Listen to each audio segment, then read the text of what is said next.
Я не наказываю, пока посланников не пошлю. Если это заранее запрограммировано мусульмане, единобожие, также мы должны донести сперва. Пока намаз не начал, надо тавхид обучать. Если он имеет в виду каждый маленький деталь тавхида, тоже каждый деталь тавхида человек не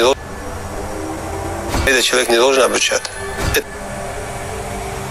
Куфр бит-тагут, это все досконально каждый тавхида знает. Из ученых Ахлю Сунны это никто не говорит.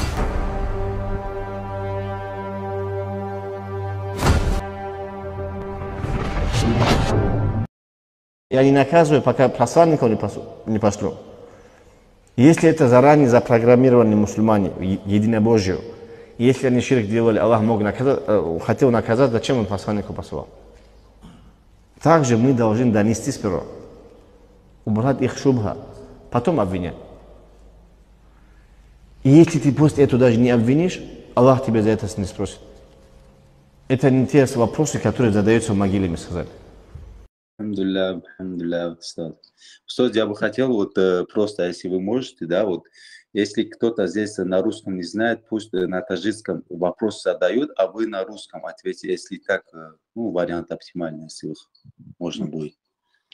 Я думаю, иншаллах, те братья, которые, то есть, по-таджикски говорят, для них достаточно время выделяется для их ответы, поэтому я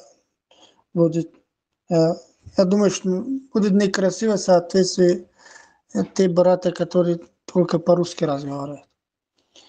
Баракаллаху фикум. Джазакаллаху хайран.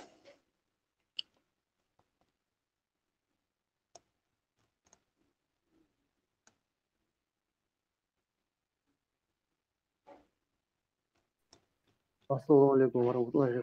Хотел задать вопрос на тему тавхида. Насчет таухида? Да. Да, пожалуйста, брат.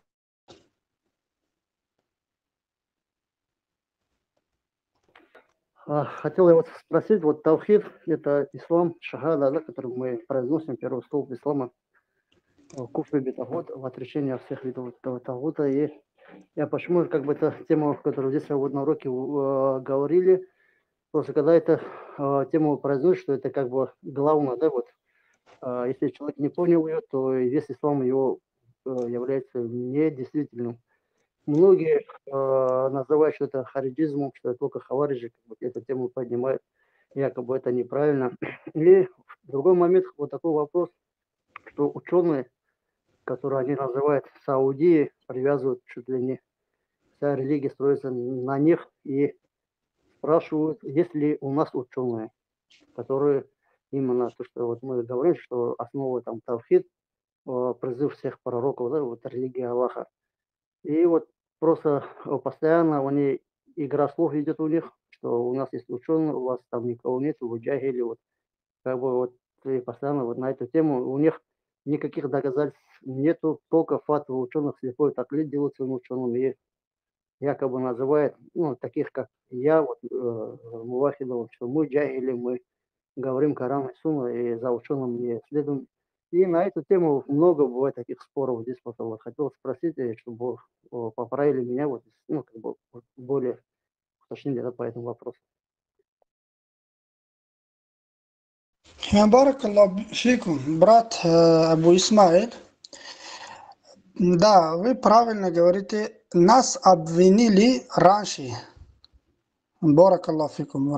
Нас обвинили раньше в этом, как будто у нас нет ученых, и мы сами по себе Коран и Сунну понимаем, и якобы от их слов так доносили для обычных людей, обычных мусульман, как бы мы от себя такфирим или только от своего нафса говорим.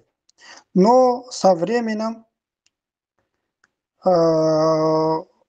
в таджикском пространстве уже все таджики, те, которые таджикский язык понимают, все уже, даже азериты сами, мадхалиты, все знают, что они являются лжецом, но у них, наоборот, нету ученых, чтобы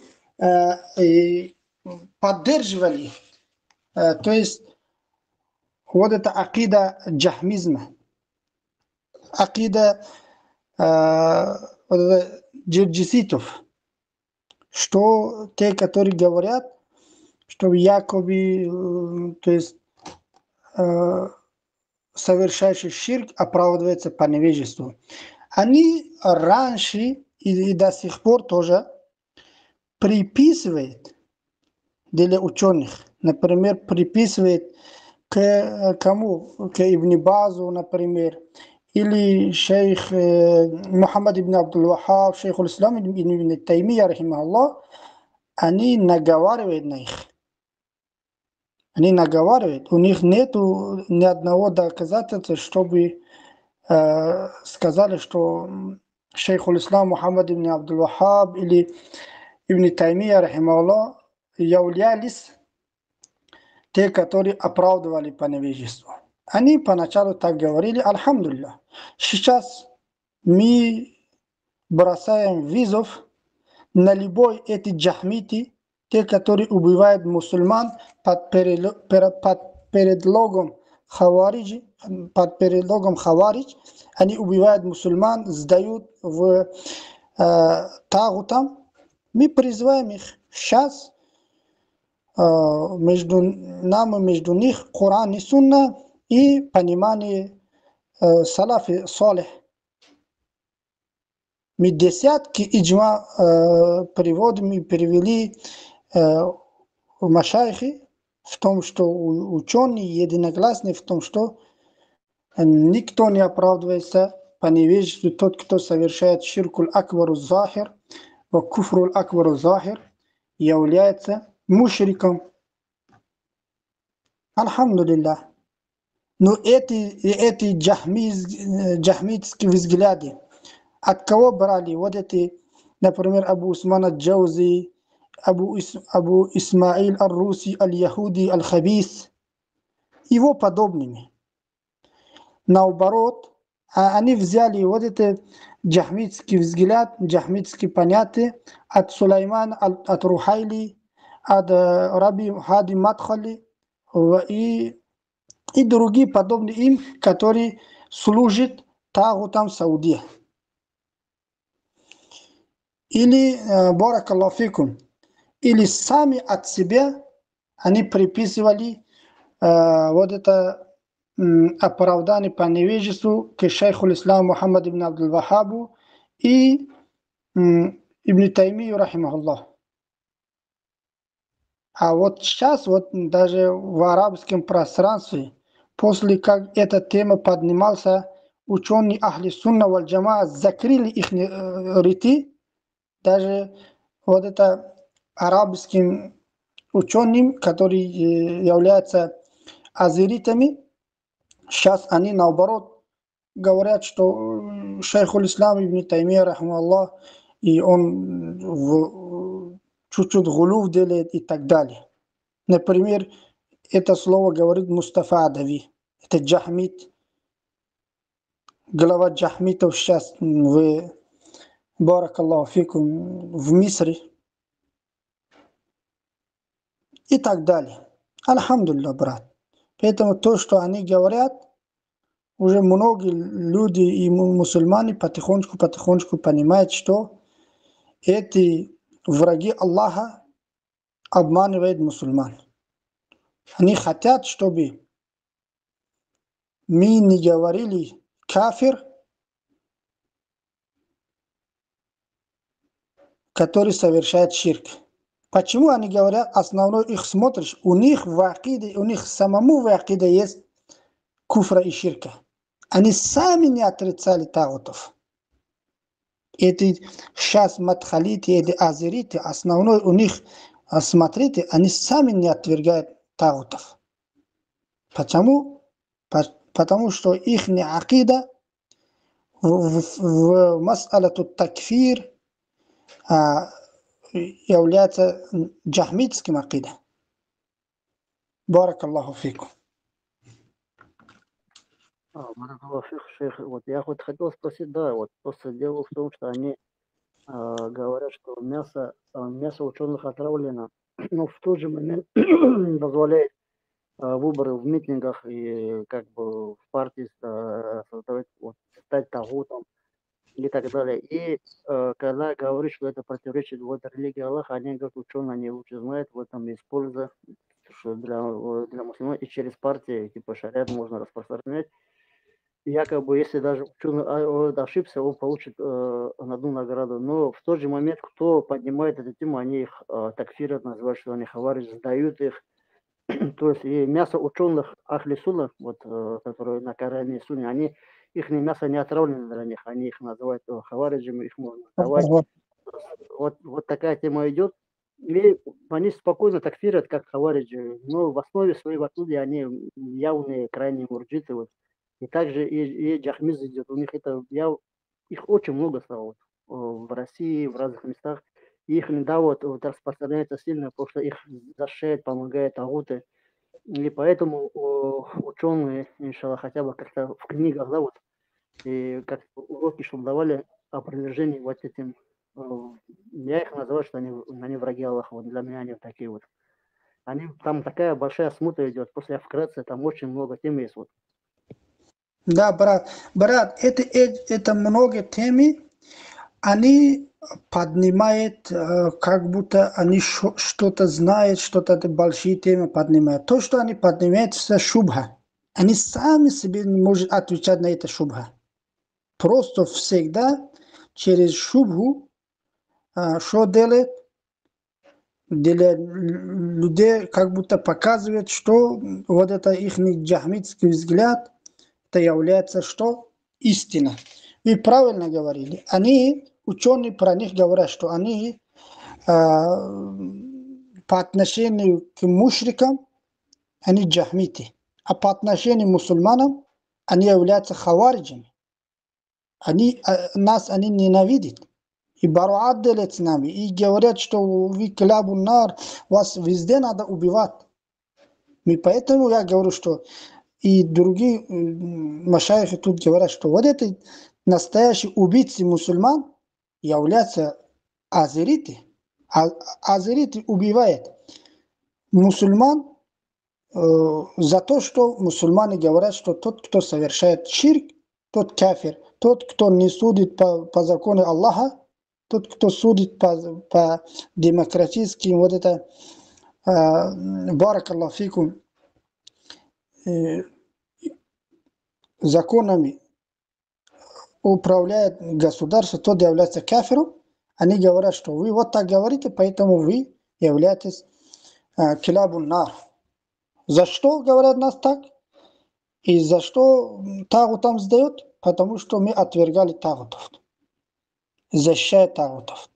Ну, брат, для того, чтобы их отвергать, мы должны день и ночь изучать акида Ахли Сунна валь Джама.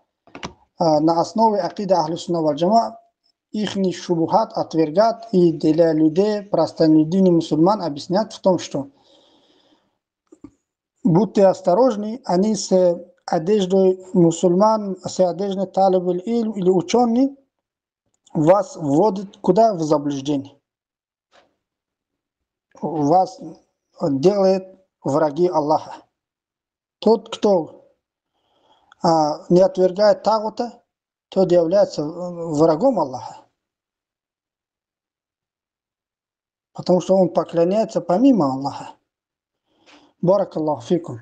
Дай Аллах, чтобы, как вы, братья, в русскоязычном пространстве стали больше, понимали, что вот эти враги настоящих мусульман. Сейчас больше кафиров, если кафиров вредит нам в физическом, не дает дышать, да?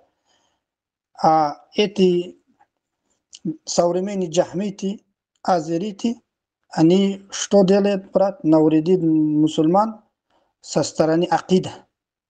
портит акида мусульман.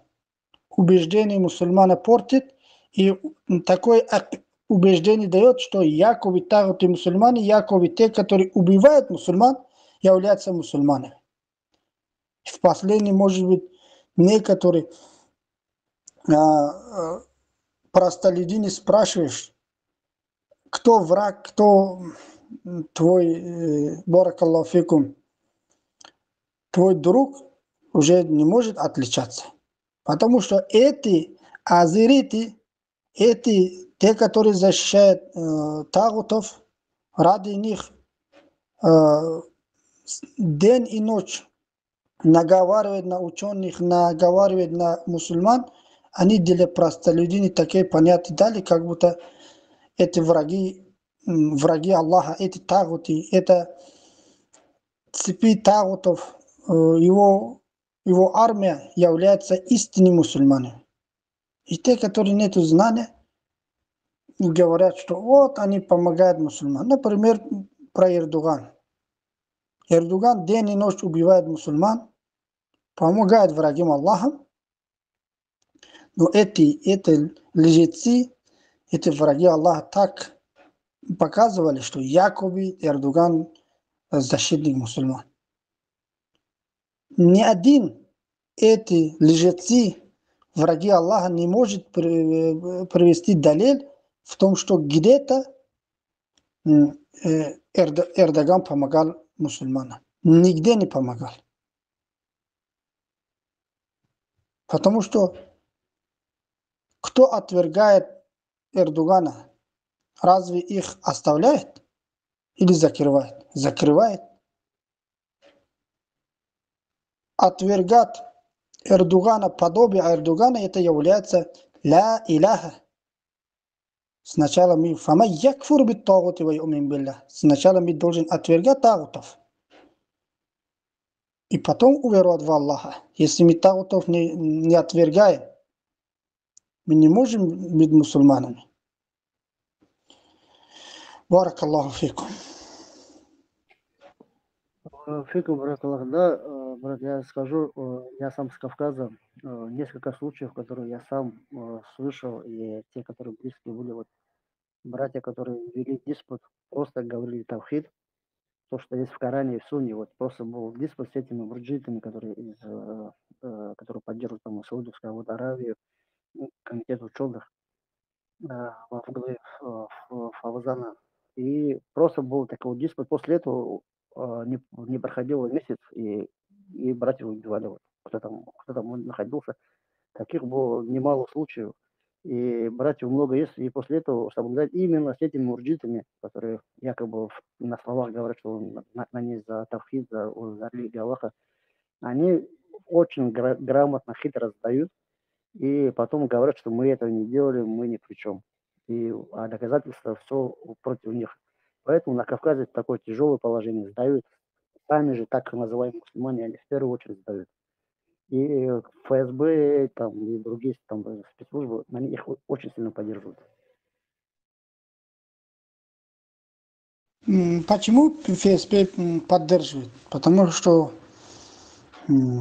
те, которые на кавычках талибы ильми и ученые, они их не служители. Поэтому, братья кавказцы, будьте осторожны. Если даже диспут ведет им, надо дистанционный, надо скрывать свои имена, не надо показывать им свои лица, не надо им, то есть, сказать, кто вы такие. Потому что эти враги радуются, когда вас узнают, что и еще мы нашли жертву и будем убивать мусульман. Эти враги азериты, вот самый большой враг для Кавказа, самый большой враг, который ваш кровь с удовольствием пьет, это Абу Усман ад-Джаузи аль-Хабис, az-Зиндик. Этот Хабис, с моим пониманием, он является полковником или майором. Просто у него не висит вот это погон.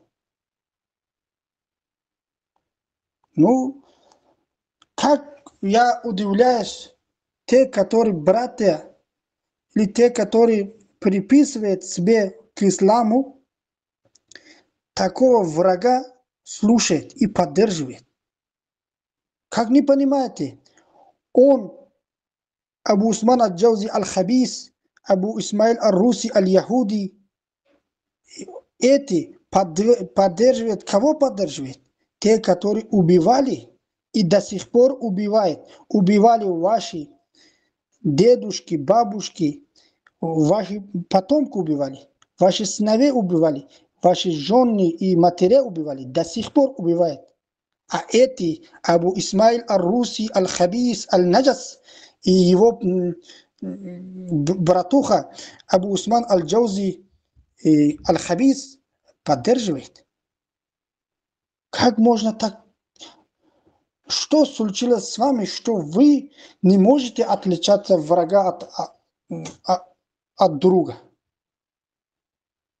Разве вот этот Советский Союз не выгонял вас в Казахстан и в другие места? И один бабушка был, который я встречался с ним в Казахстане, он всегда вспоминал о том, что как их выгоняли. Как их выгоняли в пустыне в Казахстан. Вы прочитайте, как появился вот этот Астана, который сейчас является вот это в Казахстане, он, баракаллаху фикум, большой город. Как он появился? Как туда переселили? Сейчас Астана, столица Казахстана. Как туда переселили мусульман из Кавказа? Как их выгонили? Каким образом? В пустыне. 1 метр снег. Никого нету там. И еле они выживали. Как? Что происходило, чтобы вы понимали, что эти лжецы поддерживают кого? Убийц, потом ваши дети, ваши родители. Абу Исмаил аль-Рузи аль-Хабис аль-Яхуди и Абу Усман аль-Джаузи аль-Маджуси прямо заявляют, что вот эти служители Путина, которые убивают, которые продали мусульман и религию ислама и служат Путину, это Абу Усман аль-Джаузи прямо заявляет, говорит, что эти являются мусульманами. Или Абу Исмаил, я, брат, неправильно говорю. И он прямо заявляет, не стесняется даже. Не, брат, все правильно, это все есть, большинство так и есть, потому что их поддерживают власти. Абу Усман Джаузи и его там последователям, их жесткая поддержка идет. Их никто не трогает вообще и помогает в этом. Братья там есть, и многие уехали, некоторые, которые есть, сейчас уже соблюдают осторожность, уже они многих мусульман вот они убили. Посредством их давот, их это, они задают качество. Очень много мусульман в тюрьмах сидят, и многих вот убили. Баракаллаху фикум. Надо очнуться братьям и сестрам мусульман в Кавказе. И надо знать, брат, эти враги Аллаха и дали себе как ученые. Они день и ночь двигались. А мы тоже, чтобы Аллах нам помогал, Аллах говорит, условия вставляет. Для того, чтобы Аллах помог мусульманам, Аллах условия вставляет. Ин тансуруллах, здесь условие идет. Ин тансуруллах, шарт тут. Условие, ин тансуруллах. Когда вы будете помогать исламу, вы будете для продвижения ислама будете двигаться, интансуруллах, нусра делайте, янсурукум. Потом Аллах Субхану ва Та'аля помогает. Ваюсаббит актамакум. Аллаху Акбар. Поэтому, начиная со своих детей, брата из Кавказа, мы, мусульмане, которые проживаем в Таджикистане, в Узбекистане, вот здесь мадраса Ахли Сунна валь Джама, мы любим вас, мы с вами, ваш, когда вас притесняет, наши сердца плакают.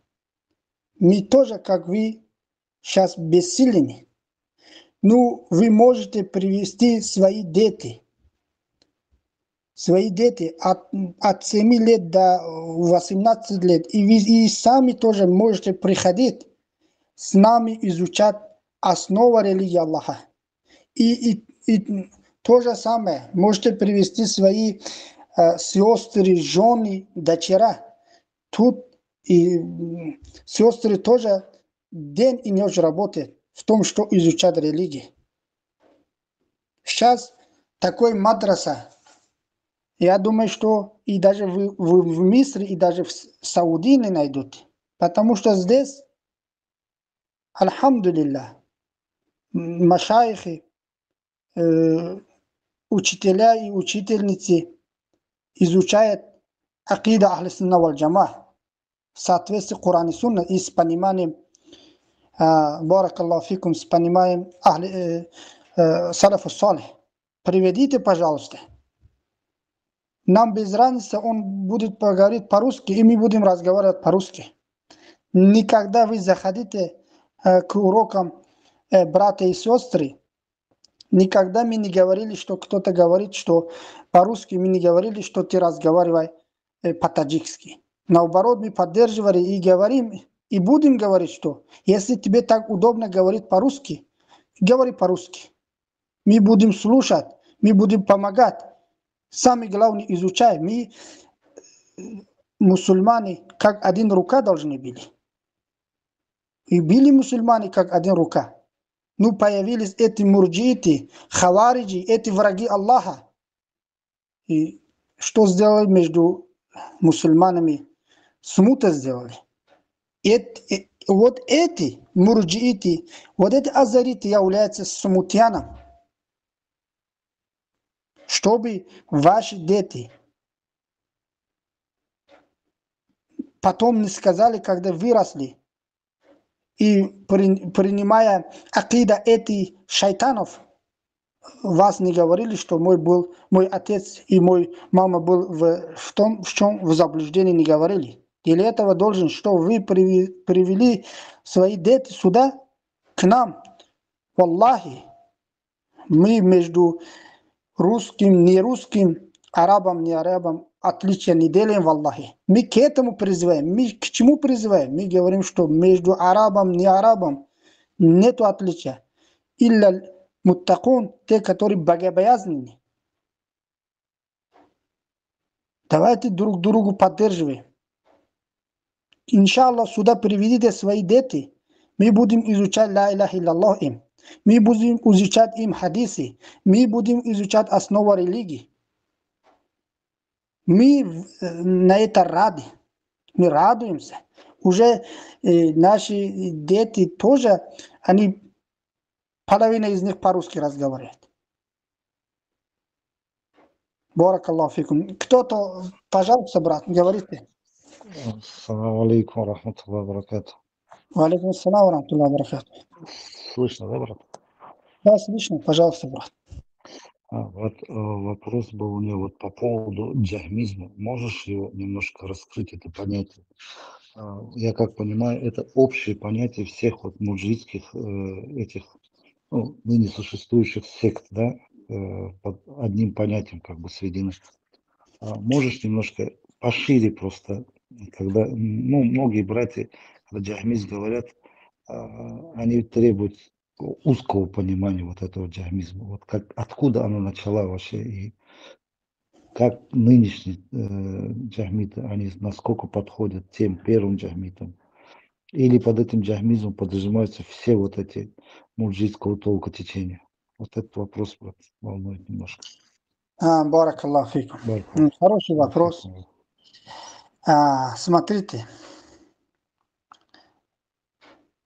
Джахм ибн Сафан, его учитель Джад ибн Дирхам. Вы, братья, когда мы говорим джахмиты, эти, то есть те, которые сейчас, баракаллаху фикум, которые есть азериты, которые есть современные джахмиты, вам такой встречный вопрос задают. Они говорят, что скажи, то есть основа, в чем, какие акиды были джахмиты.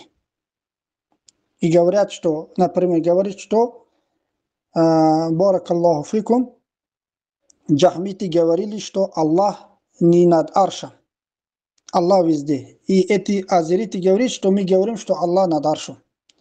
И они говорят, что они говорили, что Коран махлук, то есть сотворен. И эти современные джахмиты говорят, что мы говорим, что Коран гайру махлук, калам Аллах, то есть слово Аллаха. И они говорят, вам говорит, приводит, что якобы они не являются джахмитом. Говорит, что джахмиты отвергают, что баракаллаху в том, что мусульмане в судный день увидят, или народ увидит Аллаха. Джахмиты говорят, что люди не увидят Аллаха в судный день своими глазами. Эти современные джахмиты говорят, что мы говорим, что мы видим. А как нас обвиняют в том, что мы являемся джахмитами? Аллаху акбар. И с такими вопросами в путанице ведет мусульман. Мы Вот отвечаем. именно, брат, Да. именно, я, извини, перебью. Именно вот они задают этот вопрос, и когда им отвечаешь, то есть старые джахмиты, первые джахмиты, они якобы как будто бы не подходят под их сейчас вот убеждения. Да. И они сразу отвергают и начинают обвинять нас в хаварижизме, там, в такфиризме, что вот вы там заблудшие уже, крайние стали. Да, Вот именно эта проблема существует. А с одной стороны, из-за этого вопроса у меня, как бы им вот подвести так, чтобы заткнулись раз навсегда. И это не только мне, и многим братьям это как проблемой стало. Я отвечаю, брат, я отвечаю. Я же правильно говорю, что они так вам хочет в тупик ввести мусульман сейчас. Что якобы они не являются джахмитами. Да, именно так они говорят. Да. Сейчас я отвечаю. Я сначала их понимание вам привел, что они таким образом, простолюдины, мусульманки, они понимают, что что-то тут не так. И они то есть они, как джахмиты говорят, баракаллаху фикум. Смотрите.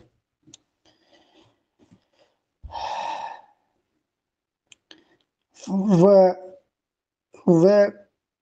время салафов говорили, что салафи, те, кто не такфирит, тот, кто говорит Коран махлук, или тот, кто говорит, что Аллах не над аршем, тот, кто говорит, что то есть в судный день люди не увидят Аллаха, или те, которые отрицают асма ва сифат Аллаха субхану ва та'аля, такие кафири. А те, кто не такфирит их, то же самое, как они кафири. А эти сейчас салафи говорят, что Харб бин Ибн Исмаил аль-Кирмани говорит, что аль-джахмияту куфарун. Джахмиты кафири. Ман лам юкаффир хауляи фахуа мислухум. Те, кто не такфирит джахмитов, то же самое они, как они, мимман яфхаму ла яджхалу. Те, кто что понимает их, и что они не джахили. и то же самое кафири, те, кто их не такфирит. Это с одной стороны, потому что сейчас все азериты, которые существуют, которые мы видим, они ашаритов, матуридитов, и те, которые говорят, что Аллах везде, говорят, что это наши братья. Насчет этого есть хиляф. И не такфирит. Абу Усман ад-Джаузи, когда я разговаривал, это подлый КГБшник. Ему один человек вопрос задавал. Говорил, что мой дедушка умер в таком убеждении, в том, что Аллах везде. В акида хулулитов умер. В таком случае, какое его положение? Это Абу Усман ад-Джаузи аль-Хабис говорит, что я надеюсь, что он в рай попадает. Современные азериты, у них убежденность такое, что тот, кто отрицает возвышенность Аллаха, тот мусульманин, тот попадает в рай. Когда как салафи говорили, что тот, кто говорит, что Аллах везде или Аллах не над аршем, тот кафир, тот, кто его, от таких человеков, тот, кто не такфирит, он тоже, как он кафир. Барак Аллаху фикум. И это с одной стороны. С другой стороны, смотрите, современные азериты, джахмиты, они говорят, что мы, когда говорим, что аль-иману каулун ва амалун, они тоже самое говорят. Говорят, что аль-иману каулун ва амалун. Язиду ва янкус. Язиду биттуа ва янкусу бильмасия. То есть увеличивается с хорошим деянием, уменьшается с плохим деянием. Они на словах говорят так, как мы. Но они где джахмиты? В имане? Барак Аллаху фикум, в татбике. Абу Исаак, татбик как будет по-русски? В татбике. То есть, барак Аллаху фикум, они, тот, кто не совершает деяния, современные джахмиты, говорят, что эти мусульмане. Тот, кто просто про ислам ничего не знает, даже перевод ла иляха илляллаха не знает, просто говорит, что я мусульманин, я знаю, что Аллах есть. Эти, барак Аллаху фикум, современные джахмиты, тоже самое говорят, что эти мусульмане. А те, которые старые джахмиты были, они тоже самое говорили, что тот, кто у него есть тасдик или ма'рифа, он является мусульманом. Даже в куфр попадаешь, ширк попадаешь, отвергаешь, например, возвышенность Аллаха. Барак Аллаху фикум, то же самое говорили. А сейчас современные джахмиты, эти убийцы мусульман, то же самое, как джахмиты говорят. Насчет куфры. Что говорят? Тот, кто ширк делает, куфр делает, ругает Аллаха, и барак Аллаху фикум, те, которые солдаты тагутов, служат тагутам, но они, то есть, говорят себе, причисляют к мусульман, а эти современные азериты, то же самое, как джахмиты говорят, что современные джахмиты, то же самое говорят, что они являются мусульманами. Вы поняли? Вы скажите, братья из Кавказа или русскоязычные, когда они говорят, как мы являемся джахмитами, вы говорите, вы в татбике имана, как джахмиты вы. Имам Ахмад, рахимахуллах, такфирил тот, кто понимал имана, как джахмиты. говорил, и это, если иман, тот, кто скажет, что иман это марифа, имам Ахмад такфирил. Это что означает? Говорит, что иман это является марифа, познание. В том, что они говорили, что тот, кто познает Аллаха Субхану Ва Тааля, даже совершает куфр и ширк, даже будет, то есть, служителем кафиром, они не являются кафири. Аллаху Акбар.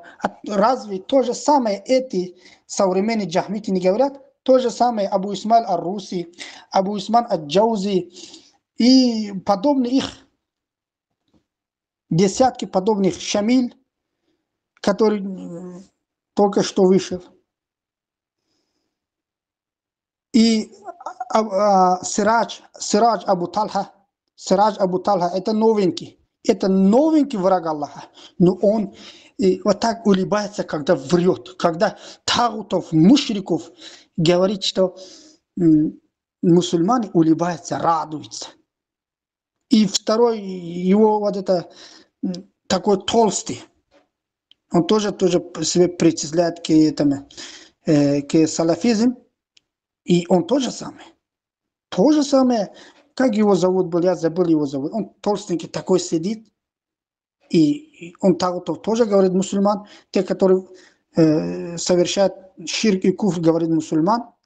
И Мухаммад Клятильский, который диспут вел с отцом Шамиля. Вот этот Абду-Халим Джахми, который вел диспут насчет фана уннар.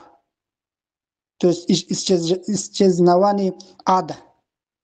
Это Мухаммад Клятильский, он настоящий враг мусульман. Как его люди слушают, братья, те, которые причисляют себя как мусульманам. Я не знаю, что один брат, который знающий ля иляха илляллах, его слушал бы, его принимал бы, его любил бы. А те, которые причисляют из Кавказа или из русскоязычных аудиторий, как вашего врага слушаете? Ваш враг просто вам улыбается и вас говорит, что любите кафиров, любите своих убийцы, поддерживайте их. Те, кто не поддерживает, то те являются баракаллаху фикум ахлю тавхид, те являются хавариджами или килабуннар, им надо их убивать. Они прямо этого заявляют. Баракаллаху фикум. Кто-то понял, да, брат? Да, брат, я вот так понял, то, что тадбик – это практика. В теории они отрицаются, мы не джахмиты, а практически потом уже, когда суть касается отдельного вопроса, они в оправдании таких тагутов, тех тагутов, разных мнений, да, они поддерживают. Я вот так понял. Практике татбик это в практике или когда хукм ставится сверху. Например, когда приходит, например, совершает человек ширк, да, должен говорить, они мусульмане, должен говорить аузу билля, они должен говорить кафири, а татбик не делает. А говорит, что они являются мусульманами. Почему говорим, что они мусульмане? Они говорят, что они подтверждают Аллаха. Они себя причисляют к исламу. Вы поняли, да, брат? Что они в практике, они не вставляют исм те, кто совершает куфр и ширк. Баракаллаху фикум. Да, я так и понял. Но это особенно вот в вопросе оправдания. Они вот там начинают это. Брат, свой это даже не оправдание.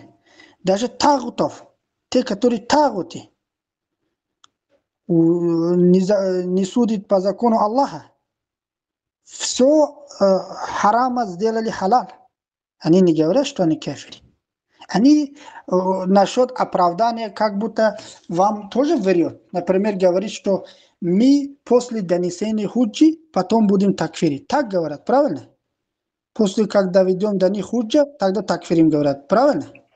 Да, вот этот Костекский особенно, он в эфире там открыто говорит, салафистскую идеологию ведет, а когда речь касается уже непосредственно его самого, когда ему задают узкий вопрос, он начинает увиливать. также я знаю то, что у него вот мадрасы, которые есть, учителя, которые там преподают, они все вот муджиты, именно муджитского толка. Я сам лично видел, спрашивал, вот идет женщина, полуголая турчанка, мы спрашиваем его, ну я еще с одним братом был, спрашиваем его, вот кто она для тебя? Он говорит, это мусульманка, это страна, ну, имана, там, то, что мы тут никого не выводим, пока там лично не увидимся, там явный куфр шит не увидим. Вот такой охренение. Это те учителя, которые работают у Кастекского его мадраса. Мясо Да, они кушают любое в Турции, то есть все дозволено. За имамом заставляют своих этих студентов читать намазы. То есть 5 за тысяч имамом, намаза они который обязательно. имамом, С который турками. таджикский, да? Мушрики, они открытые, суфии. Они за Аллаху. ними, можно, мол, вот они тоже мусульмане, мы их не выводим, это общий хукм даем. Вот такую ахинею несут они. И многие думают, что он по эфиру выступает, что он такой, машаллах, салафит туда-сюда. А по сути он такой же аузубилля. Его тоже можно подвести к Джахмиту. Ну, вот под таким пониманием. Такбир он также делает. Да, брат. Джазакаллаху, брат. Я вас понял. Смотрите, и вы когда говорите мурджити, вы кафири, вы должны говорить гулатуль мурджия, вы крайне мурджити. Почему, когда вы говорите мурджити, может вам они приводят, например, Абу Ханифа. Абу Ханифа говорит, все ученые говорят, что он мурджит, он тоже является кафиром. Нет. Почему нет? Вы одним словом отвечаете. Когда совершали кто-то куфруль акбар, ширкуль акбар, никогда Абу Ханифа, рахимахуллах, не говорил, что он является мусульманом. Он даже говорил, что тот, кто, зная, что у него нету, например, вуду, омовения нету, зная, что нет у него омовения, и встает и 2 ракат намаз читает, и говорит, что это является насмеханием над религией, тот такой человек, кафир перед Абу Ханифа. Хотя в этом вопросе есть разногласия. И Абу Ханифа, рахимуллах, говорил, что тот, кто не скажет, что я не знаю, что Аллах, то есть в небе или над землей, или над аршем, я не знаю, где находится Аллах. И Абу Ханифа говорил, что тот кафир. И он не оправдывал по невежеству. И некоторые ученые поэтому говорят, что проблема у Абу Ханифа в словах его были, говорят. Потому что в татбике он кафиров кафир называл. Никогда не называл джахмитов мусульманами. Баракаллаху фикум. Шейх Ханиф, ахлан ва салам. Вы общаетесь, иншаллах, с братьями. Если у кого-то еще есть вопросы, пожалуйста, братья. السلام عليكم ورحمة الله وبركاته. Алейкум ассалам ва рахматуллахи ва баракатух. جزاك الله خير. Да, если... Ну, давайте тогда будем вопросами, да, по поводу этого. И также по поводу требующих знаний, которые на русском, если у кого-то есть вопросы, мы знаем, иншаллах, говорим. То есть это не того, чтобы кого-то там унижать и так далее. Просто сообщить людям, что они одевали как бы, якобы, ну, как сказать, никаб, или там одевались на свое лицо, они ахли сунна или салафит, на самом деле они не являются этими, потому что кто-то из них избит, кто-то из них азирит, кто-то из них вообще-то джахмит, из тех гулат, то есть мурджитов и так далее. Допустим, вот как вот брат про Абдуллах Кастикский, или как его правильно. Да, раньше мы тоже думали, что он наш брат. Раньше мы тоже о нем хорошего думали. И братья, когда спрашивали, ну, мы же по внешности видели, что он себя к этому относится и якобы не оправдывает и так далее, не оправдывает и так далее. Но однако, когда послушали его урока, ну, кто-то скидывал, да, нам, а так у нас времени нет, чтобы за него еще следовать. Он джахиль, как за него следуешь? Ну, то есть смотришь, а он, оказывается, таухида не знает. Он не то, что таухида не знает, и он говорит таухида знать или там куфр битагут и так далее, детально знать, рукун, шурут и так далее, это не является обязательным. Хотя это не обязательно, это более усули дин, то есть основа вера, это асль дин, то есть это основа, без нее ты не станешь мусульманином, ему говорить это не обязательно. Потому что он джахил, невежда, он не понимает, что такое ла илляха илляллах. Особенно он и его как друг или как его, как Абу Умар, что ли, тоже такой же он джахил. Абу Умар открыто оправдывал раньше. Я его тогда считал, что он азерит. Хотя они якобы сами как бы отрицают мадхалитов, их акида и так далее. Якобы они ибаду тагут, то есть поклоняются тагутам и так далее. Хотя сами они такие же. Почему? А также оправдывает там кто-то Эрдогана, кто-то там, пусть будет этот, как называется, кого-то там. Или он, как Джаузи, я тоже говорит, я в усуле дин, то есть в основе веры не оправдываю, но какой-то Мухаммад есть, Мадхалит, я не знаю, как его правильно, Мухаммад, я знаю его как. Вот он говорит, оправдывает, да, оправдываешь, он говорит, да. Он мой брат, говорит, мы братья. Это вопрос, говорит, фика.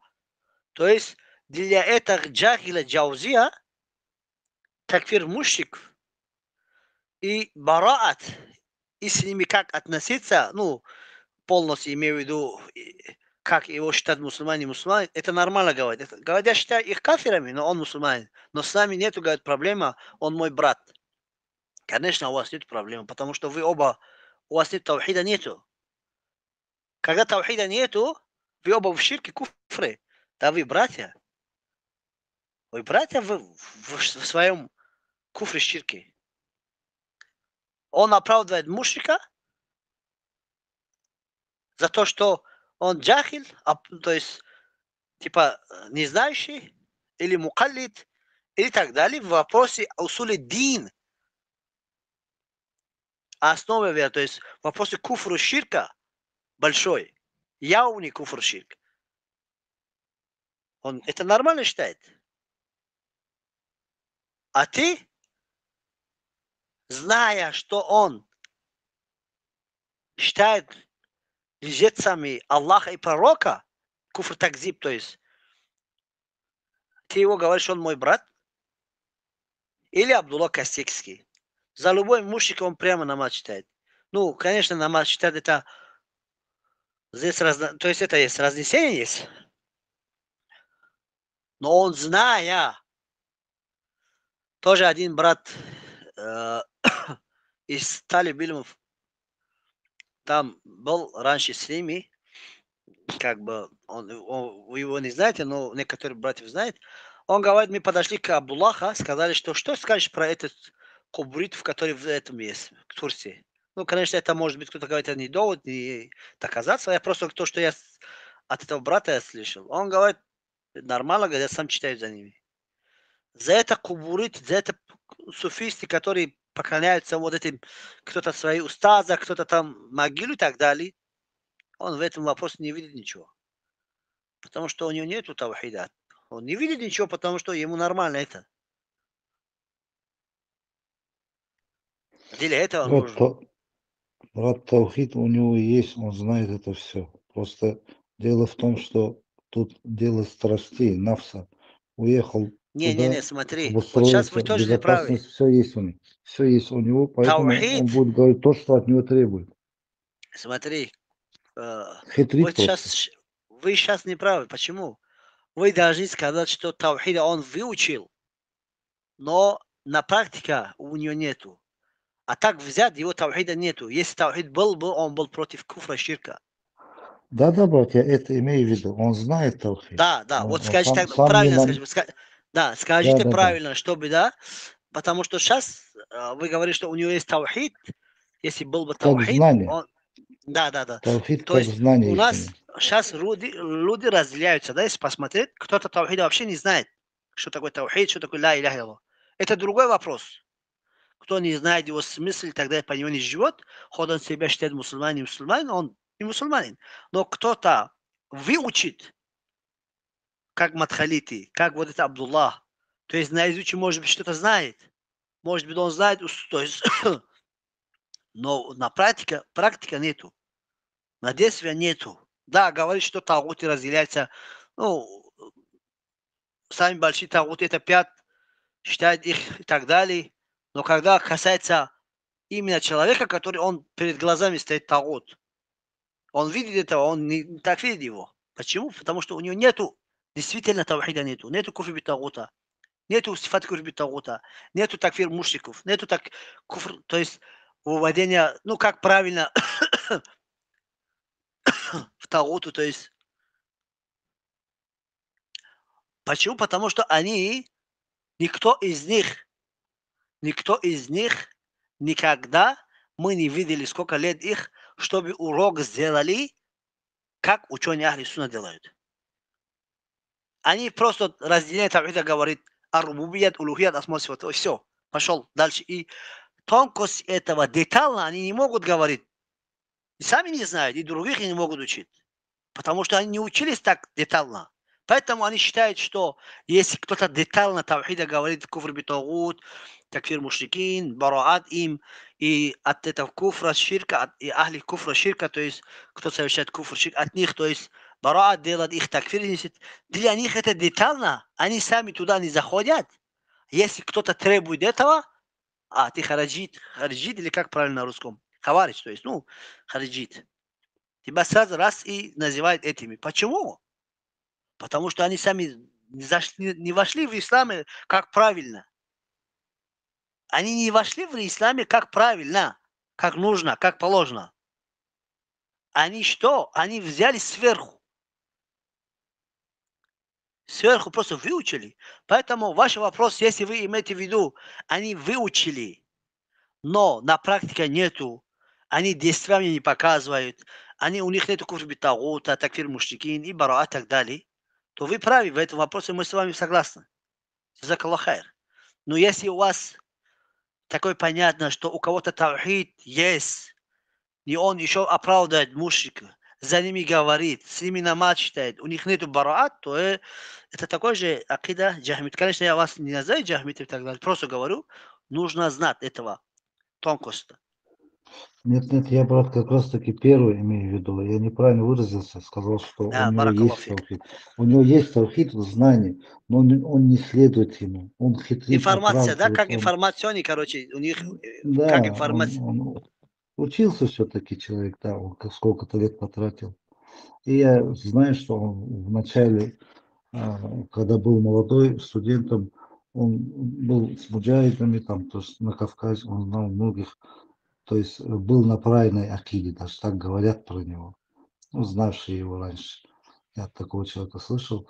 Ну, насколько правда, это уж не могу утвердить. То есть есть подозрение, что он действительно был на правильной акиде, и он сошел с него. Ну, потому что соблазн велик, там деньги, признание всенародное, сколько народ его слушает, во всем мире его слушают, там, уважают, любят, потому что он его себя преподносит так. Вот до этого, который брат шейх говорил, он удивлялся, почему вы, являясь мусульманином, слушаете вот от Джаузи, от Ар-Руси, ну, этих нечестивцев, да?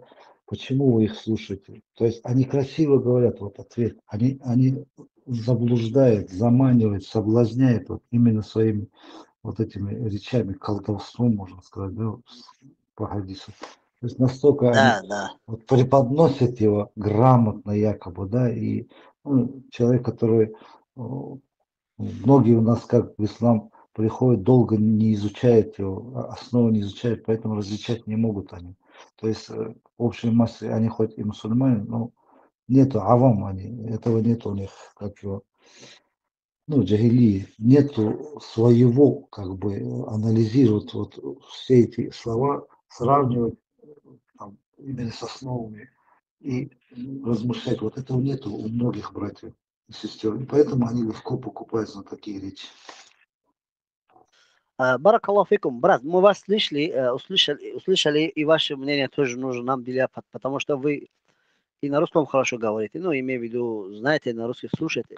Однако я тоже много таких увидел, и мы тоже свидетели, что кто на русском слушает, особенно с Кавказа, да, там, альхамдулилля, есть братья и сестры, очень много есть. И также там из других, там, кто на русском говорят. Хоть сейчас Средняя Азия, половина почти на русском тоже говорят и знают. Ну, слушают. Вопрос, то есть, то, что вы говорите, действительно это есть. Они, когда кто-то красиво говорит, это правда, неправда, они это считают правдой. Не каждое красивое слово это является правдой.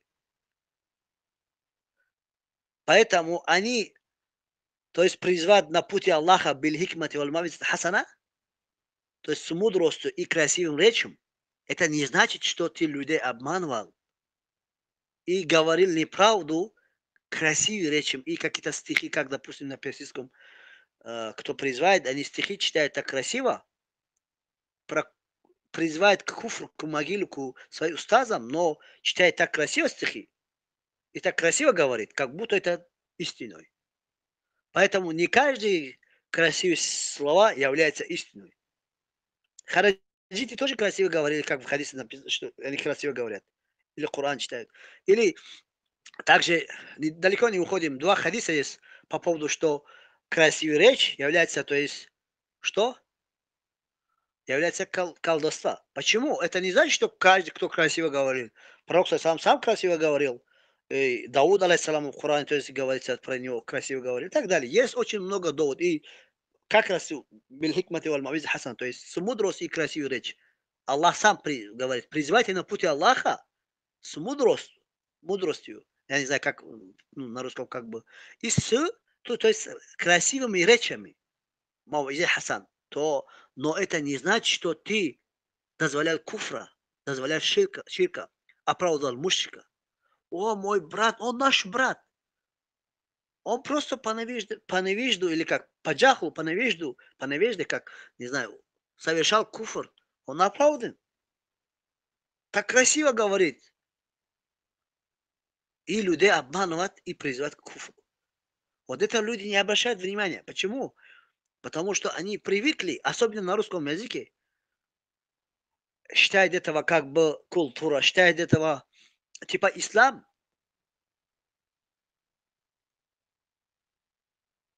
Такого. То есть как будто ислам призывает людей, чтобы красиво говорили, но не правду. И такого нету. В исламе правду скажешь хоть горькая, хоть против твоих родителей, против твоего самого, ты должен говорить этого. Иногда оно горько, иногда красиво, иногда тебе нравится, иногда не нравится. Но такова религия Аллаха.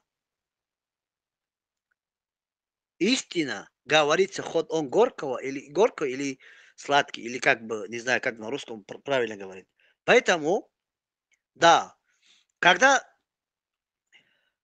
Абдуллах сидит, себя ведет, как будто он что-то знает, как шайх, как ученый там сидит, даже вопрос фика хорошо не знает.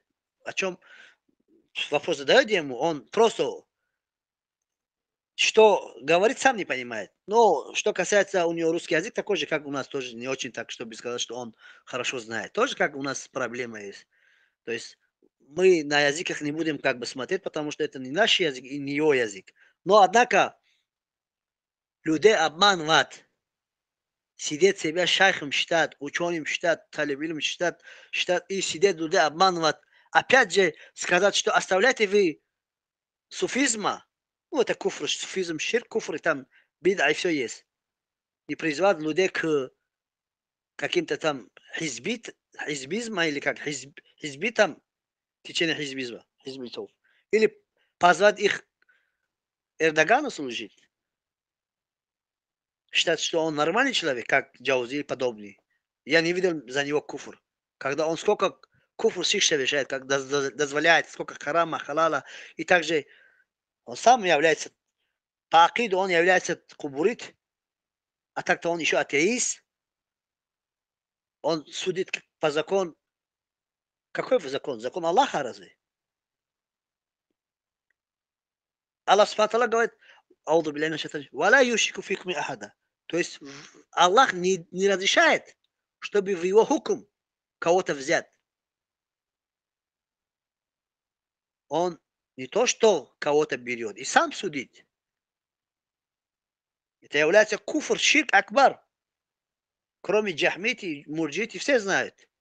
Они этого не увидят. Почему? Потому что слепые, глухие, сумму, букву, умю. Они слепые, глухие, не имеют как... не слышат, не увидят, ничего не понимают. А что касается красиво, говорит. Красиво даже отец может говорить. Красиво христиан может говорить. Красиво еврей может говорить. Как евреи красиво говорят, а эти вообще не могут так говорить. Но они обманывают людей вот так красивыми речами. Мы сколько раз, тот раз говорили. Ученые людей, то есть мы же тот раз говорили, как бы сказали, что ученые разделяют, ну, то есть ученые есть, которые раббани на пути Аллаха говорят правду и так далее, то есть как есть, говорят, горькая или там сладкая, или правда есть правда, на пути Аллаха служат они. А ученые есть, которые правителям они служат. Уляма султани, то есть ученые султани. Они правитель что говорит, либо боятся, либо за профессия, или за место, за, не знаю, там, что-то там, им служат. А ученые, которые людей, как, допустим, люди хотят, любят, большинство людей, да, любят красоту и красивую, и все, что как бы вот это. Но однако не всегда это, то, что они требуют, является, как имам Ахмад Хамбали рахмаллах говорит, пока не оставил довольство людей, правду он не мог говорить. То есть оставишь этого, потом ты можешь, ты если смотришь, что какой-то там человек обижается или ему не нравится, если я скажу, может быть, ему это горько кажется, может быть, это ему тяжело. Ты не можешь говорить правду. Ты не можешь отрицать тагутов. Ты не можешь мушриков назвать мушриков, кафир. Ты не можешь сказать бараат, что такое. Ненависть к ним и так далее. Почему? Потому что очень многие люди, которые недовольны этими. Все ислам принимает, намаз читаю. Закат даю, если кто-то у вас там, все делаю. Но мой отец или там кто бы ни был, есть, он мушрик, не мушрик, или мой родственник, или там правитель, или там, не знаю, друг, я до него не имею дела. Сами главные, которые религия Ибрахима, религия все пророки, а этого оставили, взяли что-то из ислама, себя называют, считают мусульманами. Конечно, им нравится. Что нравится? Чтобы ты красиво говорил, чтобы ты, не знаю, свой литературный русский язык или как этого сделать так красиво, четко, чтобы им понравилось это. Но однако перед Аллахом как отвечать?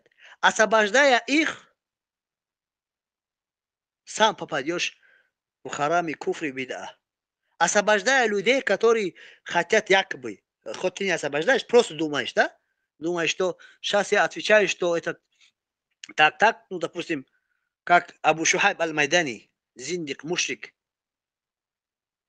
Если вы знаете его, Абу Шухайб аль-Майдани, он дозволяет много вещей, так красиво и четко приводит довод из своего понимания хадиса и Корана, по-своему толкует.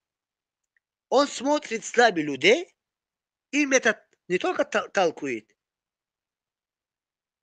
и он в их каждую голову, не знаю, как пропихнет, короче, так красиво, что они довольны этими. Как, допустим,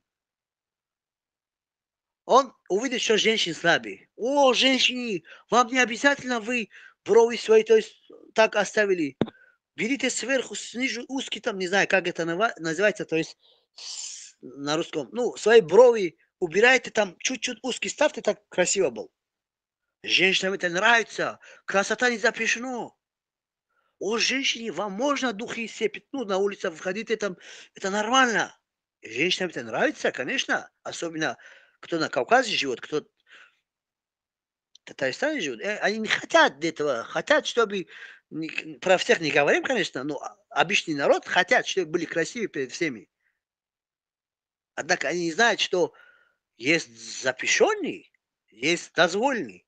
Он этого дозволяет, что? Чтобы эти женщины были довольны. У него 500 человек, если там были бы, да, допустим,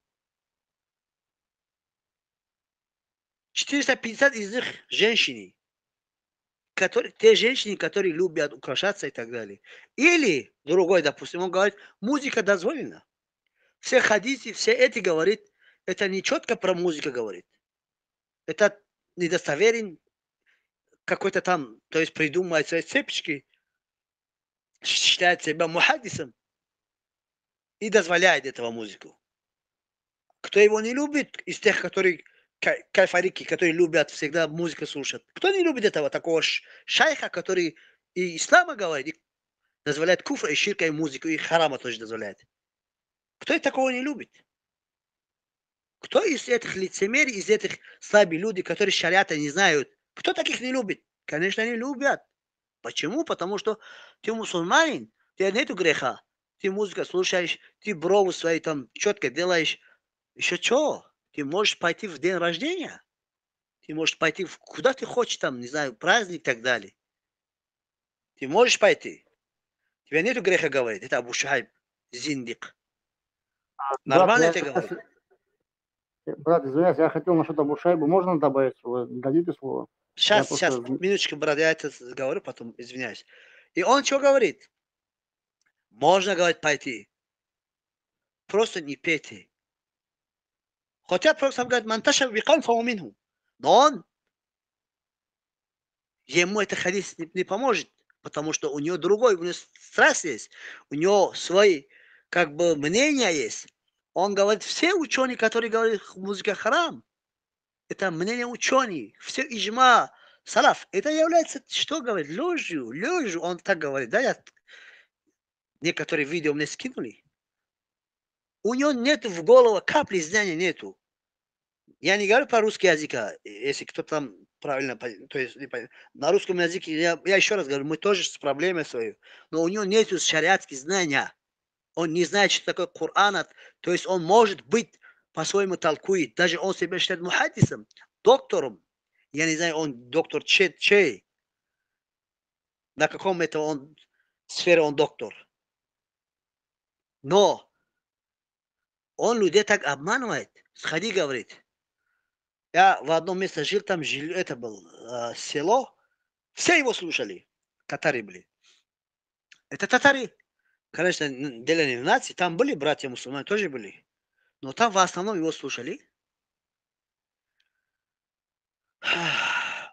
Ну, поближе туда, к этому был Кавказ и так далее. То есть, и там, когда я им сказал, что этот Абу Шухайб, он не только он просто дозволяет харам, он дозволяет куфра, ширка, он хвалит таута и так далее. Весь этот, те, которые в мечеть пришли, они в шоке были. Как же он наш учитель? Он шайх, он имам. Абу Шухайб аль-Майдани, джахиль, невежда, который не понимает таухида, который куфр бит таута не знает, он стал учеными, он стал шайхами, он мухаддисами, он доктор, не знаю, чей доктор. Ему про него что-то скажешь. Весь это поселок, как будто ты их ауду биля, не знаю, сами как бы, что сказать, трогал, да? Ну, что-нибудь сами святой, сами что-то. А когда Аллаха оскорбляет, пророка оскорбляет, то есть ширк куфр делает, или там харам ахалды, им все равно. Он невежда, он невежда, он не знает, он заблудший, он этот джахил, сотни, короче, оправдания. А когда его учитель просто говоришь, он ошибся, он дозволяет музыка, дозволяет брови, щепит, как правильно, не знаю, дозволяет как бы музыка слушать, дозволяет сходить в там кафирский праздник, с ними отмечаться. Главное, просто не пей, говорит, не пей. Все говорит. То есть что-то там берет, не пей, хадис приводит про это, что харам пить и так далее. А он говорит, машалла, он знает, значит. А сидит с ними, говорит, нет греха, говорит. Сходите, говорит. Брат, говорите, извиняюсь, я просто, чтобы не забыл. Бисмилля, говорите, что хотели? Сейчас, секундочку. Я просто в одно время, где-то лет 5 назад с ними вот, общался. Абу Шуайбом, его учениками. Как я понял с их слов, что они музыку дозволяют, недавно фатва вышла его, что он дозволил задний проход с женой, якобы аят Корана привел, что ваши жены – это ваша пашня, и заходите к вашим женам с любой стороны. И он как бы это как довод привел, что можно задний проход. Потом он работать в прокуратуре, в ФСБ, в судьей, везде халяль, музыка, то, что у них везде все халяль. Самое главное, чтобы ты в сердце верил в этого Аллаха и совершал намаз. Даже тот, кто намаз не совершает, но верит в Аллаха, тоже мусульманин в нем. В отношении мусульманина, который тавхид говорит, Коран и Сунна, это хавариджи, ваххабисты у них. В общем, у них это вот такая тема идет. У него тавхид, я когда с ними общался, у них была такая тема. Когда говоришь тавхид, доводы приводишь, они ничего не берут, они берут то, что говорит Абу Шуайб Аль-Майдани, да, вот. И я когда их спрашиваю, я говорю, слушайте, вы же делаете слепой таклид, вы все хадисы и толкования, то есть он придумал свой тавхид и понимание, он, короче, получается, как хафиз Корана, сделал толкование Корана, Тибьян Сунна сделал свой, искаженное толкование Корана, как для мунафиков, лицемеров. Я говорю, вы все берете, то, что говорите из его лекции. У вас вы даже свои думать не можете. Они полностью как зомби, как зомбированный слепой таклид делают. Я говорю, вы даже ученых, которые берут из других, они уже говорят, что все ученые это жвачки, вот они никто. А Абу Шуайб это, получается, они говорят, как это его ученики. Говорят, что он обновитель вот религии, который каждое столетие, который Аллах вот посылает. Короче, на сегодняшний день это хафиз Корана, тафсир, который сделал, это единственный ученый, это обновитель Корана, получается, и он единственный ученый, который на истине, который приводит доводы. И вот в такой форме, вот когда с ними общаешься, и потом просто философия идет у них. Тавхид, когда говоришь о них, на них говорят, а где это, когда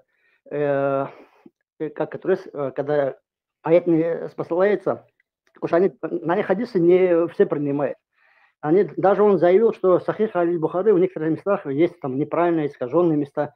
Потом он понял, что доказать не сможет, эту тему закрыл. Там, брат, у него много чего есть, когда поднимаешь, ты просто там у них кошмар идет. Вот. Сдавать мусульман, предавать, музыка, все, задний проход, это все насчет того-то, им нет, у них такфира вообще нету. Они даже христиан считают братьями, это мусульманами. У них полный кошмар. Это я вкратце, там у них много чего есть. Вот. Джазак Аллах хайр, брат. Ахлин вассахлян.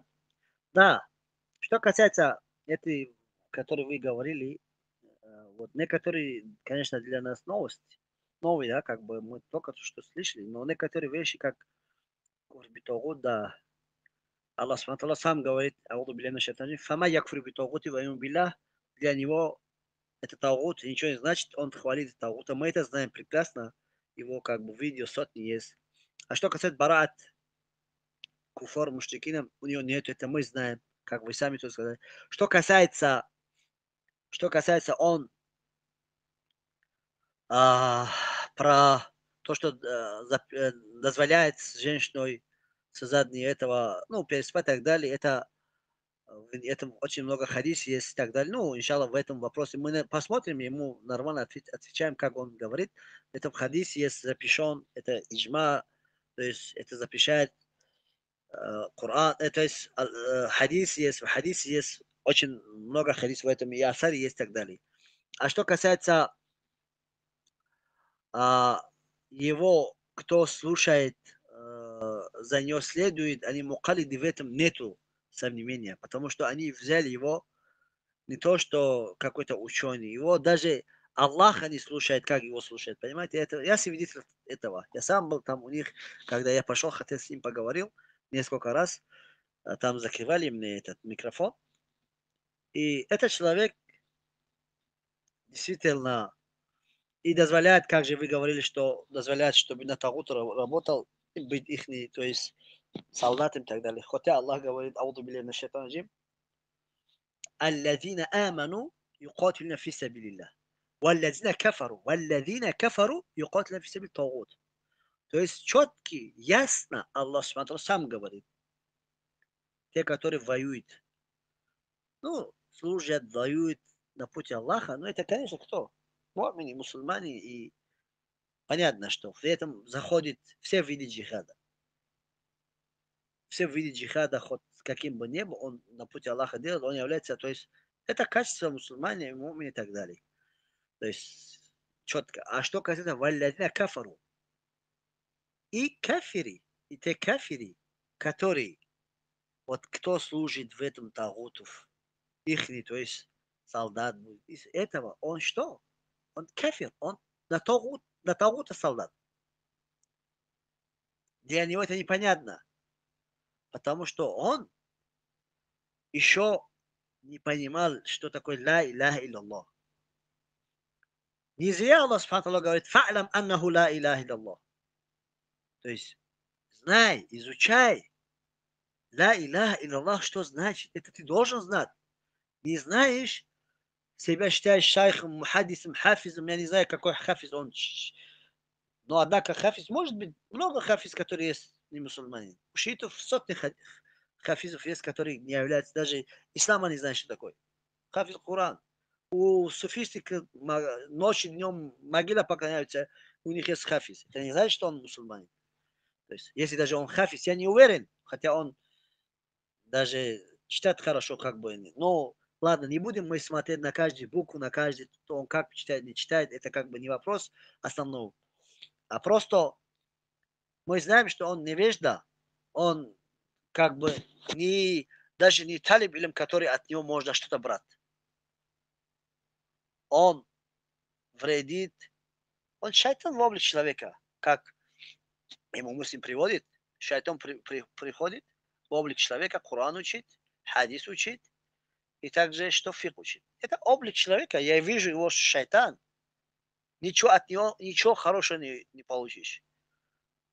Все, что Аллах запрещает, он дозволяет. Все, что имею в виду, больше, как бы этого, много чего имею в виду. И наоборот, то есть, что Аллах запрещает, он дозволяет, или дозволяет, он запрещает. У него понимание, сейчас вы одну это сказали, что как мутазилиты. Вот в чем вопрос многих, он мутазилит. То есть в чем-то он еще даже сам хариджит. Но в основном он джахмит, и джахмита сами конченые, которые уже конца после него, по-моему, больше никого. Почему?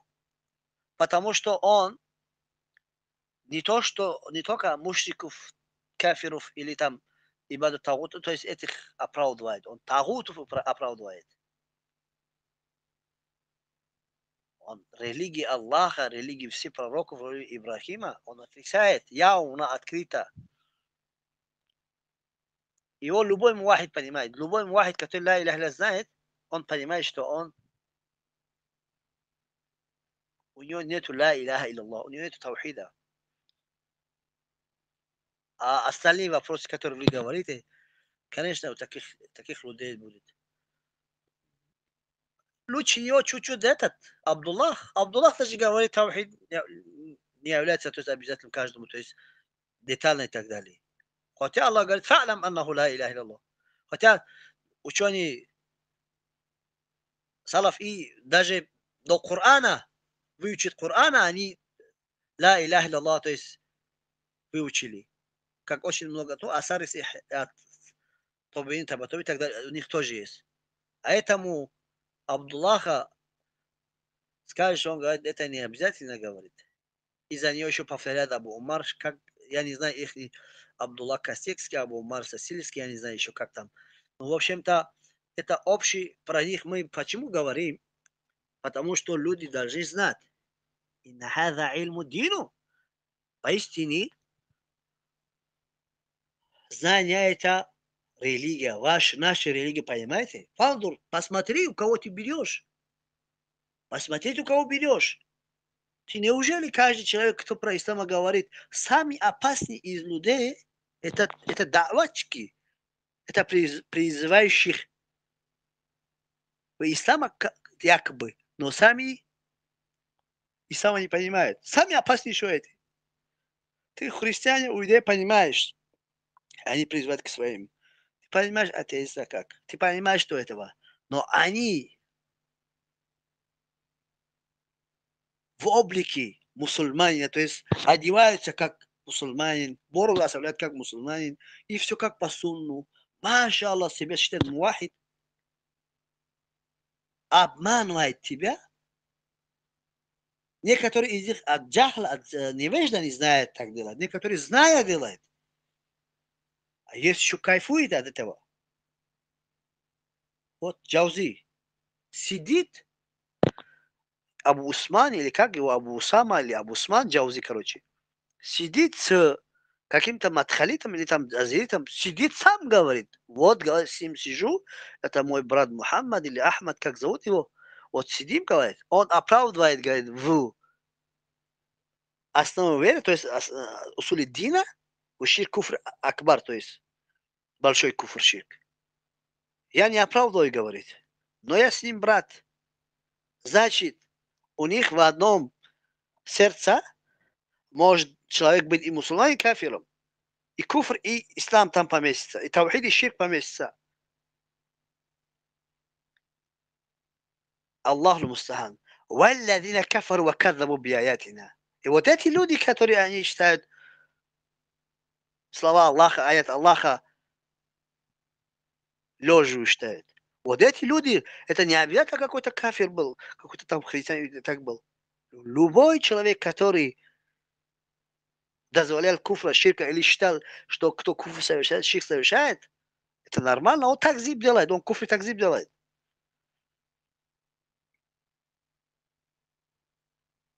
Он отрицает слова Аллаха и пророка и так далее. Иджма. В одном видео я слышал, это Абу Шуайб или Шуайб Аль-Майдани, шайтан в облике человека. Пусть Аллах Субхану Аллах его накажет, если он недостоин хидая, то есть если он недостоин того, что наставит, то пусть Аллах накажет его, потому что он очень много вредил, сколько лет уже. Этот человек отрицает всех очень много ученых, еще говорит, что таклид харам и так далее. Машаллах, машаллах. Мы таклида не считаем, что не говорим, что кто-то следовал за какой-то слепо. Мы с его слова здесь истина, что нельзя слепо следовать. Однако призвать, чтобы меня следовать, это глупость. Вот это считается, что ты себя считаешь заместо Аллаха мин дунилля. Вот это опасно, понимаешь? Людей обманывать не следует и тому, но сам тебя следует слепо. Самое опасное это же. Да, мы говорим, не следуйте никому. Никому. Слепо не следуйте. Следуйте Корану, Сунну по пониманию салаф. Да, он говорит, понимание салаф, он в сахабе, то есть закрывает тему, якобы говорит, хотя он себя толкует. Почему шейхуль ислам им не нравится? Шейхуль ислам им не нравится, хотя они говорят, да, аль-уляма ва сутамбия. Ученые являются наследник или, ну, за учеными, то есть наследником, да? То есть его наследники. Мы, если так говорим, это не значит, каждый ученый, ну, если ошибается, он ошибка, его мы считаем нормально. Не, ошибка у каждого. У кого ошибка, он ошибся, мы его не берем, ошибся. Кто прав, мы берем. Как Имам Малик говорит, слова каждого человека принимается и отрицается и так далее, то есть отменяется. Но кроме илля, то есть кто в могиле, этот пророк сам говорил. Мы это прекрасно знаем. Но он что говорит? Иджма говорит, это мнение ученых. Иджма это такой. То есть он иджма отрицает тоже. Он не понимает, что такое иджма. Он не понимает, что такое иджма. Он думает, что иджма, вот несколько людей, несколько ученых, или сахаби, табиини, то есть после сахаби, он табиини, они вместе в чем-то, то есть не было разногласия, согласились, все это иджма. Иджма на основе далиля будет. Нужно учиться, что такое религия Аллаха. Как будто иджма без довода, без аята и хадиса. Он не понимает, что такое иджма. Он говорит, иджма это мнение людей. Просто люди, несколько ученые в этом вопросе согласились, это все. То есть джумгур, иджма, и так он, то есть не понимает, что такое иджма. И иджма без довода не будет. Какой иджма без довода? Просто нужно понимать этого. А он этого тоже отрицает. Ну, мы его куфры и харам и так далее очень много знаем. Просто он человек недостойный даже вот 2 минуты, которые на него тратит. Но однако нам нужен, как ученый Имам Бухари говорит, и другие говорят, что то есть это одно из вид с ними их, ну, радия делать, им отвечать, и их кашф делать, то есть, то есть выведение, ну, наружу, то есть их там шубхат и куфр и ширк и так далее. И потом и отрицать, чтобы люди поняли. Мы этого делаем. То есть этим занимаемся не из-за того, чтобы кого-то там, у нас с ними проблема в чем-то. Мы его не знаем, а он нас не знает. Мы у него что-то не брали, ни деньги, ни дом, ничего. По это отношение у нас, по поводу этого мы вообще ни с кем как бы не имеем никаких этого. Но в религии Аллаха скрывает, ворует, закрывает, что-то ему там придется говорить. Для этого есть и ученые, и талиб-ильми, для этого они. Не для того, чтобы значит, спел, там, Коран один раз читал вместе, там, показывал себя, вот, публичка, то есть, ну, в публике это все. Не для этого. Для того, чтобы люди не попались, призвать людей куда? К ла иляха илlallah. Куфр битагут, иман билlah. И понимать, и, то есть им объяснять, что такое основа религии, что такое ибада, что такое ислам, иман и так далее. Все то, что как бы нужно. И кто этого скрывает и себя считает учеными или там, не знаю, требующим знанием, того же тоже отвечают, что ты врешь. Почему ты скрываешь религию Аллаха? Баракаллаху фик. Братья, если кто-то вопрос или там что-то хотят говорить, или шейх, ахлан усалан, шейх. Если у вас все нормально, то есть можете говорить, бисмилlah, имею в виду связь или там.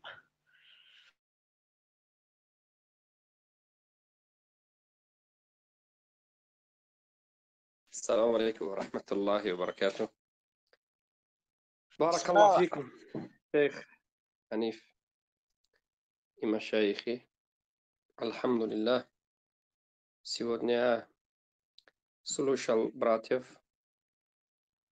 Машайихи, братья много разговаривали насчет темы, насчет сегодняшней джахмити. К сожалению, братья, я сегодня не смогу разговаривать, потому что у меня голова болит, честно говоря. Не знаю, может быть уставший, может быть я не люблю холода чуть-чуть. Когда жарко, мне хорошо, когда холодно, я чувствую себя плохо, чуть-чуть, да. Грипп туда-сюда, голова некоторое время болит.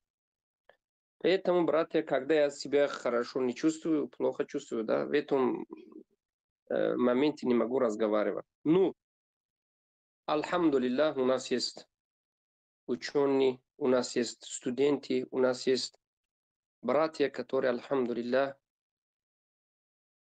разговаривают насчет таухид, насчет вот эти джахмити. И даже вот эти братья лучше меня знают, эти джахмитов.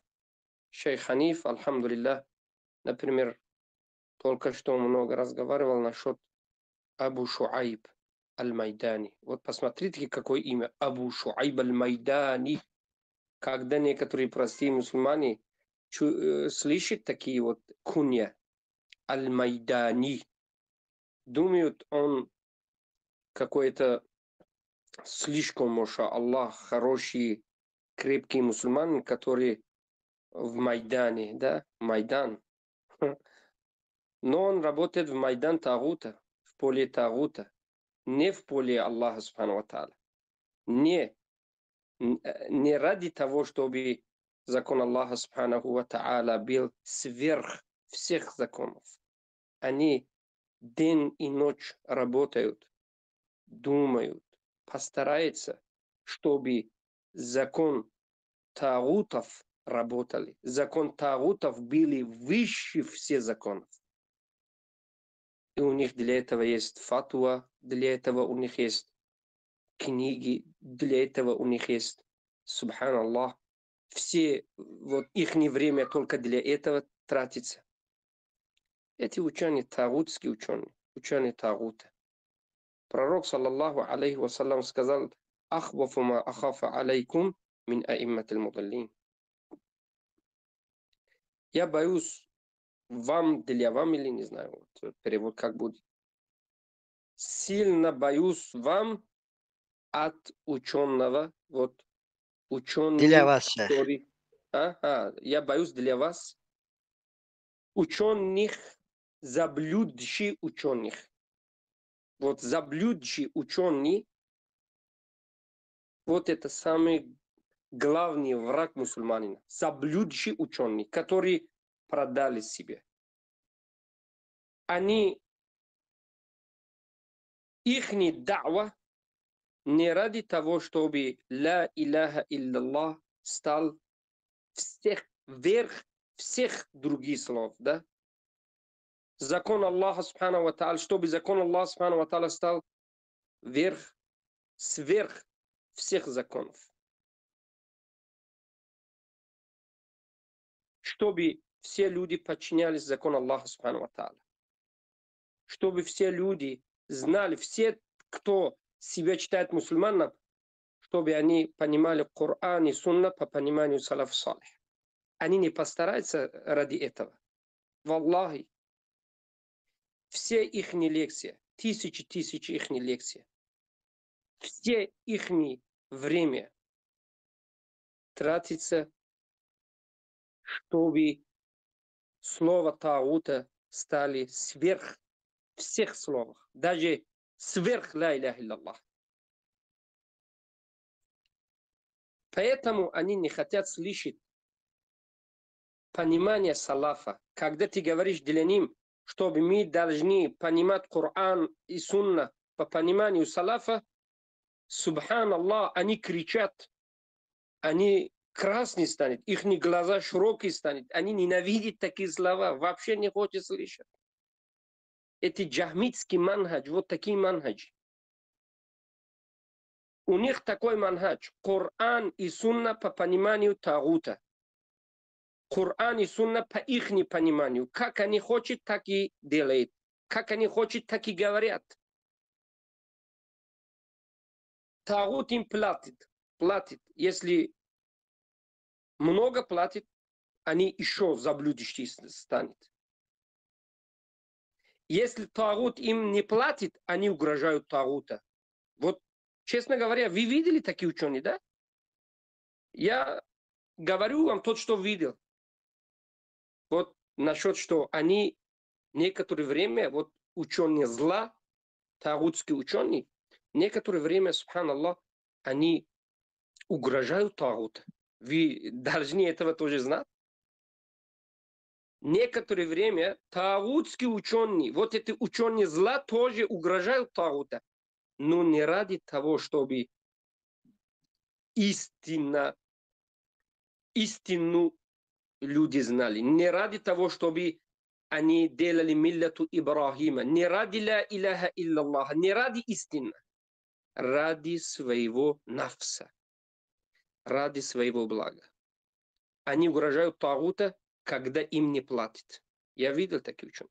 Когда им платят, каждый пятница в мимбар, в джум'a, перед джум'ой, они, субханаллах, такие слова, такие сильные поддержка, такие, субханаллах, худжа приводили, чтобы эти тагуты, эти не тагуты, они сами главные, они валюл амри, они хорошие, туда-сюда. Надо подчиняться. А когда тагут не платил им, они угрожали, говорили: вы должны знать, кто я такой. У меня такие многие слушатели. Если я один слово говорю, вы пух и прах будете. я держу их, вы должны знать. Вот такие словами он намек делает тагутов, чтобы они знали его место и платили. А простые мусульмане, субханаллах, не знают такие моменты. Не знают. Подчиняться ученым злам, подчиняться им. Вот когда эти ученые зла ради своих блага, ради своих нафс, громкие слова говорит или угрожает тагутов, да, некоторые моменты. Эти простые мусульмане говорят: маша Аллах, наш ученый, наш имам, Аллаху Акбар, говорит. Он думает, что вот наш ученый начинает истину говорить.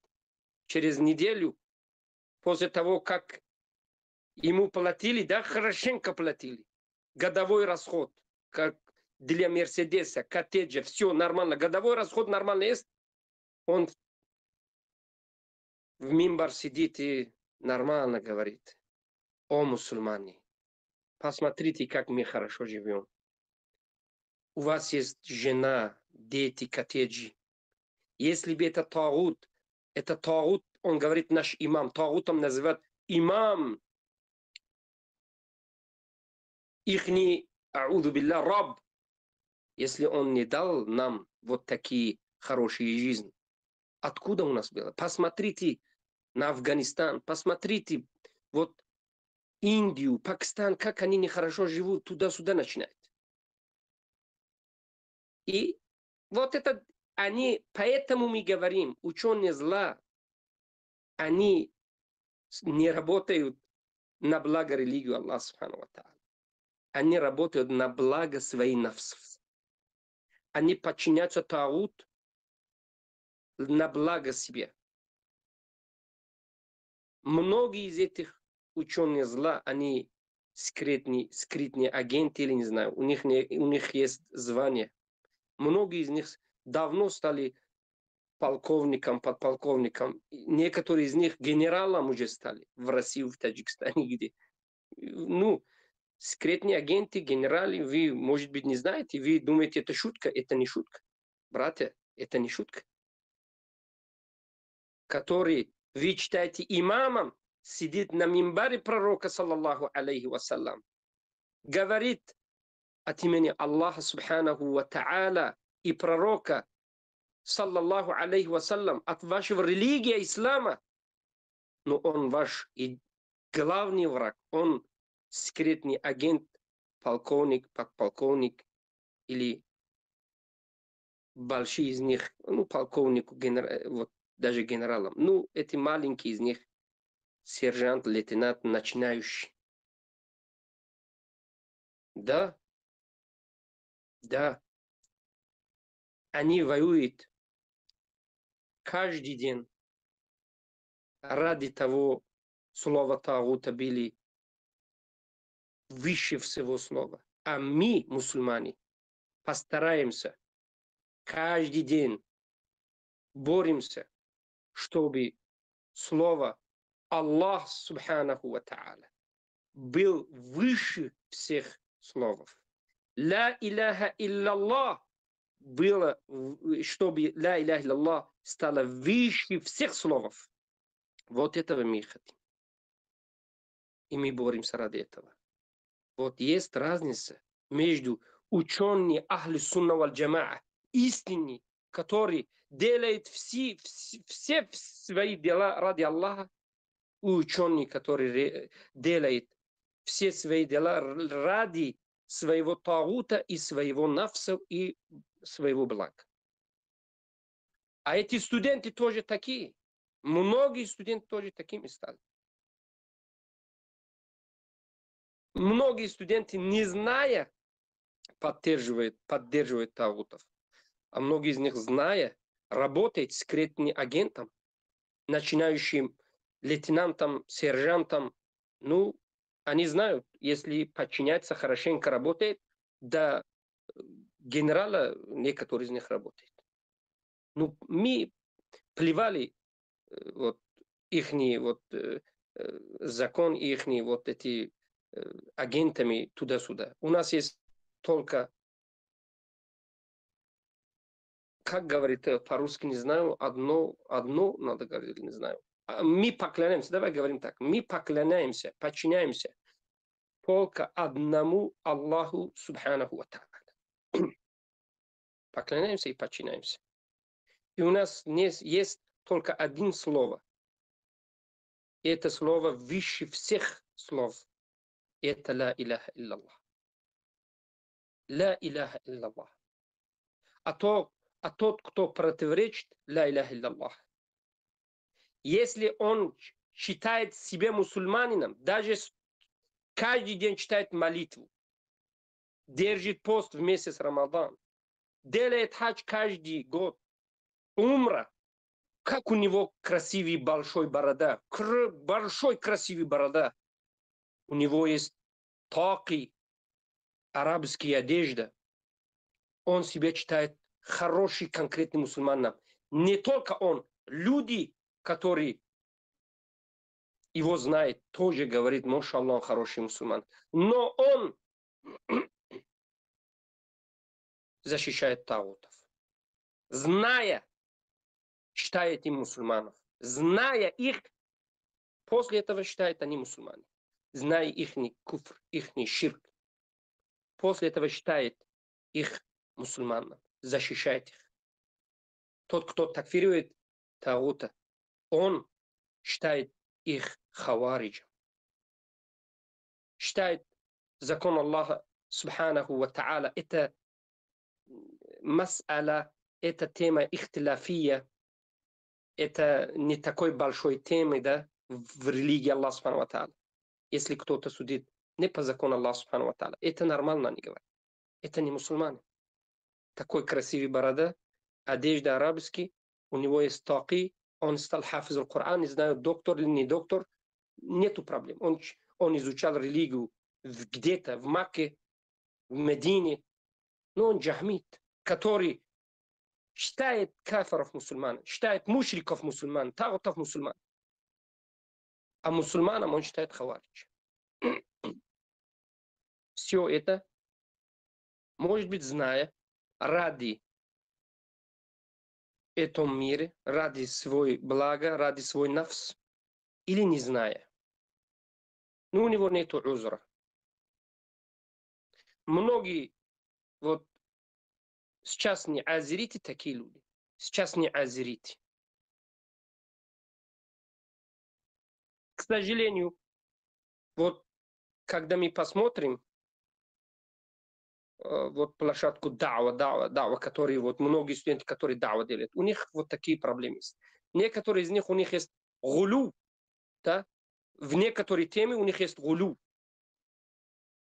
В некоторой теме они так сильно разговаривают, так сильно такфируют, а в некоторой теме они конкретно джахмитом стали так сильно, субханаллах. Для них нет разницы, да? Так сильно безразличие, как-то говорят. Некоторые из них стали слишком сильно ненавидеть некоторые вот джахмитские ученые, например, насчет асма ва сифат. Некоторые из них слишком насчет асма ва сифата стали, некоторые из них, да, нормально говорит, а некоторые из них уже стали гулатами, у них есть тасальсуль фит такфир. А ну в этом моменте они насчет таухид аль-хукма, у них ничего нету. Они считают, это не таухид аль-хукма, это простая тема.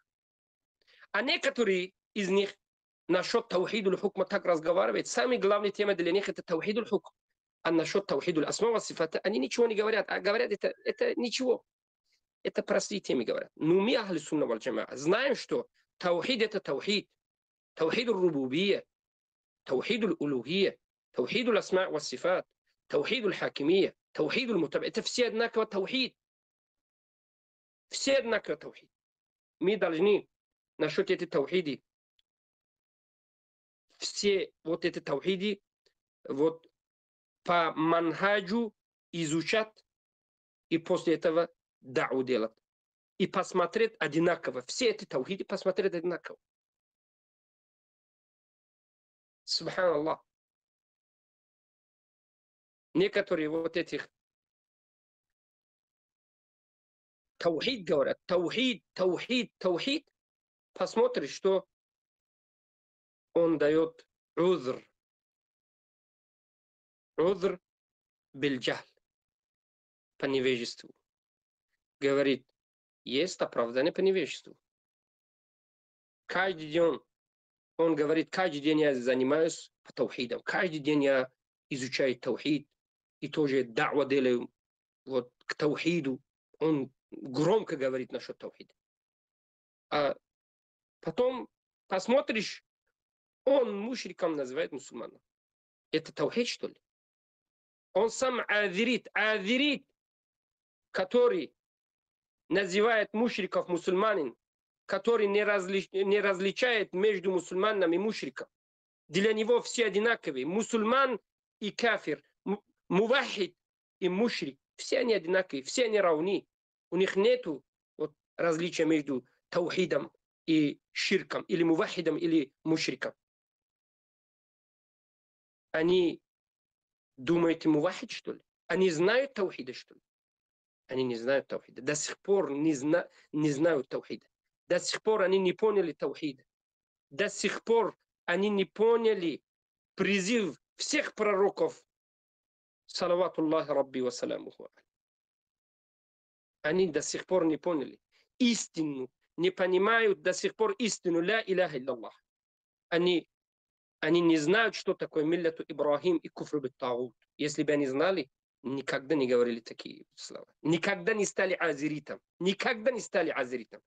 А, к сожалению, у нас тоже есть братья, которые насчет азиритов, насчет вот такфира тоже у них есть чуть-чуть, как говорится, вот, может быть, вот братья помогают мне насчет этого слова, да, чуть-чуть гулу делает, да? Это как называется, брат? Гулу по-русски. Через мерз. А? Через мерзство или как правильно? Через мерзство вот так, да? Чрезмерство. Чрезмерство. Чрезмерство. Через мерз? Чрезмерство. Преувеличивает. Чрезмерство. Чрезмерство, да. Чрезмерство. Вот у нас есть тоже такие ребята. Чрезмерство. Потому что они, когда увидели джахмитов, они ненавидели джахмитов по свою вот фитру. Они, когда изучали только сиру пророка, саллаллаху, жизнь пророка, саллаллаху, некоторые вот эти наши братья, у них нету знаний тоже. Они просто изучали жизнь пророка, саллаллаху. И вот в жизни пророка, саллаллаху, они изучали из жизни пророка, саллаллаху, что эти джахмити, которые называют мушриков мусульман, они неправильны. Просто. У них есть фитра, и у них есть только знание сира, жизнь пророка, саллаллаху. После того, как они увидят эти джахмити, которые играют с религией Аллаха, субхану ва тааля, когда хочет называть кто-то мусульманом, все мушрики у них мусульмане, все тагути у них мусульмане, они защищают день и ночь тагутов, мушриков. А насчет мусульмана они никогда не защищают мувахидов. Не дает узра к мувахиду. Если какой-то вот мувахид вот маленькая ошибка делает, они сразу сильнейшие слова делает, говорит, сильнейший бараат, даже такфир делает мувахидов. Ну никогда по ошибку даже не такфирует тагут. Я знаю вот джахмити, которые такфировали мувахидов, и после этого говорили, это по ошибкам. Даже такфир был умум, общий такфировали они. Общий мувахидов такфировали. Говорили, они чрезмерно туда-сюда и такфировали. Ну по ошибку даже никогда не такфировали ни одного тагута. Это что значит? Это значит, это не по ошибку они такфировали мувахид. Это значит, их не религия, это шайтанская религия, это азиритская религия. Азирити, они помогающие религии шайтана. Азирити, которые считают тагутов мусульман, они тоже помогают тагуту. Когда называешь тагута мусульман, тагут так радуется. Вот наш тагут в Таджикистане, например. постарается, чтобы люди думали, что он не только мусульманин, он самый хороший мусульманин в мире, который они вот сами говорят, вот эти ученые зла, тагутские ученые говорят, наш, вот, вал'аязу билля, наш, говорят, это тагут, наш имам, говорят, один из 500 самый лучший мусульман в мире. Каждый день они вот этого говорят. Почему? Потому что эти тагуты тоже хотят этого. Тагуты тоже хочет слышать, чтобы люди думали, что они мусульмане. Но этого мы не говорим. Никогда.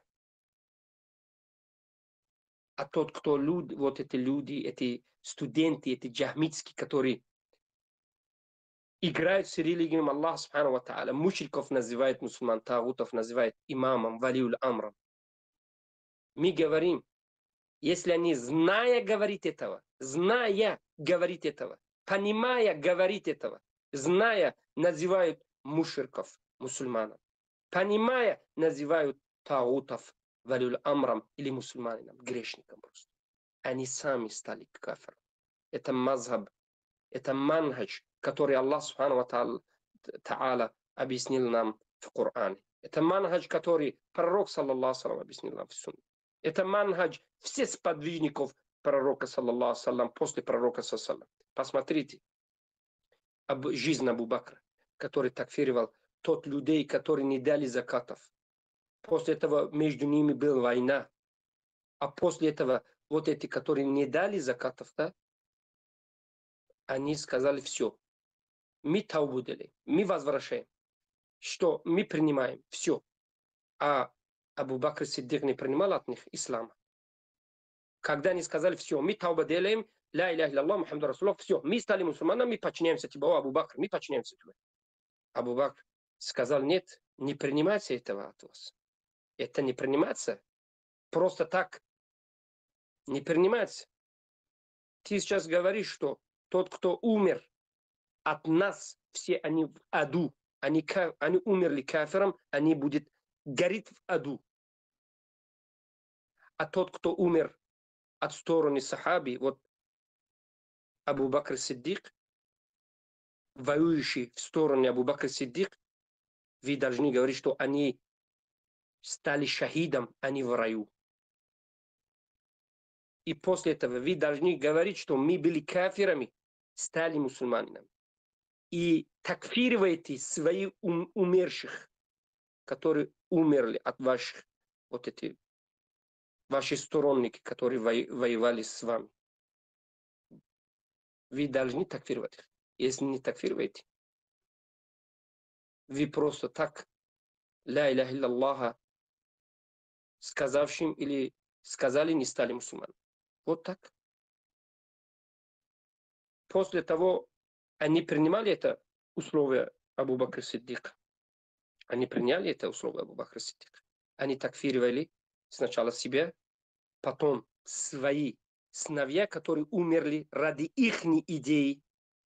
И они назвали, что вот эти, которые умерли ради нашей вот, идеи, да, воевая с Абу Бакром, против Абу Бакра. Они воевали против Абу Бакра, ради Аллаху. И умерли. Они умерли кафиром. И их место в аду. Они этого сказали сами. И после этого Абу Бакр Сиддик принял от них ислам, но их женщины и детей он не возвращал. Вот это вы должны знать. Читайте, братья. Вот это слишком сильный худжа насчет азеритов тоже. После того, как они стали мусульманами, Абу Бакр не дал им, их не возвращал их женщин и детей. После некоторых лет, после того, как умер Абу Бакр Сиддик, ради Аллаху, после некоторых лет, вот, который стал халифом Умар, ради Аллаху, после этого Умар, ради Аллаху, когда посмотрел, что они стали честным, хорошим мусульманам, после этого он возвращал. Это что значит? У нас есть многие доводы. Это значит, что сахаби всегда назвали мусульманам мусульман, кафир и кафир. Никогда они не посмотрели одинаково. никогда не называли мусульмана кафир. Вот мы должны этого тоже знать. Никогда нельзя называть мусульман кафир. Это тоже грех. Некоторое время это куфр. В наше время есть хавариджи, молодые, не знающие, джахили, хавариджи, которые общий такфир делают. Всех мусульман, которые есть в мире. Только он один и его два друзья. 16 по 17, 20-летние молодые, которые даже не смогут читать Коран, они такфируют весь мир. Говорят, что тот, кто читает молитву, говорит ля иляха илlallah, и он живет где-то вот в Даруль Куфре, он кафир. Это хавариджи тоже есть такие. Не читает по захиру, не дает хукм по захиру людей. Например, мы говорим ахлю сунна валь джама, когда мы увидим людей, которые читают молитву, говорит ля иляха илlallah, и мы не знаем их акида, и мы не увидели у них куфруль акбар, большой куфр или большой ширк, мы не такфируем такие люди. Мы говорим, что у него есть молитва, у него есть ля иляха илlallah, мы их не знаем, их акиду не знаем, и мы у них не видели ширкуль акбар, куфруль акбар, большой ширк и большой куфр, мы не такфируем, говорим, это мусульмане. Ну, все мы знаем, что есть два вида мусульман. Мусульман аль-хакики, истинный мусульман, и мусульман аль-хукми, которыми мусульман по захиру, по виниш, по-русски, по захир, забил я, Внешность. Внешность. Вечность, да. Внешность, да. Поэтому, баракаллаху фикум, есть такие люди, тоже хавариджи. Тоже есть такие люди, которые такфируют без худжат, которые такфируют без доказательства. У них нету. Они тоже не подчиняются Корану и Сунна. Аллах субхану ва тааля сказал, это муслим. فَإِنْ تَابُوا وَأَقَامُوا الصَّلَاةَ وَآتُوا الزَّكَاةَ فَإِخْوَانُكُمْ فِي الدِّينِ. Если мушрики тауба делают, говорит, что я бросаю ширка, я стал мусульманом, ля иляха илlallah, Мухаммад Расулуллах, говорит, и после этого он читает молитву и дает закат, когда у них есть вот деньги или имущество. Они ваши братья. Мы их сердце не знаем и не обязаны их знать. Это не наше дело, их сердце. Мы по захиру даем хукм. А в судный день Аллах субхану ва тааля по их внутри, по их сердцу дает хукм. Это Аллах субхану ва тааля вот этот закон сам поставил. А хавариджи не принимают этот закон. Закон Аллаха субхану ва тааля. Не принимают эту религию Аллаха субхану ва тааля. Они говорят, нет. Мы не принимаем по захиру. Они такфируют мусульман. А в другое место есть джахмити. Напротив хавариджи есть джахмити. Джахмити наоборот. Вот хавариджи такфируют весь мусульман, а джахмити называют все мушриков мусульман. Мы, ахли сунна валь джамаа, средин. Стоим в середине. И должны стоять в середине. Но без знания держаться в середину, это слишком тяжело. Братья, в нашем время, который каждый день есть новые фитна, новые шубхати. Вы должны знать религию Аллаха субхану ва тааля, должны изучать религию Аллаха субхану ва тааля, чтобы не стали заблудшие, чтобы не стали хавариджам или джахмитом. Почему? Почему мы говорим, чтобы не стали хавариджам и джахмитом? Потому что все люди, все мусульмане, вот особенно молодые мусульмане, хотят, чтобы он знал религию Аллаха и чтобы он смог разбираться. Да? Все хотят это. Все хотят, чтобы они знали религию Аллаха и разбираться, и чтобы он знал, кто кафир, кто мусульман. Это все хотят, валлахи. Даже тех, кто для тех, кто не нравится, вот тема такфира, они тоже думают этого. Они тоже постараются, чтобы знать, кто кафир, кто мусульман. А что случается? Если без знания они, вот эти люди, которые не знают религию Аллаха Субхану ва Тааля, не слышат и не принимают учения Ахлю Сунна валь Джамаа, но они хотят, чтобы разбираться по-быстрому эту тему. Вот эти слишком тонкие темы, они хотят разбираться по-быстрому, да? Не изучая религию, не сидя в уроках, не слушая уроках, не читая ничего. Одним мигом, в одном день они станут как ученые разбираться. Молодые люди мы разделяем на два части. Люди, которые любят мир, вот как говорим, это дунья, да, это мир. Любит работу, любит жизнь, вот, детей, машину, дом, такие моменты. Для них подходит джахмитский мазхаб. Они по-быстрому говорят, что все мусульмане, зачем разделять люди?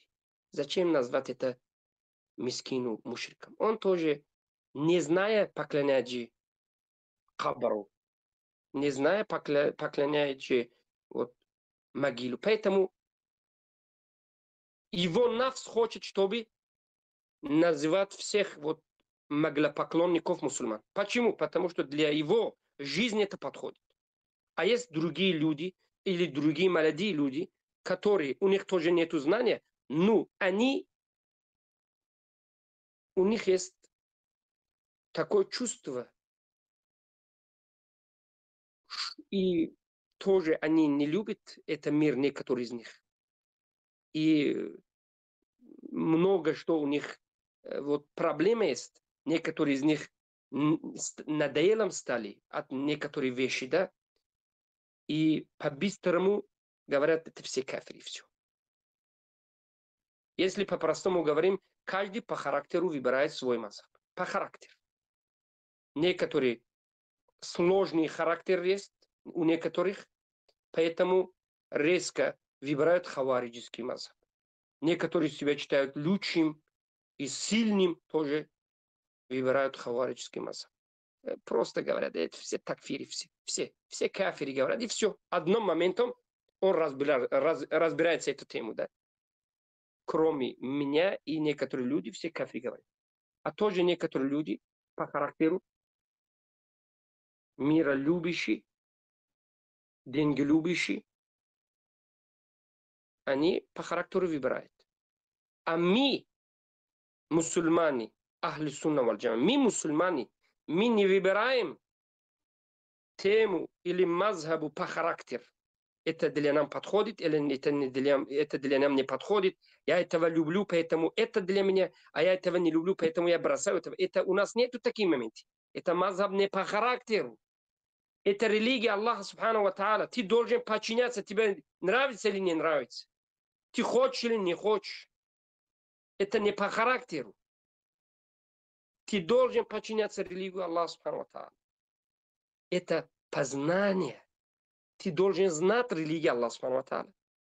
И после этого подчиняться. Сами'на ва ата'на. Слышали и подчиняли. Слышим и подчиняем. Поэтому вот эти молодые люди, вот эти молодые наши мусульмане, братья, должны сидеть, должны слушать и должны читать. От кого? Джахмитов? Нет. Хавариджитов? Нет. Ахлю сунна валь джамаа. Они должны знать, они должны постараться, чтобы знали истину. Они должны делать дуа каждый день. 100 раз делать дуа Аллаху Субхану ва Тааля, чтобы Аллах им показал истинный путь, чтобы они не стали заблудящие люди, не стали хавариджем или джахмитом. Проблема в том, что сейчас многие, кто называют себя мусульманами, для них вот искать истину, это они этого не хотят как-то. Или не постараются. Они не постараются найти истину. Многие из них, они уже говорят, все, зачем нам искать? Многие из них, может быть, говорят, что вот это студент наш, это кавказец, я тоже кавказец, поэтому я этого слушаю.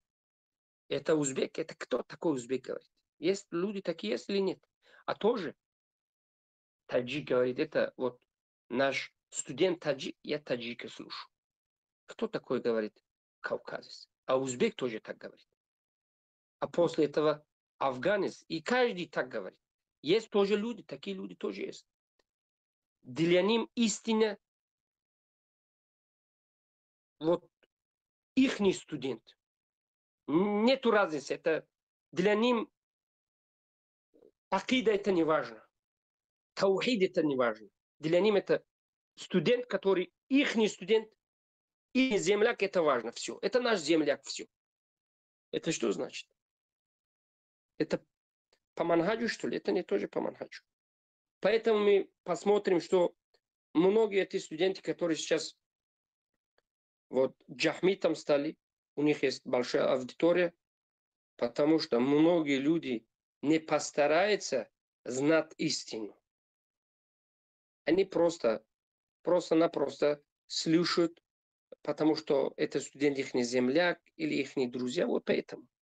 Но мы, ахли сунна валь джамаа, должны искать истину, должны изучать, должны знать. И после того, как ты знаешь, после этого будешь разговаривать в вечном теме. Вот именно в тонкой теме такфира. Ну, ты должен знать, что назвать мушриком, назвать мушриком, это не тонкая тема. Это не тонкая тема. Назвать тагутом, это не тонкая тема. Такфировать мушриков, тагутов, это не тонкая тема. Это ясный, один из самых больших тем. Требование ла иляха илляллаха. Куфр бит тагут. Не читается куфром бит тагут, если ты не такфируешь тагутов. Вот эти студенты, которые говорят, мы десятилетием занимаемся вот насчет таухида, занимаемся давой. После того посмотришь, защищают, только их работа защищает тагутов. Зная Эрдоган, они говорят, что он мусульманин. А тот, кто его такфирует, его называют хавариджем.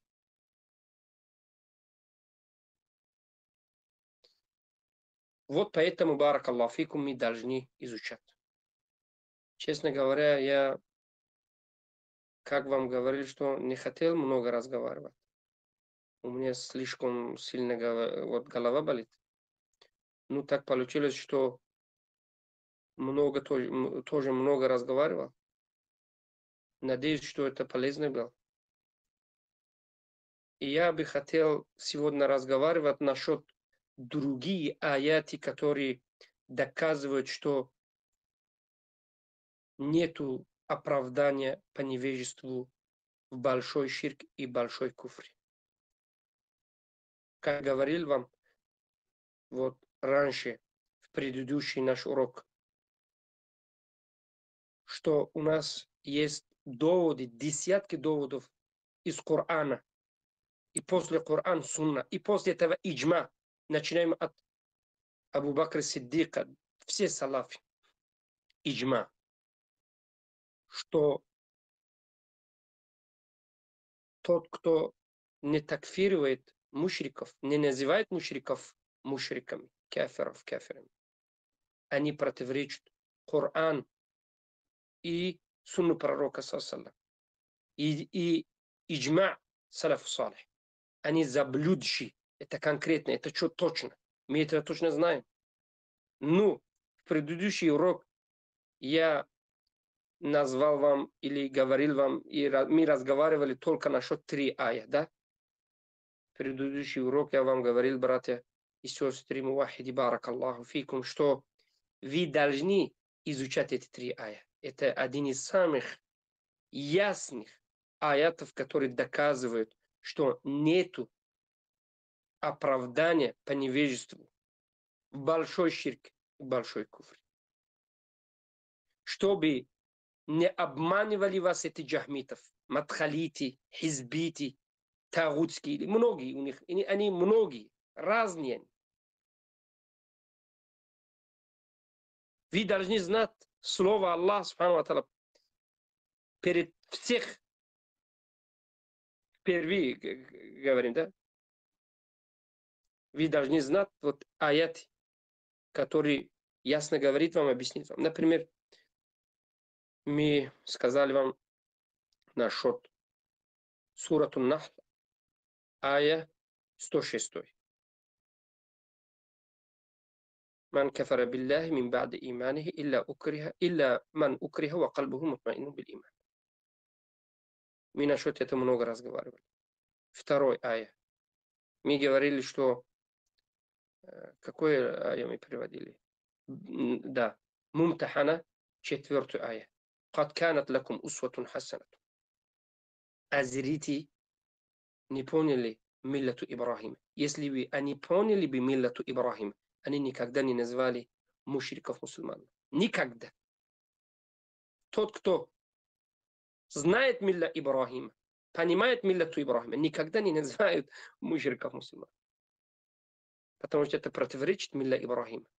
Миллату Ибрахим — это ясно, конкретно Аллах субхану ва тааля объяснил этого. Это слишком ясная тема. Куфр бит тагут, иману биллах. Это миллату Ибрахим. И куфр бит тагут, ая суратул Бакара, 256 ая, который Аллах субхану ва тааля ясно говорит. И другие аяты насчет куфр бит тагута, которые я вам говорил, все, что все призывы пророков были насчет этой темы. Аль-куфр бит тагут, иману биллах. Все пророки называли мусульманам тот людей, которые подчинялись им и ихним вот шариатам, который Аллах субхану ва тааля для них отправил, а назвали мушрикам кафрам, которые не подчинялись пророков и вахь, и слово Аллаха субхану ва тааля. Это всегда так было. И вот так остается. Никогда ни одного пророков Аллаха субхану ва тааля, никогда не называли мушриков мусульманам и не говорили, что они не знают это оправдание. Они не дали оправдание по невежеству. Ширкул акбар, куфр акбар.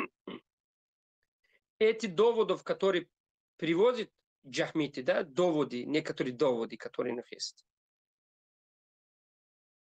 Некоторые из этих доводов, эти заифи, недостоверные. Некоторые доводы есть в Коране и Сунне, да, это правильно, но это их непонимание от этого аята или хадиса, это неправильно. Джахмити неправильно поняли некоторые аятов и некоторых сунна, потому что они понимают Коран и Сунна по-своему, не по пониманию салаф салих. Вот это проблема. Что разница между нами и джахмитов? Джахмиты понимают Коран и Сунна по-своему, мы понимаем Коран и Сунна по пониманию салафа. Вот это разница. Это вот один разница между нами. Мы ахлю сунна, а джахмити, азерити. Они каламити, да, акланити. Только себя чувствуют, себя называют самым лучшим. Они призывают нас, чтобы мы подчинили их непониманию. Не понимание салаф, а салих. Их вот эти дураки. Их дурацкие понимания. Джахмитские понимания. Мы никогда не подчиняемся. У нас есть, как говорили, доводы. И еще есть доводы. Много аятов, которые ясно подтверждает, что нету оправдания по невежеству большой ширк и большой куфр. А эти азерити заблудшие. Азерити заблудшие. Мы должны этого знать.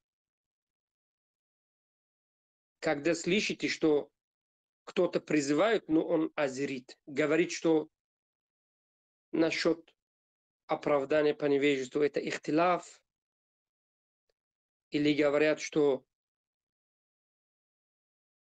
тоже они говорят, что я не даю оправдания по невежеству. Ну, ученые, которые оправдают по невежеству, они тоже ахли сунна.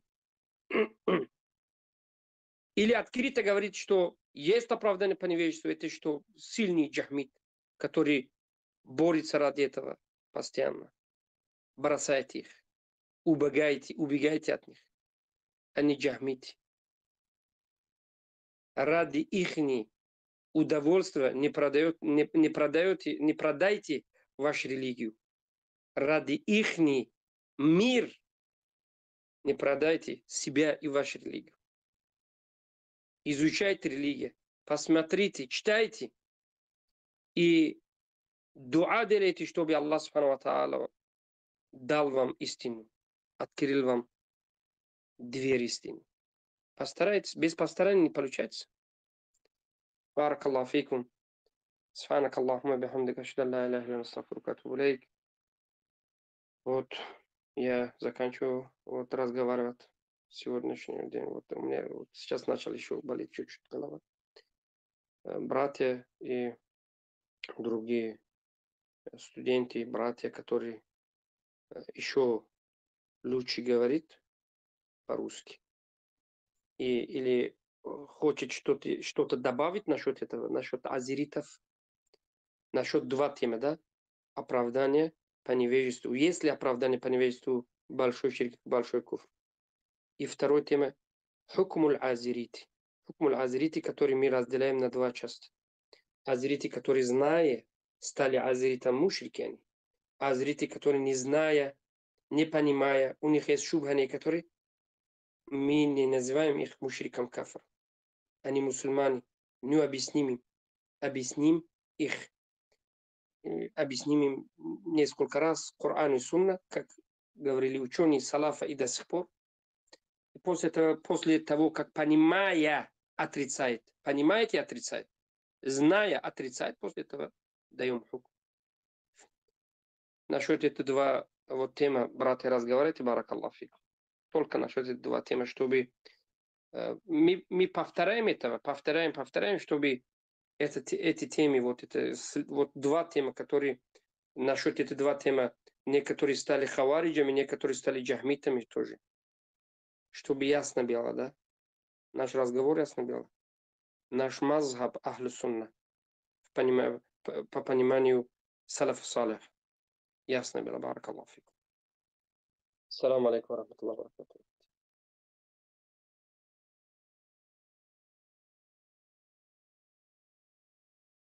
وعليكم السلام ورحمة الله وبركاته. جزاك الله خيرا شيخ. بارك الله فيكم.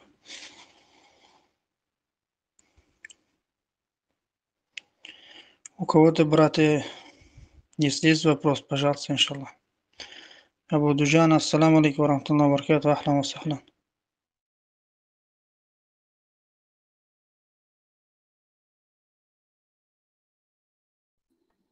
وعليكم السلام ورحمة الله وبركاته. الحمد لله بخير. كيف أنتم؟ الحمد لله جزاك الله خيرا брат. بارك الله فيك. Как у вас, брат? Все хорошо, братья, которые знаете, все у них хорошо? Баракаллаху фикум.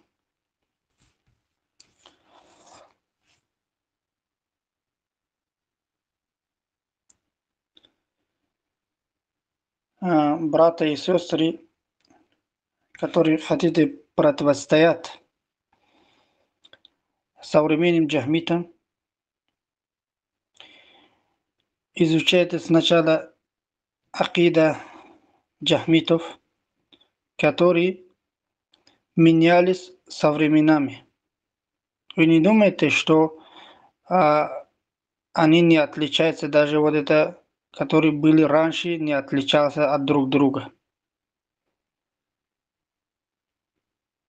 Они во время салафа тоже отличались. Баракаллаху фикум. И менялись. Когда не смогли привести довод против Ахли Сунна валь Джама, всегда меняется Ахлю Зайф. Заблудшие секты всегда меняется.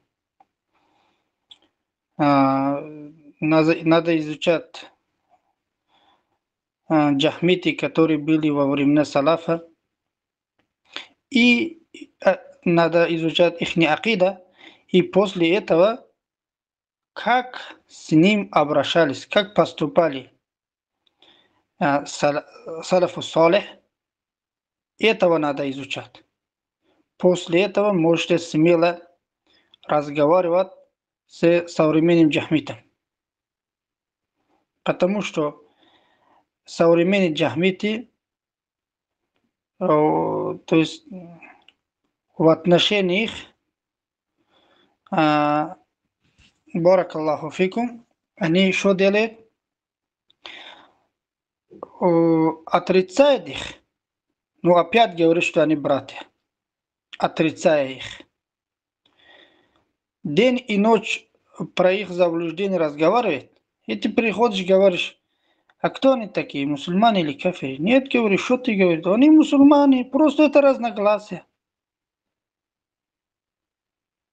Как будто это насчет мустахаба они разговаривают. Насчет мубаха как будто разговаривают. Или мандуба. Не отвечает. И когда говоришь, что они являются кафирами, вот далиль, вот худжа, вот понимание салафа, сразу начинает обвинять тебя в том, что ты хаварич, ты кляву нар и так далее.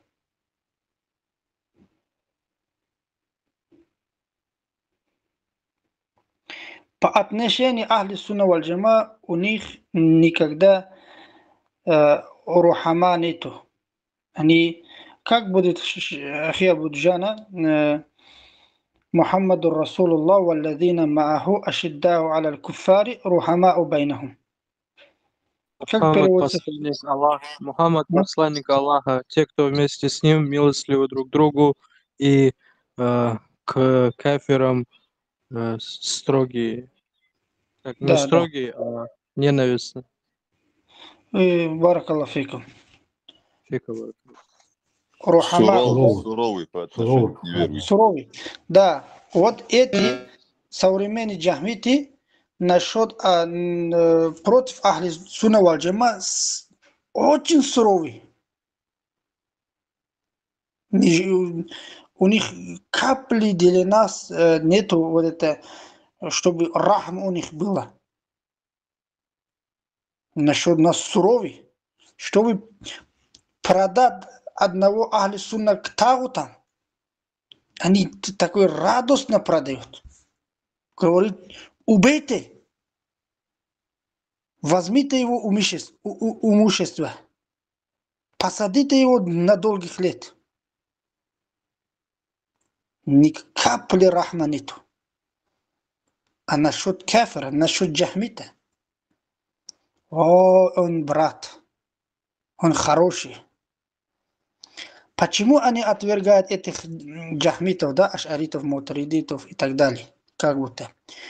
Они не для того, чтобы они являются в куфре, в ширке. Ну, таким образом делят себе имена, чтобы люди, простые люди, уважали, их кормили.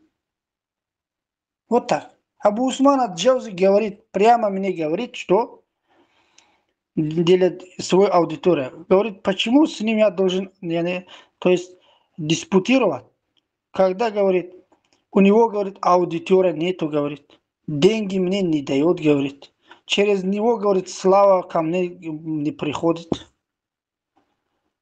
Зачем мне, говорит, разговаривать? Я не знаю, те, которые его слушают после этих его слов, как можно его еще слушать. Потому что когда мужество из среди мусульман потерялся, знаете, когда появился акида джахмитов. Слово гордость, мужество не останется, когда приходит акида джахмитов, акида азеритов. Эти братья мушриков. Те, которые поклоняются тагутам. Мужество, гордость не остался. И подлого считают люди сейчас, что хороший очень. Доброжелательный. А доброжелательного считает суровым. Как враг себе принимает.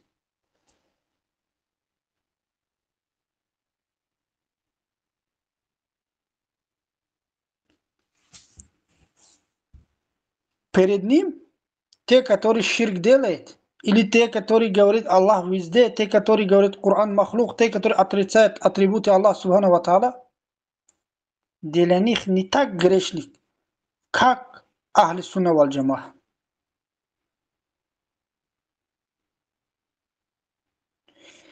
Они враждуют с кем, знаете? Сейчас у них мода. Ты ход, отвергай его акида.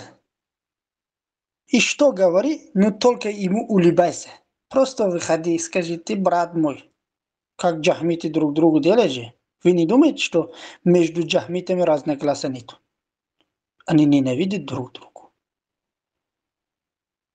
Потому что Аллах говорит, что вы думаете, что у них сердца сплоченные, но на самом деле, говорит, кулубихим шатта, не сплоченные. У них в кальбе есть разногласия. Они не вместе. Аллаху акбар. Это Аллах сообщает нам. Вы думаете, что они сплоченные, но, говорит, у них в сердцах нету сплоченных.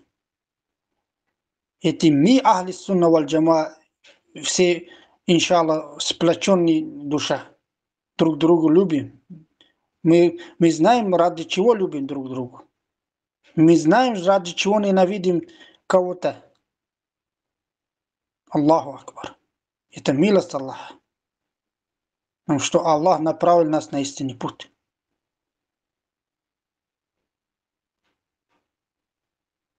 Алхамдулилlah, различаем между истиной и ложью.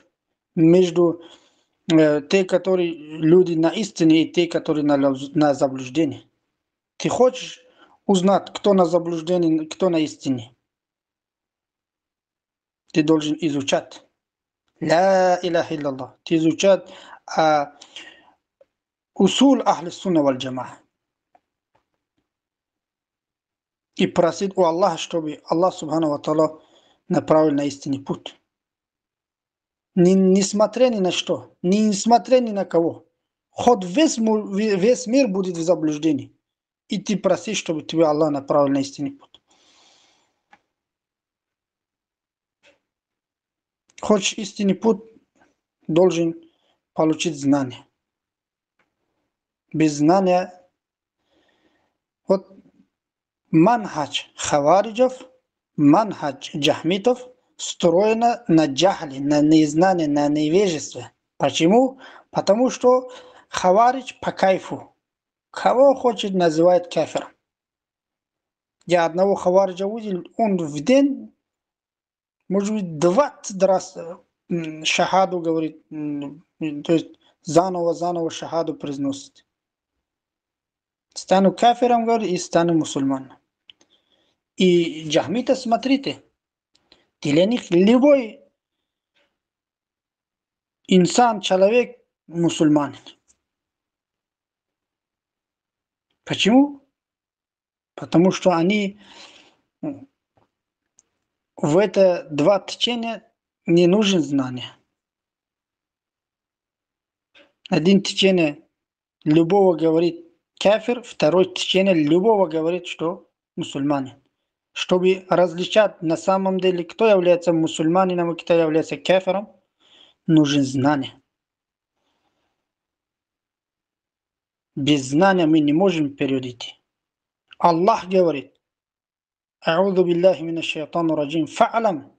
Знай, говорит, аннаху ла иляха илляллах. После того, как узнал, что такое ла иляха илляллах, вастагфир ли замбика, после этого прощение проси у меня. Аллах говорит.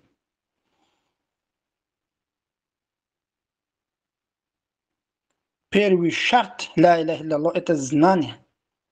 Знание в чем? В чем призывает ла иляха илляллах? Что требует ла иляха илляллах от нас? Чтобы мы были из числа мусульман. Для чего Аллах не спасал пророков? Барак Аллаху фикум.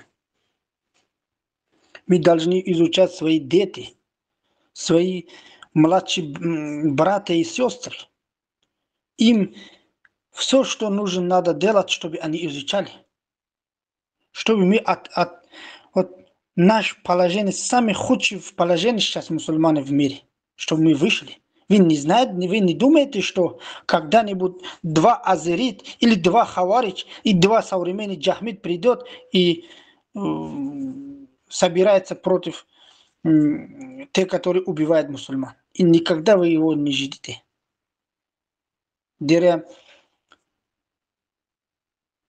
Чтобы поднимался ла иляха илляллах, они не стараются. Для них вот это живот самое главное. Наполняется у них, они рады на это. Для этого живота сколько-то эти причины становятся они везде, в Кавказе, в Таджикистане, в Узбекистане, в Туркменистане, везде эти тавоты. Как задерживает мусульман? Через эти азериты, через современные джахмиты. Почему? Потому что в современных джахмитов работа на тагутов не является куфром. Не является куфром. В современных джахмиты говорят, тот, кто отвергает тагутов, тот хаварич килабунар. И радостно продает нас. Знаете своего врага? Вот это Мухаммад Клятильский. Он настоящий черт, который на его лице просто улыбается. Улыбая, говорит куфру акбар, ширкуль акбар. Улыбая, призывает к джахмизм. Сатана тоже сказал, шайтан тоже говорит, «Вакасамахума инни лакума насих». Я клянусь вам, что говорил Адам и Еву, он клялся и говорил, что клянусь, что я для вас хороший наставник. Приближайтесь к этому дереву. И он не пришел, сатана, и не ругал их. И наоборот сказал, что клянусь, я для вас хороший наставник. Не насих. Аллаху Акбар. Первый раз вот так обманул. Адам алейхиссалам. Вы не смотрите на то, который красиво говорит, красиво улыбаясь. Улыбая призывает к джахмизму. Улыбая к тому, чтобы мусульмане убивали друг друга. Возвысили тагутов. Убили мусульман. Изъяли имущество мусульман. Унижали мусульман. Вот этого черта, как люди смотрят, я поражаюсь. Как можно этого шайтануль инси, человек, сатана в облаке человека, паразит, настоящий убийца, любит кровь мусульман. Я поражаюсь, как не понимают люди сейчас, называют себя мусульман. Почему? Потому что отдалялись от знания, отдалялись от истины ля иляха илляллах. Но те, которые брата узнали, мы должны день и ночь, должен трудиться ради Аллаха. Мы получаем свой удел от Аллаха, или в этом мире, или в ахирате. Многие ученые, призывая, может, не увидели, что как их поддерживает. Например, Ибн Таймия, рахималлах, его убили. Он умер в тюрьме. Но сейчас сколько людей? Миллион людей говорит рахимахуллах, рахимахуллах.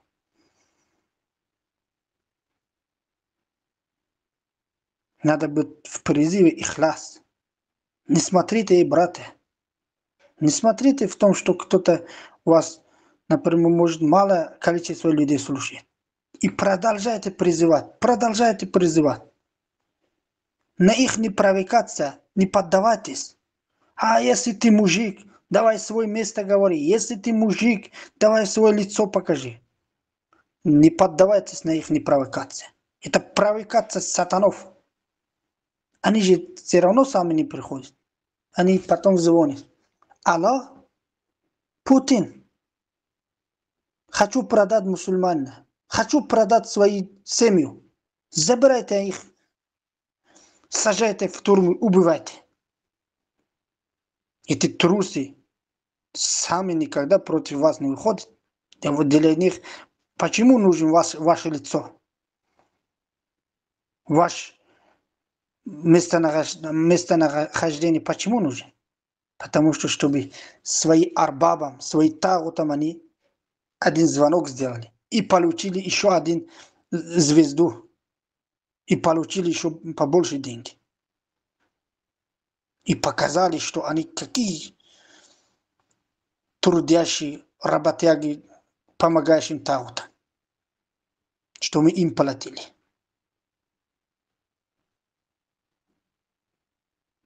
Давайте вместе, брата, вместе будем призывать эти те, которые называют себя мусульманами. Но заблудились из-за того, что отдалялись от знания. Изучаем и будем изучать. Сами изучаем и будем преподавать другим. Хоть один ая. Только правильно надо донести. Баракаллаху фикум.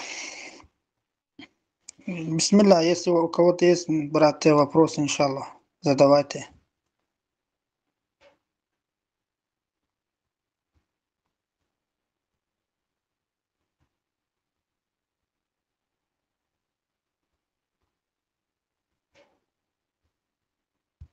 Те, братья, у кого есть знания, вы должны начинать немедленно.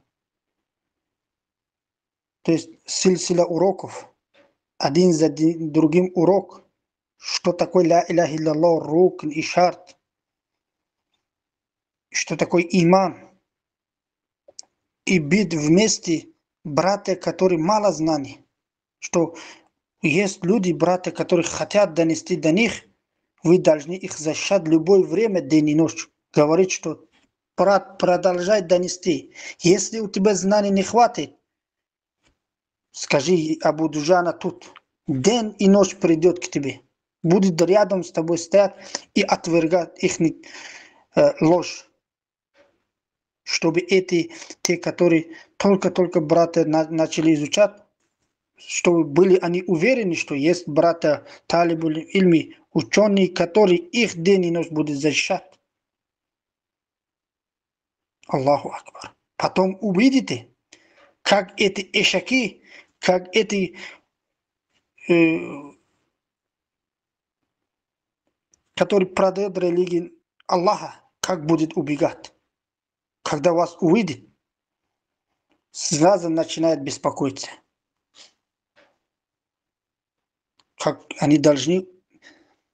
Наш враг, основной враг сейчас. Вот эти современные джахмиты. Представьте, у тебя компьютер есть, хакер его взломал. Компьютер физически у тебя на руках. Но морально он в пользу тебе не работает. Ты кнопку назад нажимаешь, он вперед идет. Почему? Потому что его мозг взломали. То же самое, братья. Физически многие говорят, что я мусульманин. Но в голове они кому служат? Мусульманам помогают или кафирам? Кафирам помогают. Почему? Потому что взломали его хакеры.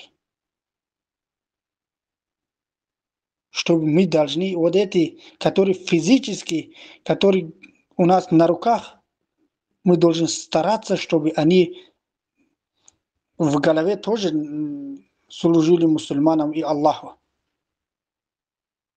Понимаете? Тысячами, говорит, и мы мусульмане. Но они морально кому помогают? Своему врагу. Не зная, сами они не знают, что они помогают своему врагу. Не так ли, братья?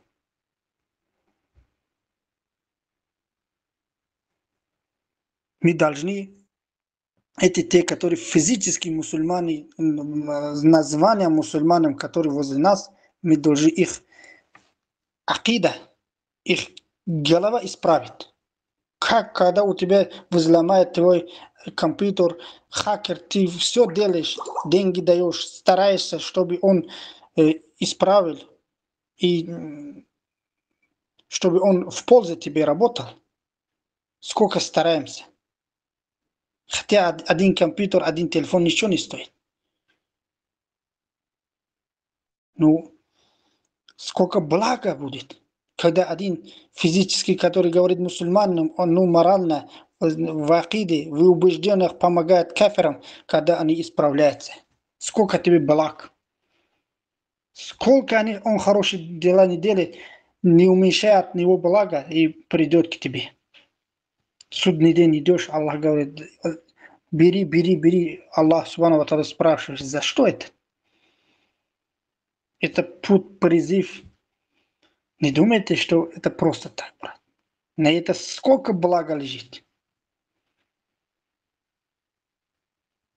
Ради ля иляха илляллах, сколько людей умерли.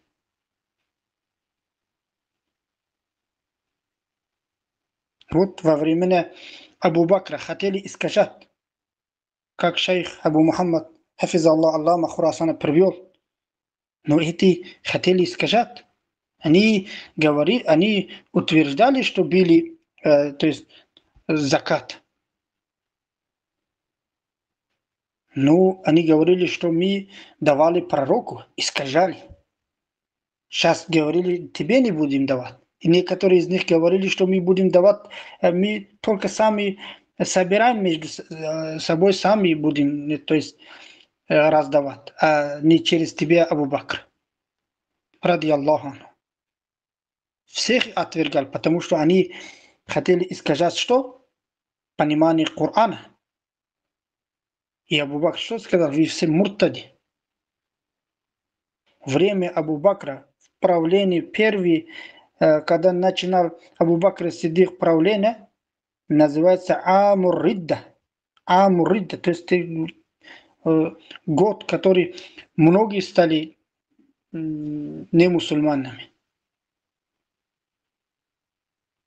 Вышли из луна ислама. Абу Бакр Сиддик с кем воевал? Те, которые себя называли мусульманами. Мани'у закат. Они ширк не совершали. Они просто хотели искажать Коран. И Абу Бакр Сиддик, ради Аллаху анху, им не давал искажений. Если вы так будете понимать, тогда вы становитесь кафирами. Ваше понимание куфруль акбар вас выводит из ислама. И вы стали муртадами. И сражался с ним. До тех пор, пока они сами не убеждались, тауба не делали. Сами говорили, что мы были муртадами, мушриками. Баракаллаху фикум. Субханак Аллахума бихамдик, ашхаду ан ла иляха илля анта, астагфирука ва атубу илейк. Иншаллах, другие машайхи поговорите. Баракаллаху фикум. Шейх Ханиф, шейх Абу Халима. Баракаллаху фикум. وفيك بارك الله الشيخ أبو عبد الرحمن حفظك الله. بارك الله فيكم братья и сестры единобожники. Сегодняшний еще один сомнение, которое они распространяют, шубху. Самый большой шубха – это баракаллаху фикум. Они не разделяют название с мучением. Они приводят азерити некоторые аяты. Они этот аяты довод для чего? Для наказаний, для мучений.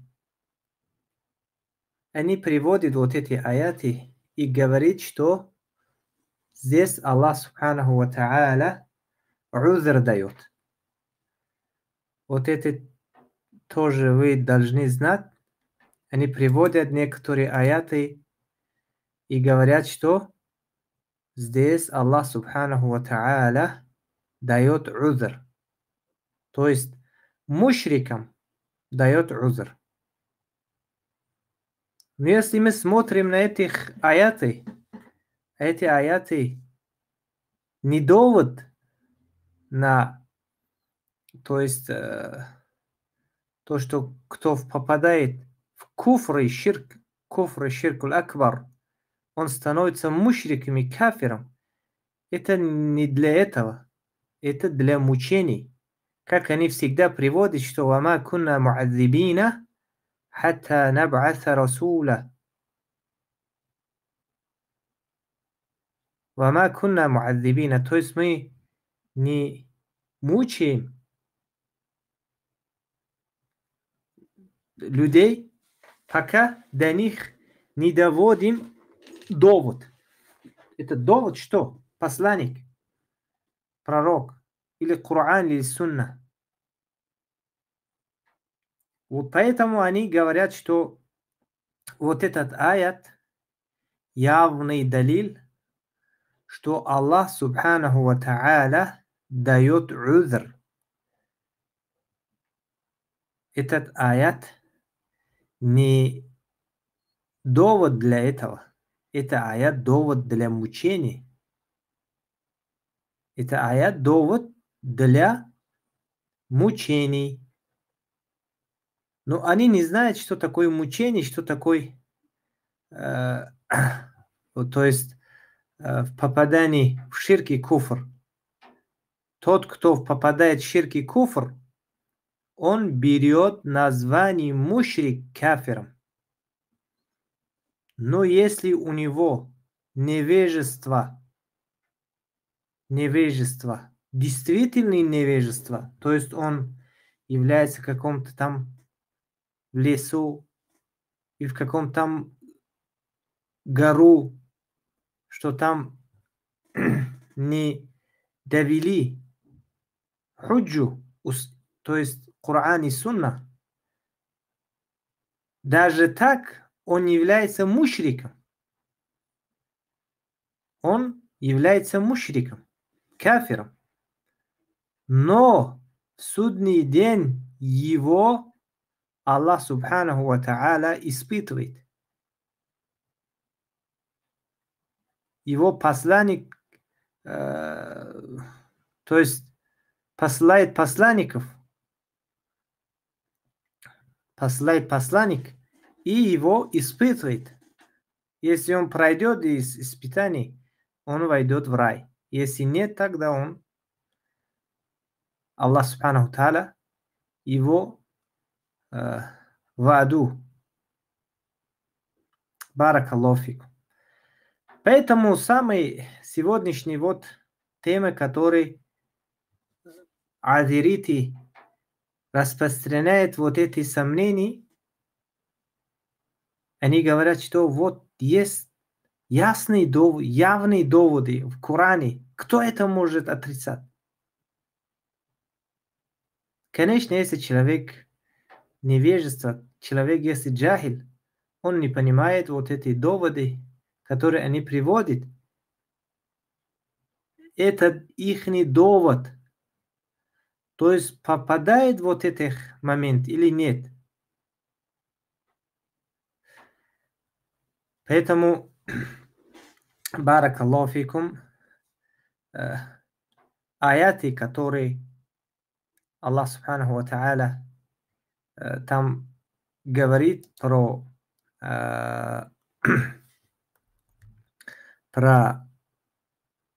те люди, которые они были, баракаллаху фикум, мушриками.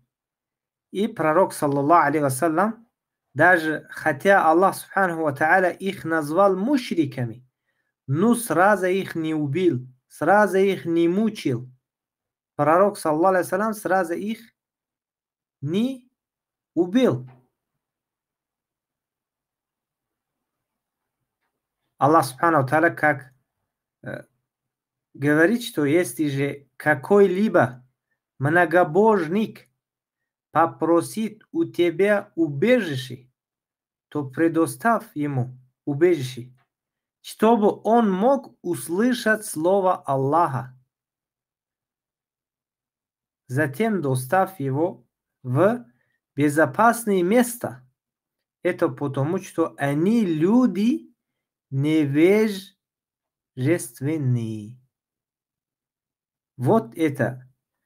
Аллах Субхану ва Тааля назвал их многобожниками еще до того, как они услышат его слово, то есть Коран.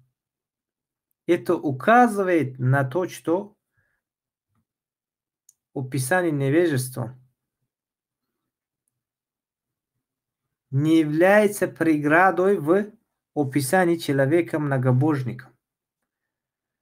То есть человек впал в куфр и ширкуль акбар, он является мушриками, хотя он является невежеством. У него нет знаний по этому поводу. Но Аллах Субханаху ва Тааля сразу вот этот человек сразу мучит или нет? Вопрос вот здесь. Для мучения есть удра. Пока не донести довод до него, нету мучения. Это тоже махаллюл хиляф, но баракаллаху фикум, некоторые ученые говорят, что даже его не испытывает, и он сразу войдет в аду. А некоторые ученые говорят, что нет, его испытывает, как переводится в тафсире вот это «Вама кунна му'адзибина хатта наб'ата расула» в тафсире Ибн Джарир Табари. Баракаллаху фикум. Ну, это как, субханаллах. Каулу раджих это, баракаллаху фикум, это те слова ученые, которые они говорили, что он испытывается. Здесь уляма, неждийские ученые, они тоже, у них убеждение тоже так. Поэтому вот сегодняшние адириты, они берут аяты, там, баракаллаху фикум, в суре Таха. Сура Таха есть. Этот аят берут. И то, что я вам сейчас читал, «Вама кунна му'адзибина», сура Исра, 15 аят, да? Там они, уповая на этих аяты, они говорят, что вот эти аяты довод для людей невежества, которые они сделают ширк, они с этими их оправдывают. Теперь вы поняли, что между аятами, которые Аллах Субханаху ва Тааля там сура Нахл говорит, что «Ман кафара биллахи мин ба'ди иманихи илля ман укриха». Некоторые из них, из этих адириты, они говорят, что пусть, то есть они намекают на нам, говорят, что пусть они приводят один довод, что Аллах Субханаху ва Тааля сказал мусульманинам, который попадает в ширк с невежествами. Но они еще, у них есть такое сомнение, которое говорит, что те аяты, которые ниспослан, там сказано, что этот невежественный человек мушрик, тот невежественный человек мушрик, это является не для мусульман, которые попадают в ширк. Это довод для тех мушриков, которые они изначально были мушриками. Вот видите, у них какие то есть шайтанские сомнения, шайтанские шубхи, они так распространяют, даже если у человека нету знаний, он сразу попадает в их шубх сомнений. Если кто-то не разъясняет, кто-то не объясняет вот этих, кто знает, что такое баракаллаху фикум, мучений и что такое название. Это, то есть, как ученый называет аль-асма валь-ахкам. Название и хукмы. Баракаллаху фикум. Вот это аят сура Нахл и 106 аят, это явный далил. Хотя они говорят, что эти аяты, которые вы приводите, это является для мушриков асли, кафиров асли. То есть асли это в основу он был мушриком. Он был иудеем, христианом и многобожником. В основу. Изначально, то есть перед религией. У него религия то есть изначально был другой. Они так говорят. Если так, тогда мы читаем сейчас вот этот аят. На это они что скажут? Аллах Субханаху ва Тааля говорит: «Ман кафара биллахи мин ба'ди иманихи илля ман укриха ва кальбуху мутмаиннун бил иман».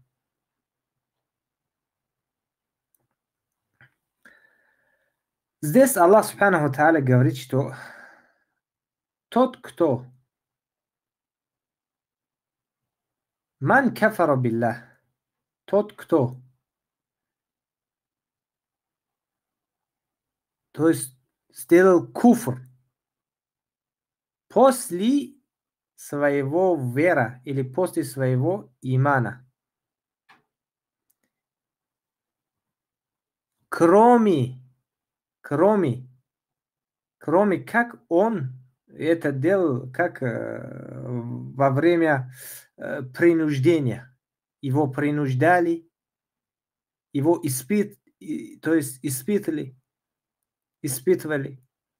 Он не мог терпеть вот это, как на этот тафсире приводится Аммар ибн Ясир. Аммар ибн Ясир, который его испытывали, и он не мог терпеть, и сказал некоторые слова куфра, но он, то То есть в его сердце покоилась твердая вера. И это время пророк, саллаллаху алейхи вассалям, не такфирил. То есть это во время икрах человек не становится мушриком, кафиром.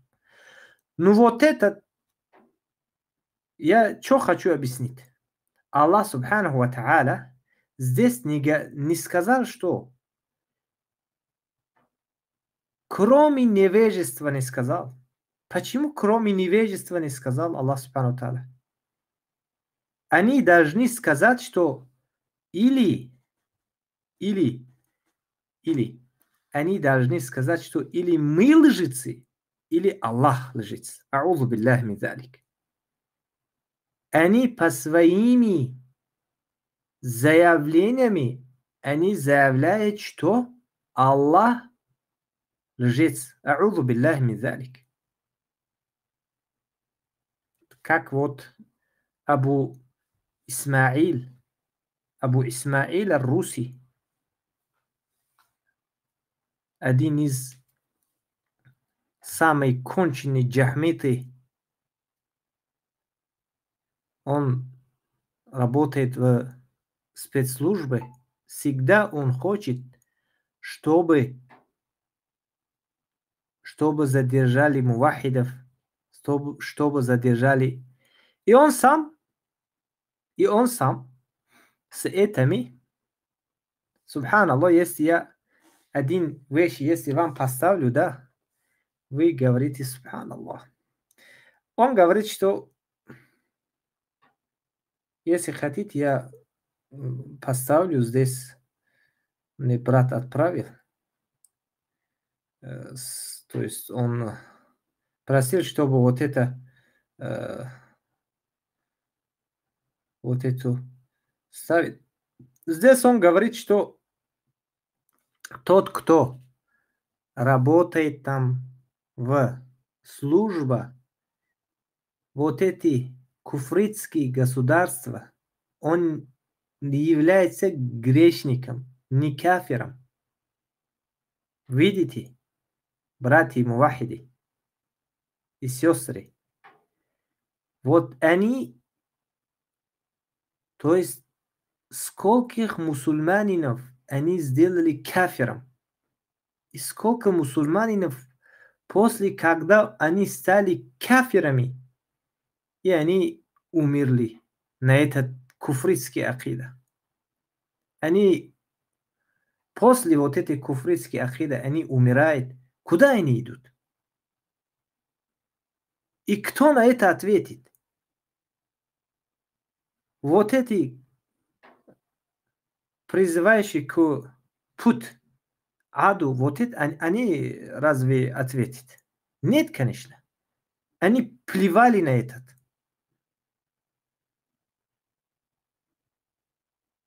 Поэтому вы для этого должны изучать основу религии, изучать таухид, чтобы не попадать к сомнениям вот этими людьми, которые они призывают к пути в аду. Баракаллаху фикум.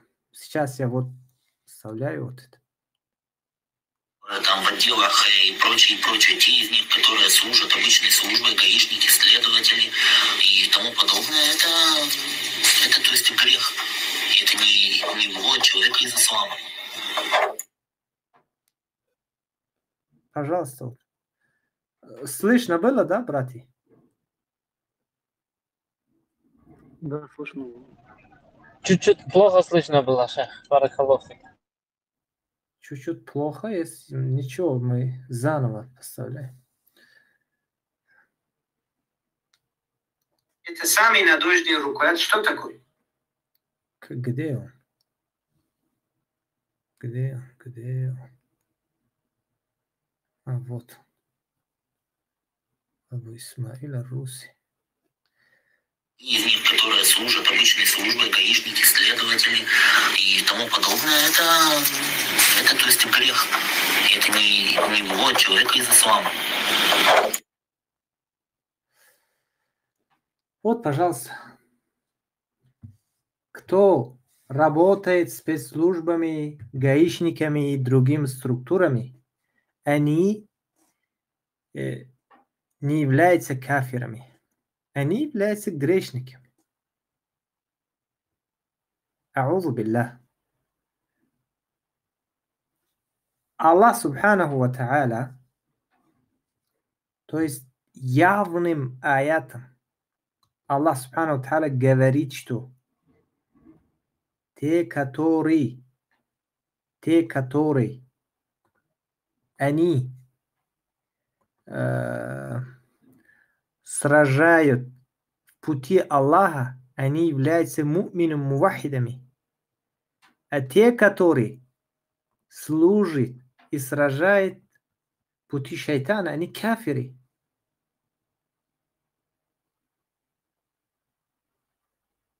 И еще Аллах Субханаху ва Та'аля на один место они показывают людей, вот эти кафиры, мушрики, джунду тагут, то есть вот эти, как его, войны пути тагута, солдаты и всякие вот эти работники в куфритские законы, они показывают их как мусульманин. Аузу биллах. Один вот из Казахстана, один Джахмит, он или кто из них был? Это Абу Мухаммад Ринат или как его? Субханаллах. Вот. Нет, Абу Мухаммад. Ну, да, вот этот. Он говорит, что, субханаллах, когда вот этот правитель Казахстана, он говорит, что я поклоняюсь духу, а Ринат говорит, что нет, он Ринат был или не знаю, из них, у них очень много. Один нашего из Таджикистана, Назратулла называется, Абу Марьям Назратулла, он был или этот, какой я сейчас не помню, даже он, вот этот правитель, он сам объявлял, что я не являюсь мусульманином, я являюсь духа, как его, то есть он убежден в духу. Он его поклоняет, дух поклоняет он. Аузу биллах. Мушрик он. А эти говорят, что нет, он мусульманин. Аузу биллах. Поэтому, почему они так? Они готовлены людей. Они так показывают людей, чтобы люди подчинялись им. Поэтому они говорят, что обязательно подчиняться правителям. Эти джахмиты, эти сегодняшние вот эти мадхалиты, джахмиты, они по внешности себя показывают мусульманином. По внешности они каким-то библиотекам себе показывают, как Абу Усману Джавзи, мушрик, который он призывает людей к, то есть идолопоклонникам, к многобожьям. Он показывает людей тагута, мусульманина. Вот этот, как его, Абу Исмаил Руси, да, вот этот Джахми, он говорит, что эти спецслужбы, которые они работают в спецслужбе и других структурах, да, они являются грешниками. Аллах Субханаху ва Тааля, Фир'аун и его подчиненные, их всех на одно место Аллах Субханаху ва Тааля собирал. И по хукму и по мучению, то есть каждое утро, каждый вечер у них есть мучение в могиле. А судный день их Аллах Субханаху ва Тааля в самые худшие мучения им дадут в аду. А ихний ошибка, ихний куфра, он все на одном месте собирал. Инна фир'ауна ва хамана ва джунудахума кану халтаин. В ошибке они были равны, одни. Аллах Субханаху ва Тааля утопил их под воду. И после этого, как мы сказали, в другой аяте Аллах Субханаху ва Тааля говорит, что «Аль-яума ю'радуна алейха гудува ва ашия ва яума такуму саа адхилу аля фир'ауна ашадда аль-азаб». Занесите их в самые худшие мучения. Фир'аун и его, то есть, кто это вот, ну, сегодняшние, которые в парламенте сидят же, депутаты и всякие вот эти.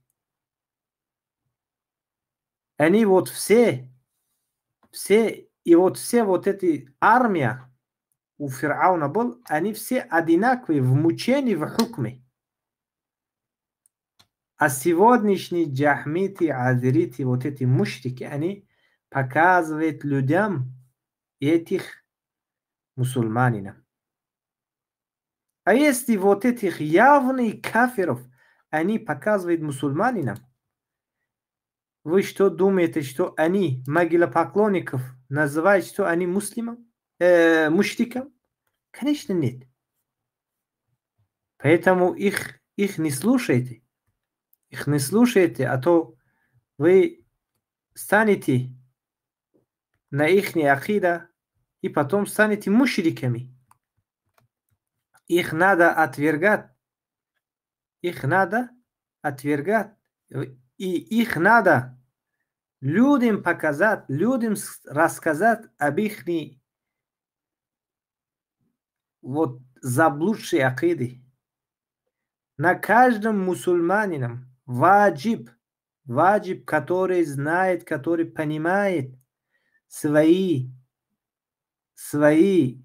кругами, которые рядом, ему должен объяснить истину, что вот эти люди, они все вот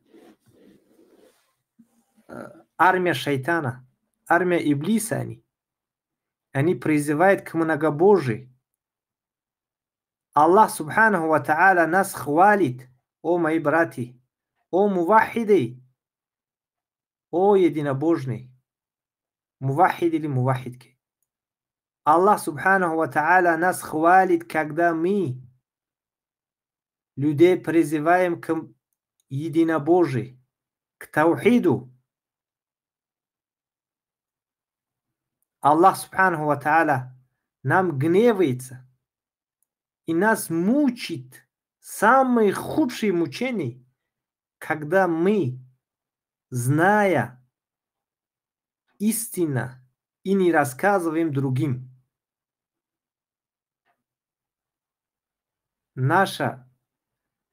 То есть наше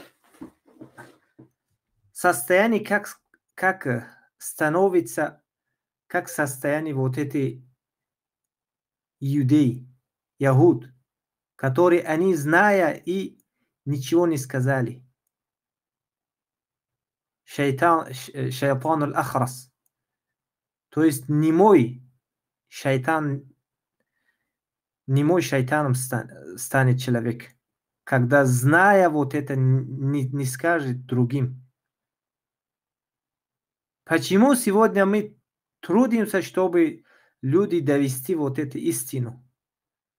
Чтобы не стали мы из числа вот этих шайтанул ахрас, немые шайтаны.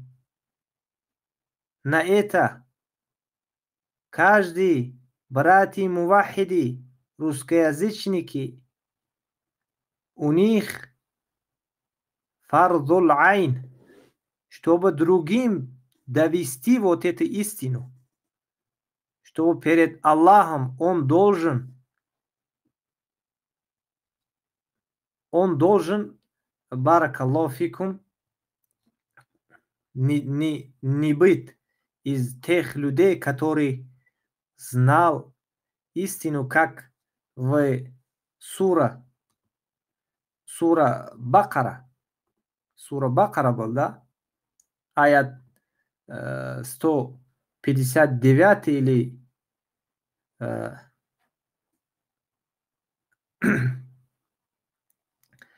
они знали истину и скрывали, не сказали. Как Аллах Субхану ва Тааля говорит, что «Инна алладина актумуна ма анзальна мин албайинати вал худа мин ба'ди ма байяннаху линнас фил китаб улаика ял'анухумуллаху ял'анухумул ла'инун».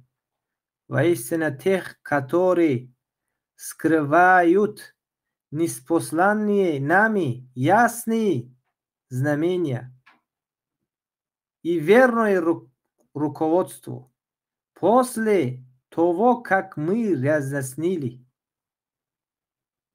это людям. В Писании проклянет Аллах и проклянут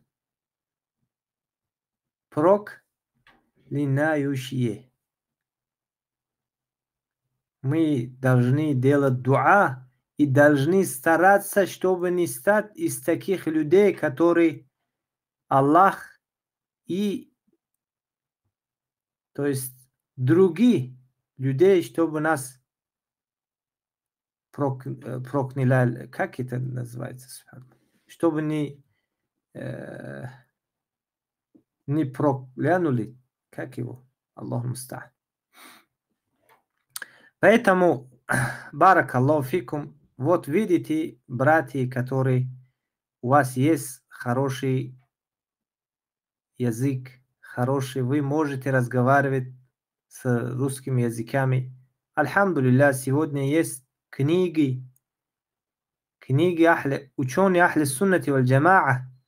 Вы можете людям объяснять, разъяснять, вы можете открывать каналы. Сегодня все удобство есть, нету никакого узра.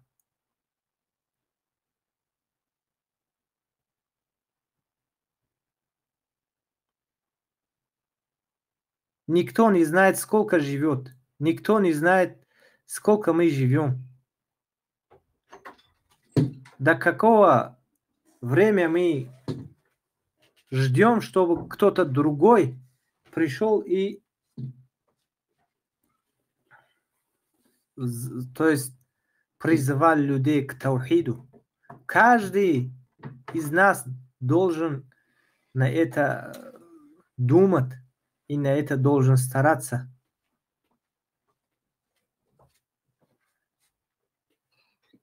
Вот потом, иншаллах, вы увидите, Аллах Субханаху ва Тааля поможет и нусру дает. Не надо никого ждать.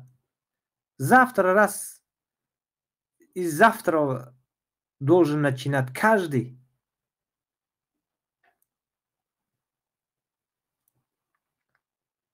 Явные доводы, все есть. Альхамдулилля, хотя мы не очень хорошо вот разговариваем, да, мы, иншаллах, если вы не найдете довод, мы до вас донесем довод. У нас есть хотя бы не русскоязычная книга, а есть, то есть, арабский. Можно их переводить, можно их баракаллаху фикум. Вот так, иншаллах, увидите после уже несколько месяцев, несколько год, иншаллах, люди узнают о истинный таухид единобожий. Баракаллаху фикум. Поэтому, баракаллаху фикум, каждый, если человек, Аллах Субханаху ва Тааля, говорит, что «Инна Аллаха ла югайиру ма би каумин, хатта югайиру ма би анфусихим».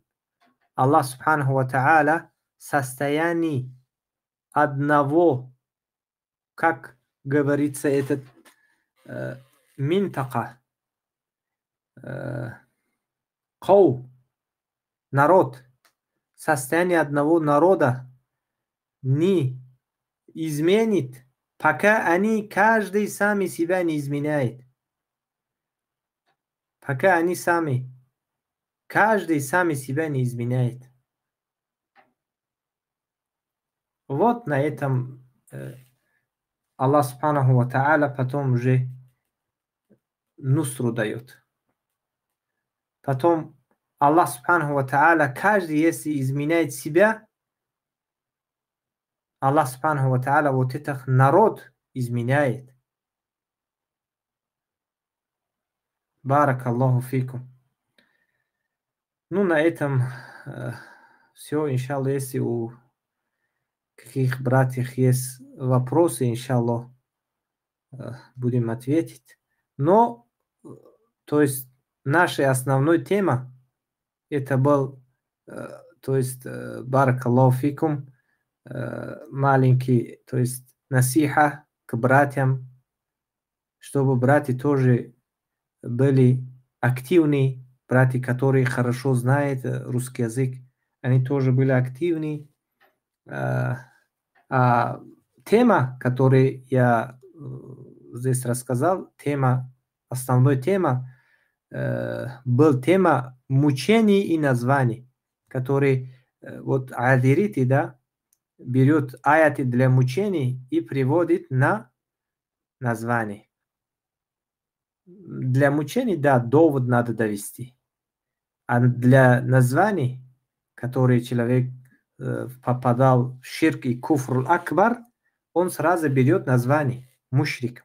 Как вот, например, кто-то сделает зина, его можно говорить, что он прелюбодей. Но на это время ты можешь сразу его вывести хукм и как бы собирать людей и раз камнями бросать на него или как бы его, то есть с этими дарами, то есть сбивать. Нет, так этот хукм выводит государство, если есть исламские государства, если есть кади, кади, поэтому они вот этого не понимают. А так он является прелюбодей. То есть, баракаллаху фикум, то есть это хукм и название разные вещи. Хукм, название разные вещи. Почему мы человеку говорим, что он алкоголик, когда он пьет алкогольный, а сразу его с дарами не сбиваем, не вводим хукм, сразу его не сбиваем, ничего не делаем. Почему? Потому что это разные вещи, хукм, названий. Он является грешником, он является алкоголем. Или, например, вор, когда ворует, его мы скажем, что он вор, но мы сразу не поймаем вора, раз с ножом или что-то другое, его рука раз резали. Не делаем же так. Это разные вещи, поэтому вот адерити, да, они вот это не понимают. Они говорят, что это еще ихний шубха, еще один ихний шубха есть, говорит, что этот хукм говорит, что должны ученые вывести. Ну, они про название говорят. Кто попадает в ширк и куфр, они, знаете, что говорят? Этот хукм должны вывести ученые, не мы, говорят. Это не наша, как бы,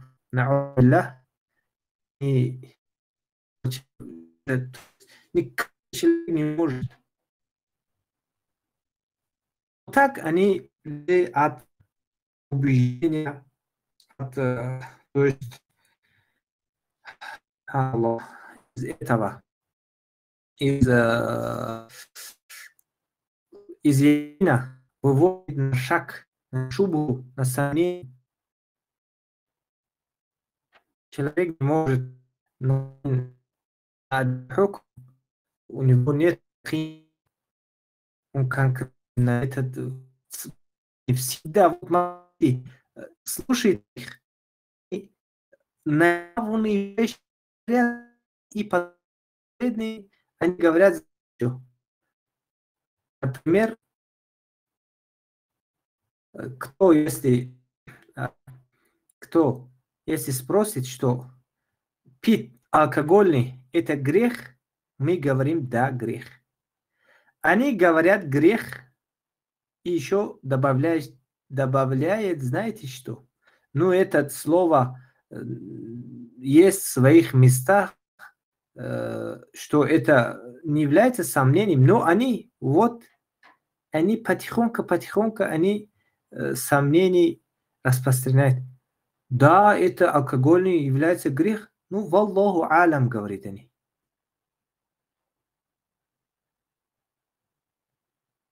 Такими способами они, то есть, распространяют сомнения.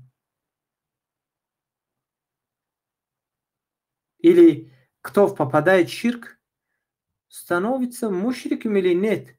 Валлаху алям, говорит. Так убегает из этого вопроса. Поэтому не попадайте их ловушками, их таких сомнительными доводами. Довод, мы не говорим, что довод неправильный. То есть худжа, это ая. Это аят из Корана. Мы не говорим, что это довод неправильный. То, что он берет из его, мы не отрицаем довода, а то, что он берет, мы вот это отрицаем. То есть мы не отрицаем Корана. Как он из его довод берет, мы вот это отрицаем. Это тоже вы должны правильно понять. Баракаллаху фик.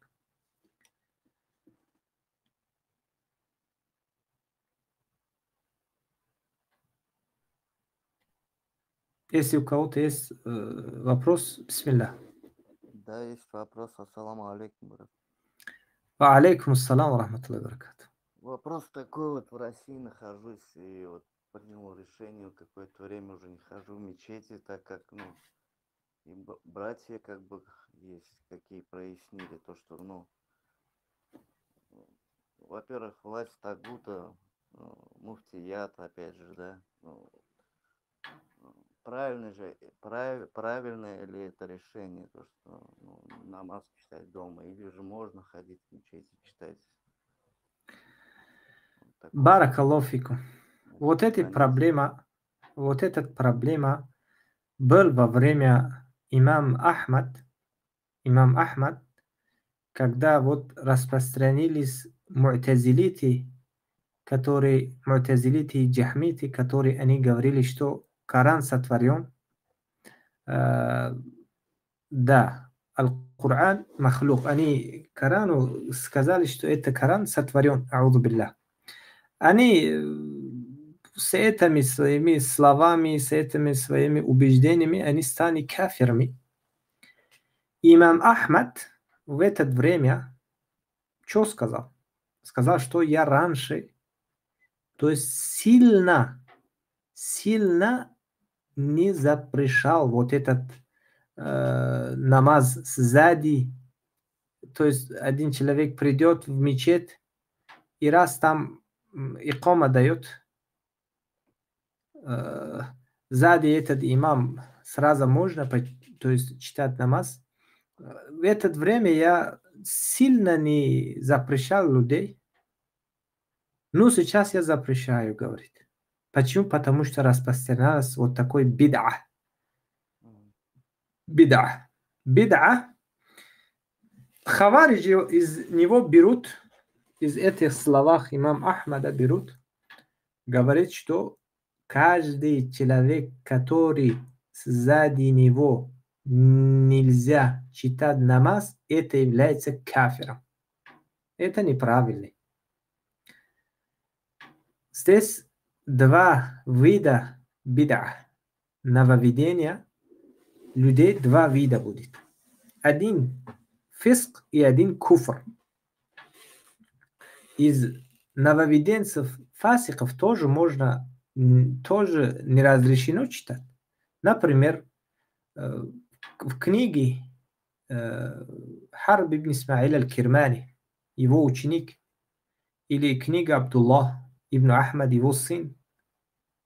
Книга Харб ибн Исмаил аль-Кирмани, то есть он разделял глава. Глава что? Бабу. Глава. Бабу ас-салату хальфаль мурджи'а. То есть намаз сзади мурджи'ит. Разрешено или нет? Там приводит, то есть там много словах табиинов, из ученых, Суфьян ас-Саури и другие, что нельзя сзади мурджиитов читать намаз. Сзади мурджиитов нельзя читать намаз. Поэтому, если нельзя читать сзади бид'атчиков, тогда, если он тагутский имам, да, сзади него да, тоже нельзя этот читать намаз. Даже еще у нас есть далил, вафика баракаллах, еще у нас есть из сахабы Абдулла ибн Мас'уд, вот книга вот Дурару Сания фи аджубати надждия, в глава, валлаху алям, глава 8, страница 256, если я не ошибаюсь. Посмотрите, там переводится из Сунана, что Абдулла ибн Мас'уд, да будет доволен им Аллах, Абдулла ибн Мас'уд, когда ему приводит вот эти люди, которые они не давали закат, их такфирили, они потом сделали тауба, их принимали, их отправили в Куфу. Куфу они в один мечети, один из них сказал, что аль-мусайлямату аля-аль-хак, аля-хак. Мусайляма, то есть правильным путем, правильным путем. То есть Мусайляматуль Каззаб, который он заявил, что я посланник, аузу биллах, вот этого человека, один из них сказал, что Мусайляма был в правильном путем. Он был в правильном пути. Аузу биллах. Другие молчали, ничего не сказали. Абдуллах ибн Мас'уд что сказал? Он фаафта бикуфрихим джами'ан. Он всех их такфирил.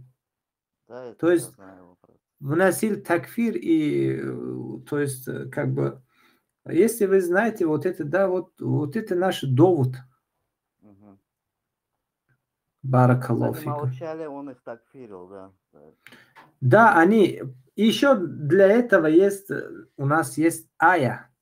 Вы посмотрите, сура Ан-Ниса и ая 140 был, наверное. 140. Аллаху. Да, вот я сейчас открывал Коран, и здесь 40. Они уже не спослал вам в Писании, чтобы вы не садили вместе с ними, если услышите, как они не веруют в знамение Аллаха и насмехаются над ними, пока они не увлекутся другим разговором. В противном случае вы уподобитесь им. То есть вы тоже станете как они. Воистину Аллах Субханаху ва Тааля собирает вместе всех лицемеров, мунафиков и неверующих в джаханнам джамиа, то есть в аду. Поэтому, если человек сидит вот в меджлисах вот этих тагутов или вот этих имамов, тагутских имамов, да, он все равно хвалит тагута. Вы не можете то есть отрицать его. Не можете отрицать. Ну, Поэтому... Здесь они общепринятые, мутаридистская, шарийская акида у них, ну, на официальном уровне, да, вот, допустим, в России, в Татарстане. И, как бы, все здесь подчинено тагуту. Также свой муфтият, они там в своих везде мечети, как бы, все контролируют муфтият. Опять же, собрания, они ходят на собрания на это. И этот уже сам факт уже дает. Хоть и многие говорят, там, кто-то может хитрить, скрывает, чтобы остаться тут, туда, наоборот, ну, кто-то там, типа, акиду уже не знаешь за ним, откуда ты знаешь, какая у него акида, можно читать, есть и такое мнение, как бы, ну, вот сейчас вы правильно сказали, ну, я считаю, тоже с этим, и еще больше я утвердился, то, что собирает, и то, что вместе за ним молится, и то, что также амин вместе с ним говоришь, мало ли что, даже такие моменты, кто-то тут говорит у нас то, что вслух амин не говорим, читаем по ханафитскому мазхабу. Ну, это может и не такой, так сказать, не знаю, кто Если, брат, вот посмотрите, если вот Абу Ханифа, рахимахуллах, то, что если человек в убеждении Абу Ханифа, это не, мы не говорим, что этот человек неверующий или наузбилля такие.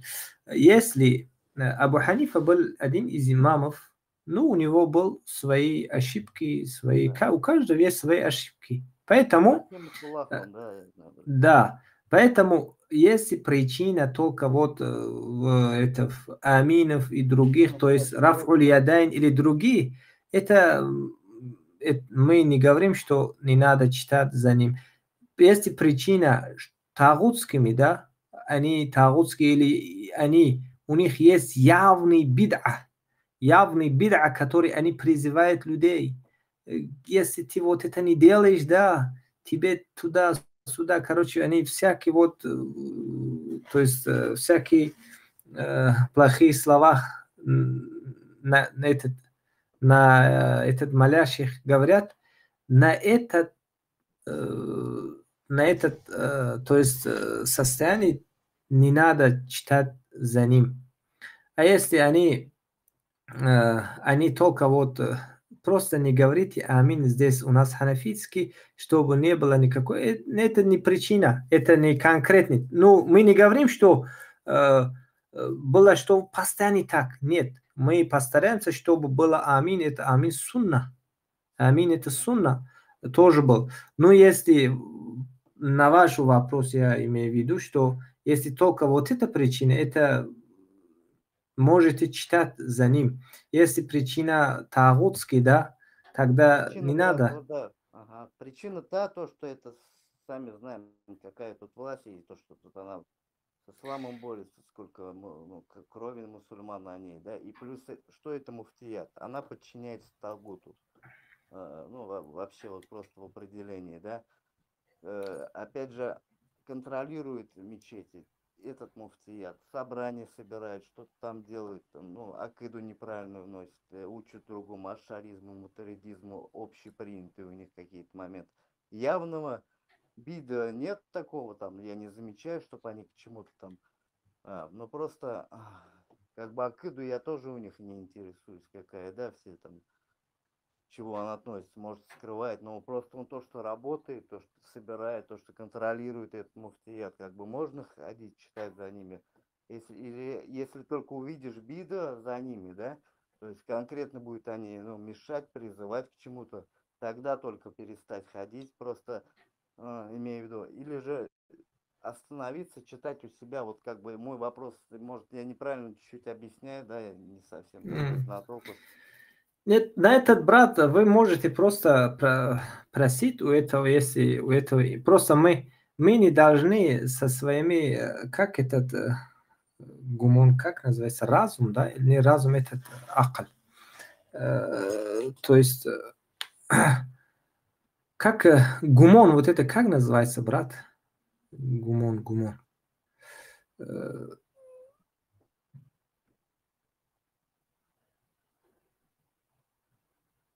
Додумывать что-то?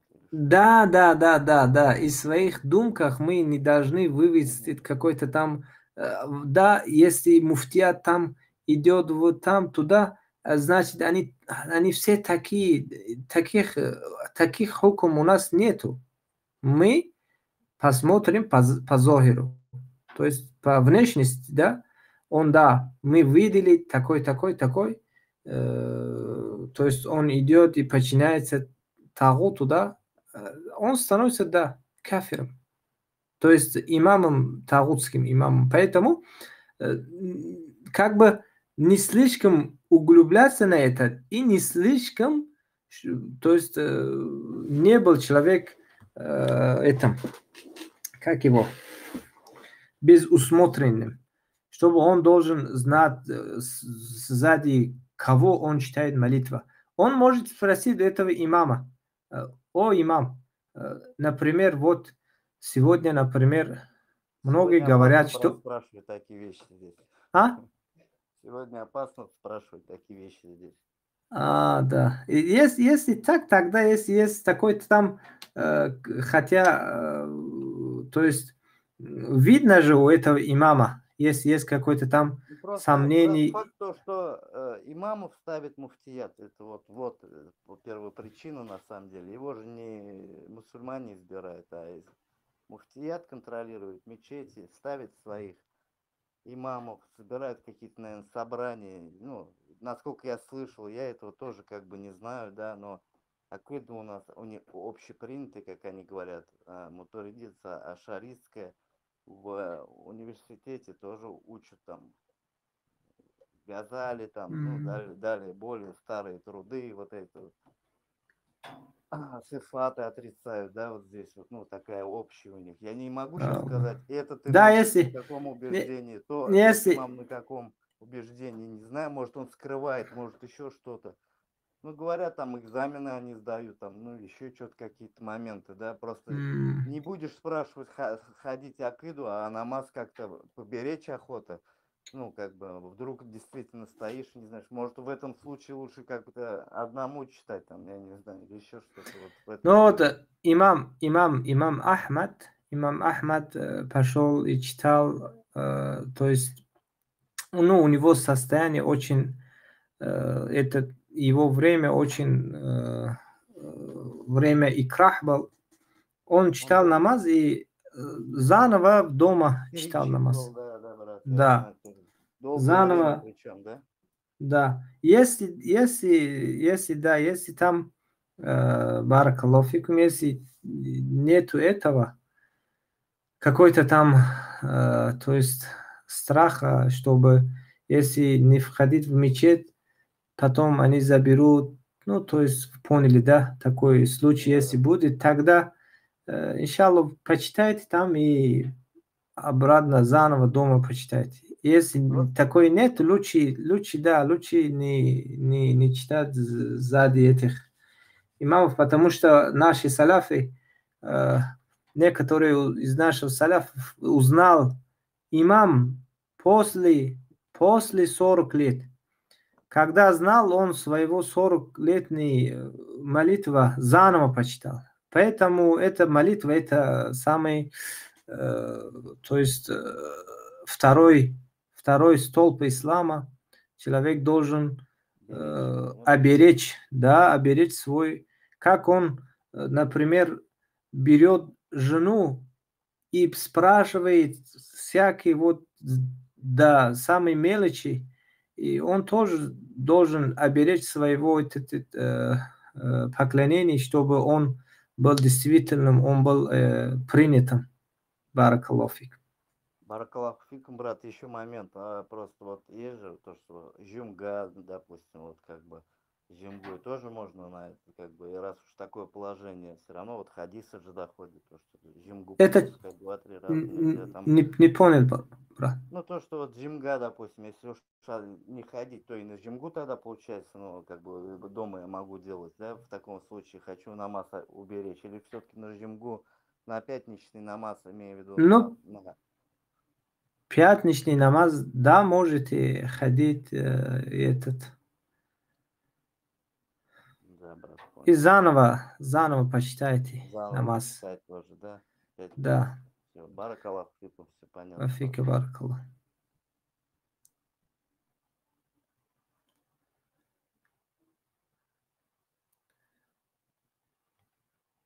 Субханаллах, если вот многие люди вот так вот этот наш брат старается знать, старается, чтобы его молитва была действительно. Многие братья наши вот так, у них был бы такое старание, понимание, да, может, много измена было бы.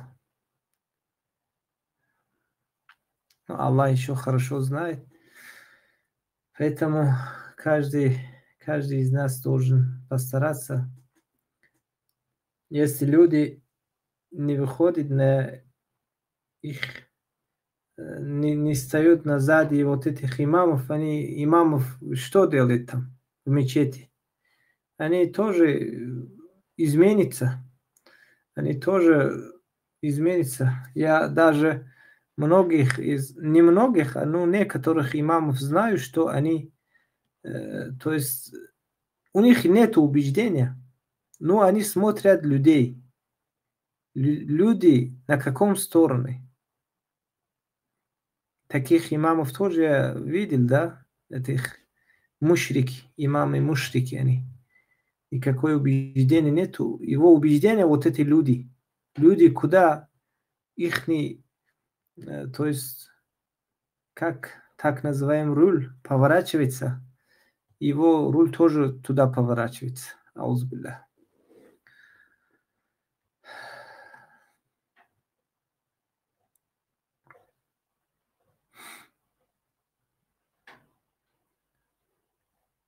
Братья, кто-нибудь из машайхов, поговорите с братьями. Слушаю вас.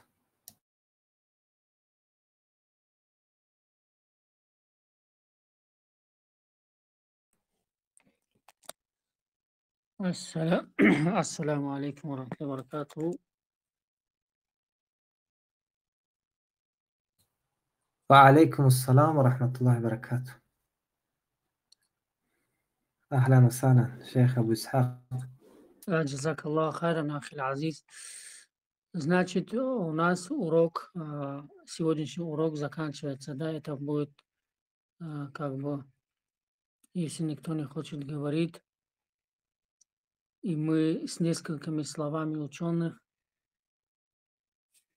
закроем, то есть чат, если никто не хочет говорить. И на этом закончим. На сегодняшний день, мне кажется, хватит, если вы согласны.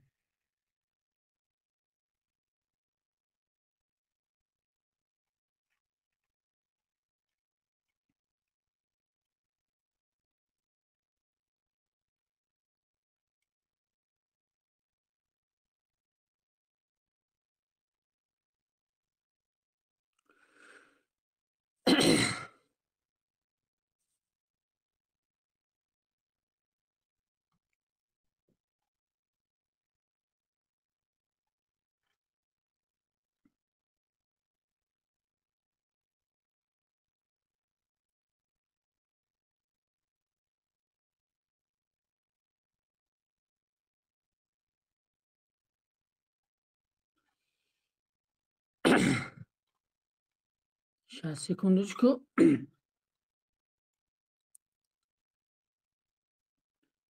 Бисмилля, вальхамдулилля, вассалату вассаламу аля расулиллях, амма ба'д, ассаламу алейкум ва рахматуллахи ва баракатуху, уважаемые дорогие братья и сестры, мувахиды, единобожники. И в конце этого всего разговора и все вот эти уроки, которые шейхи сделали, и мы, и все задали вопросы и получили ответы. Альхамдулиллах, хвала Аллаху, Господь миров, за дарованное нами время и за дарованную нами возможность. И по милости Аллаха Субханаху ва Тааля мы собрались в этот маджлис мубарака и разговаривали, уточняли, разъяснили, выяснили вам особенности и важные темы, которые многие люди запутались и не понимают. Особенно вот эти жахмети, которые сегодня пришли и сказали, что мушрик, он мусульманин, да? И как мы видели, что в хадисе передается عن أبي درداء رضي الله عنه قال قال رسول الله صلى الله عليه وسلم ولفضل عالمي على العباد كفضل قمري ليلة البدر على سائر كواكب إن العلماء ورثة الأنبياء إن الأنبياء لم يورثوا دينارا ولا درهما إنما ورثوا علما فمن أخذه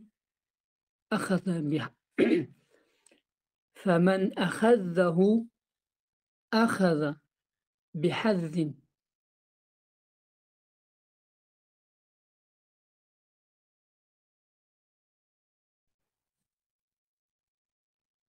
Братья, мне слышно?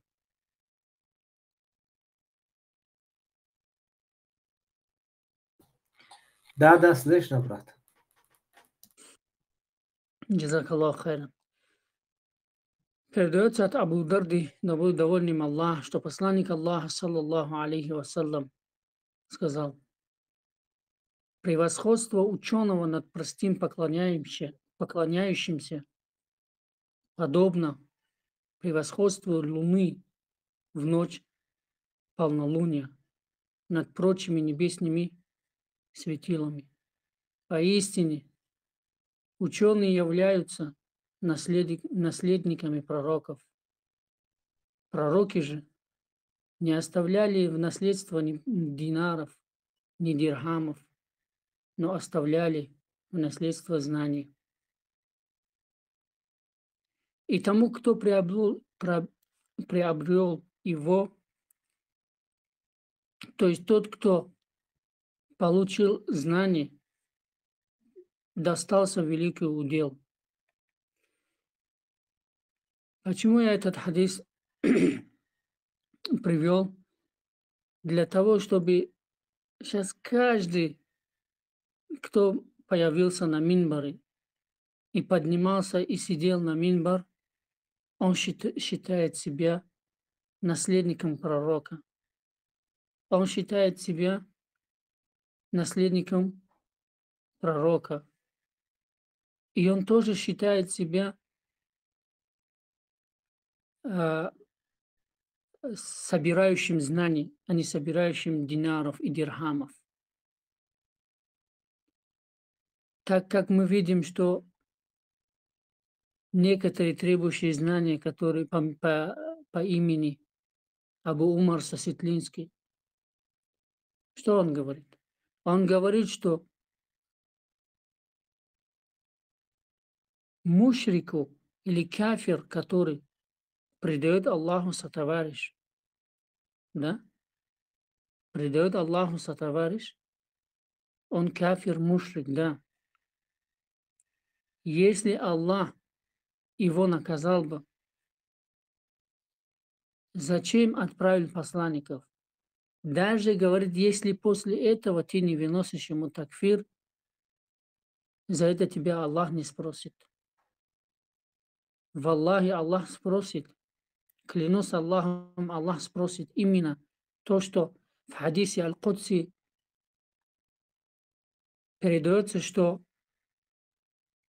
Аллах в судный день спросит у людей. Что спросит? Аллах спросит, что ты ради меня в этой жизни, ты ради меня любил приверженцев таухида, то есть ахлю таухид. А ты враждовал ради меня, то есть в дуне ради меня, враждовал с мушриками, с многобожниками. Это и есть такфир, вражда и ненависть, отвержение, отречение, аль-бара. Это все является такфир, ненависть, бугд, адава, то есть вражда. Аллах спросит тебя от этого. Аллах спросит. Поэтому вот такие самозванцы, которые считают себя варасатуль анбия, то есть наследниками пророков, остерегайтесь от этих. Остерегайтесь. И он говорит, что вот приводите их хотя бы одно хадис, слова подвижников, или хотя бы слова аимма, то есть мазхабов, то есть, да? Приводите хотя бы ихние слова, что они говорили или разговаривали, или обсуждали вопрос оправдания по невежеству. О джахиль, о невежда, мы тебе говорим, что в основе религии среди сподвижников, среди табиинов, среди таба табиинов, среди этих поздних поколений, 7 век, 8 век, до 7 и 8 века не было никакого разногласия в основе религии. И никогда это не было нигде, никогда. Ни в Коране, ни в Сунне, нигде это не найдешь. Поэтому среди них не было никаких разговоров, вот таких разговоров, как ты заявляешь.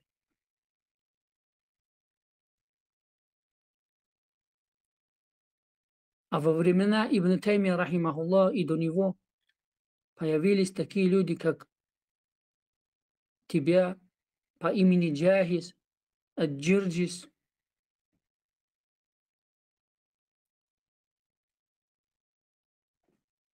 Появились эти люди, ваши отцы, и начали создавать смуту.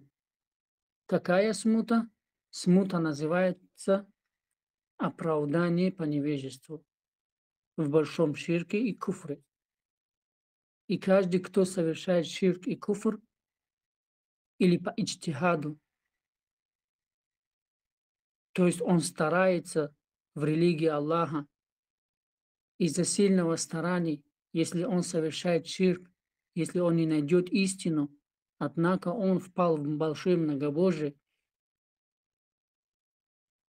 он из-за сильного старания, из-за сильного траты усилий, он оправдан, говорят. Вот ваши отцы, о Саситлинский, о Костельский, о Клятлинский, о Абу Умар Асим, о Абу Амина, о Абу Исмаиль Руси, кто бы ни был, мы каждого еретика и каждого джахмита, мы говорим, что ваши отцы придумывали. Фитна называется оправдание по невежеству. Кто придумал? Ваши отцы, джахмити, наподобие Абдуль-Халим. Вот они придумывали. Как в те времена джахмити придумывали, что Аллах не находится на небесах, Аллах не находится над аршем нет никого. В итоге они они отрицали самого Аллаха субханаху ва тааля. Аллах нету, они поклоняются воздуху, ничего, они поклоняются, то есть логику и все, нету ничего. В их логике не сходит, то есть понятие как Илах божества, как Аллах Субханаху ва Тааля не входит вообще. Они начали и в итоге отрицали Аллаха Субханаху ва Тааля. Вот что творили ваши отцы, вот джахмиты.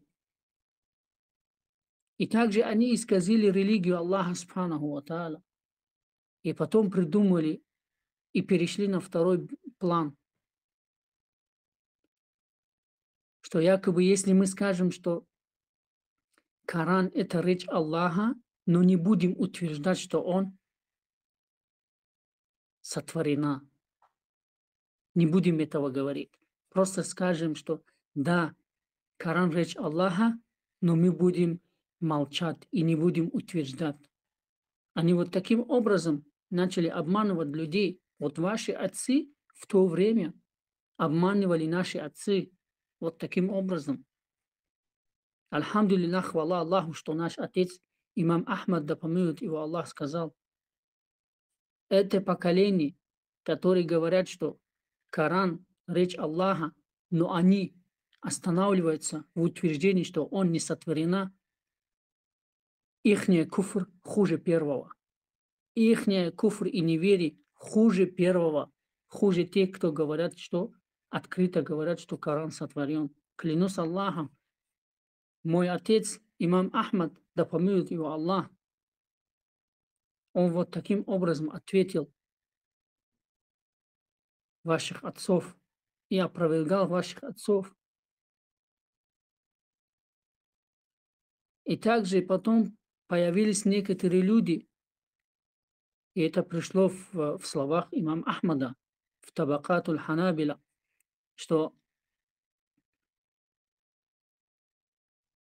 имам Ахмада, помилует его Аллах, сказал, и также тот, кто скажет, что наше произношение сотворено, тот тоже является кафиром. И тот, кто не выносит такфир всем этим трем категориям, он подобен им. То есть он тоже является джахмид кафир. Вот посмотрите на суровость нашего отца Ахмада, имама, великого имама Ахмада, да помилует его Аллах. Как мне не защитить своего отца? Как мне не защитить Коран и Сунны от его уст?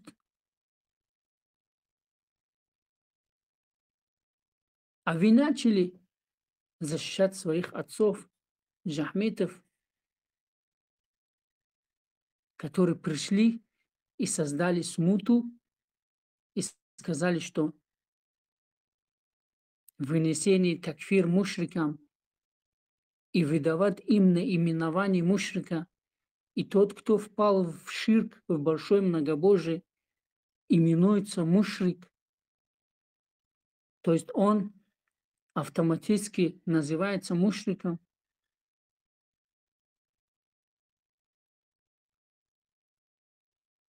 А вы пришли и сказали, что нет, вы являетесь хариджитом, вы являетесь такфирит и тому подобное. Вот эти всякие ярлыки. И также ваши отцы в то время на моих отцов, то есть наших отцов, тоже вешали ярлыки и сказали, что имам Ахмад, он муджассима, он мушаббиха. И выносили его такфир. И сказали, что он такфирист, хариджист и тому подобное. Так как это сегодня существует, и так это предшествовало ранее. И это еще существует в наше время, но немножко по-другому. Наименования изменились, просто наименования изменились. А дела и отношения сыновья Джад ибн Дирхама и Джаб ибн Сафана, их сыновья и внуки, и правнуки, их отношения то есть по отношению к нам, вот стало вот именно так, как это было во времена Ахмада, да помилует его Аллах. И также во времена Ибн Таймия, рахимахуллах, и также во времена Ибн Каима, во времена Аз-Захаби, во времена Мухаммада ибн Абдул-Вахаба, да помилует его Аллах, обширной милости всем им. И также это дошло до нас. И после нас это также до судного дня это все идет.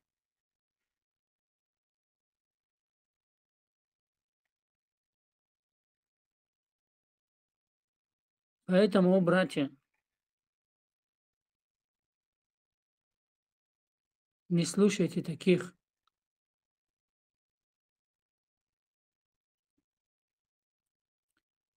Бойтесь Аллаха должным образом.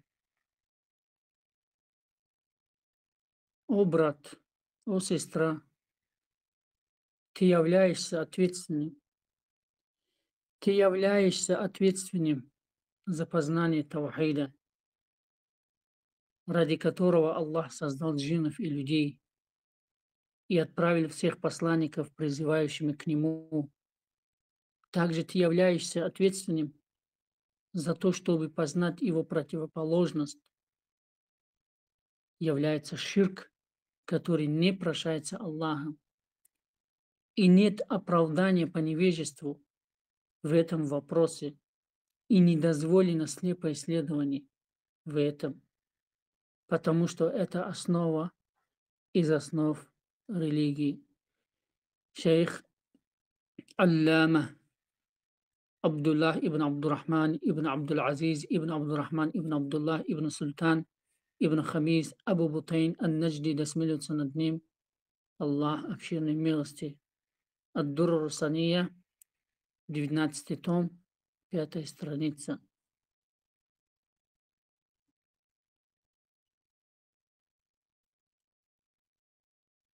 قال رسول الله صلى الله عليه وسلم الدعاء مخ العبادة الدعاء مخ العبادة وإذا ثبت أن الدعاء هو العبادة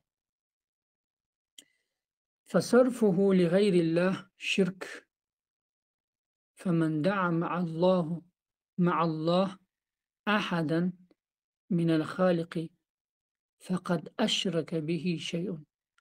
أبي كان يقول يا رسول الله يا كعبة الله يا مقام إبراهيم أو يدعو أحدا من أنبياء والأولياء والصالحين فهو مشرك الشرك أكبر الذي يخرج من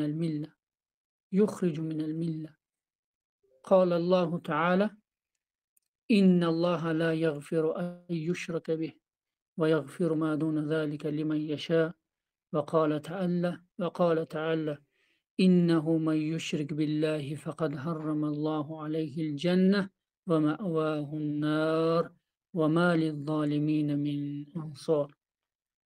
Сказал посланник Аллаха, саллаллаху алейхи вассалям, молба – это суть поклонения. И если установлено, что молба – это поклонение, и направление ее к кому-либо, помимо Аллаха, является ширком, и тот, кто взывает наряду с Аллахом к кому-либо из творений, совершил ширк, хочет ли этого он или нет. Как тот, кто говорит, это вопрос шафаа, это вопрос прощения дуа. От кого? От посланника, да совете Аллах приветствует. Говорит, как тот, кто говорит о посланнике Аллаха, то есть это взывание, да? Как мы сказали, дуа, взывание, дa'ва и тому подобное. Или о Каабатуллах, то есть о Кааба Аллаха, или о Макам, о место Ибрахима, или вызывает к кому-либо из пророков, аулия, или к праведникам, то такой является мушриком. То есть эти дела являются ширком, и тот, кто совершает и вызывает именно таким образом, то именуется, то есть он берет хукм на именование мушрика. Почему? Потому что это является большим ширком, выводящим из ислама. Доводы на это. Сказал Всевышний Аллах: воистину Аллах не прощает, когда к нему приобщаются товарищи, но прощает все остальные или менее тяжкие грехи, кому пожелает. Также Всевышний Аллах сказал: воистину, кто приобщает к Аллаху сотоварищей, тому Он запретил рай, его пристанищем будет гиене, и у беззаконников не будет помощников. Ад-Дурру Сания, 5 том, 135 страница. Что я хочу сказать, братья и сестры, в конце? И на этом мы закончим. И в конце хочу сказать, что вы должны один важную основу соблюдать и познать, что вопрос касаемый наименований, то есть исм, имен, то есть имен. Например, кого-то зовут Ибрахим, например. Мы назовем его Ибрахим. Почему? Потому что его зовут Ибрахим. Это и есть имя, наименование. И также тот, кто совершает какое-либо действие, на него падает исм. На него падает исм того, какое действие он совершает. Например, тот, кто совершает прелюбодеяние, то есть аз-зина, когда ты увидишь 100%, нет никакого шубхи, сомнений, и ты видел своими глазами, что он совершает зина. Да? Ты что называешь вот это действие? Вот он совершает зина. Вот в постели ты увидел одного мужчину с одной женщиной. Ты видел, что вот эти две органы вошли друг к другу. Как ты назовешь вот эту ситуацию, вот это действие? Как ты назовешь? О джахиль, о невежда. Как ты назовешь? Ты скажешь, что нет, он не совершает зина, он не делает зина. Вот таким образом ты говоришь. Или ты увидишь, или поймаешь своего вора у себя дома. Ты отпускаешь или его задержишь? Как ты его назовешь? Он ворует, он твое золото, твое серебро, там все ворует, ты его поймал. Как ты его назовешь? Или тот, кто убивает твоего сына, как ты его назовешь? Он совершал действие, то есть катл. Ты его называешь катилом, убийцем или нет? Да, называешь его таковым. Также тот, кто совершает ширк, ты должен его называть мушриком. Ты без этого не обойдешься. Ты без этого не обойдешься. Даже если это тебе ненавистно, даже если ты ненавидишь этого, то ты должен называть его мушриком. Если ты не назовешь его мушриком, то ты являешься джахмит. Ты хочешь этого или нет? Я тебе назову джахмитом. Почему? Потому что основа и усуль и манхадж джахмит – это тот, кто совершает ширк и куфр, ему не грозит никакой опасности. Его иман и ислам подобен имана Джибриля. И ему иман и его ислам подобен имана других мувахидов. Тот, кто поклоняется могилам. Поэтому я тебя называю джахмитом. После того, как ты увидишь, ты осознанно понимаешь, ты видишь, ты не болеешь, все нормально у тебя. Но ты говоришь, что мушрик, он муслим. Мушрик, он мувахид. Как ты сравниваешь? Как ты сравниваешь мушрика с мувахидом, который мувахид днем и ночью старается на пути Аллаха, призывает на пути Господа, призывает на путь истины, А тот мушрик пришел с большим ширком, и ты его с этим мувахидом сравниваешь. Как ты судишь? Поэтому бойтесь Аллаха, о джахмите. Покайтесь перед Аллахом, субханаху ва тааля, пока у вас есть на это возможность.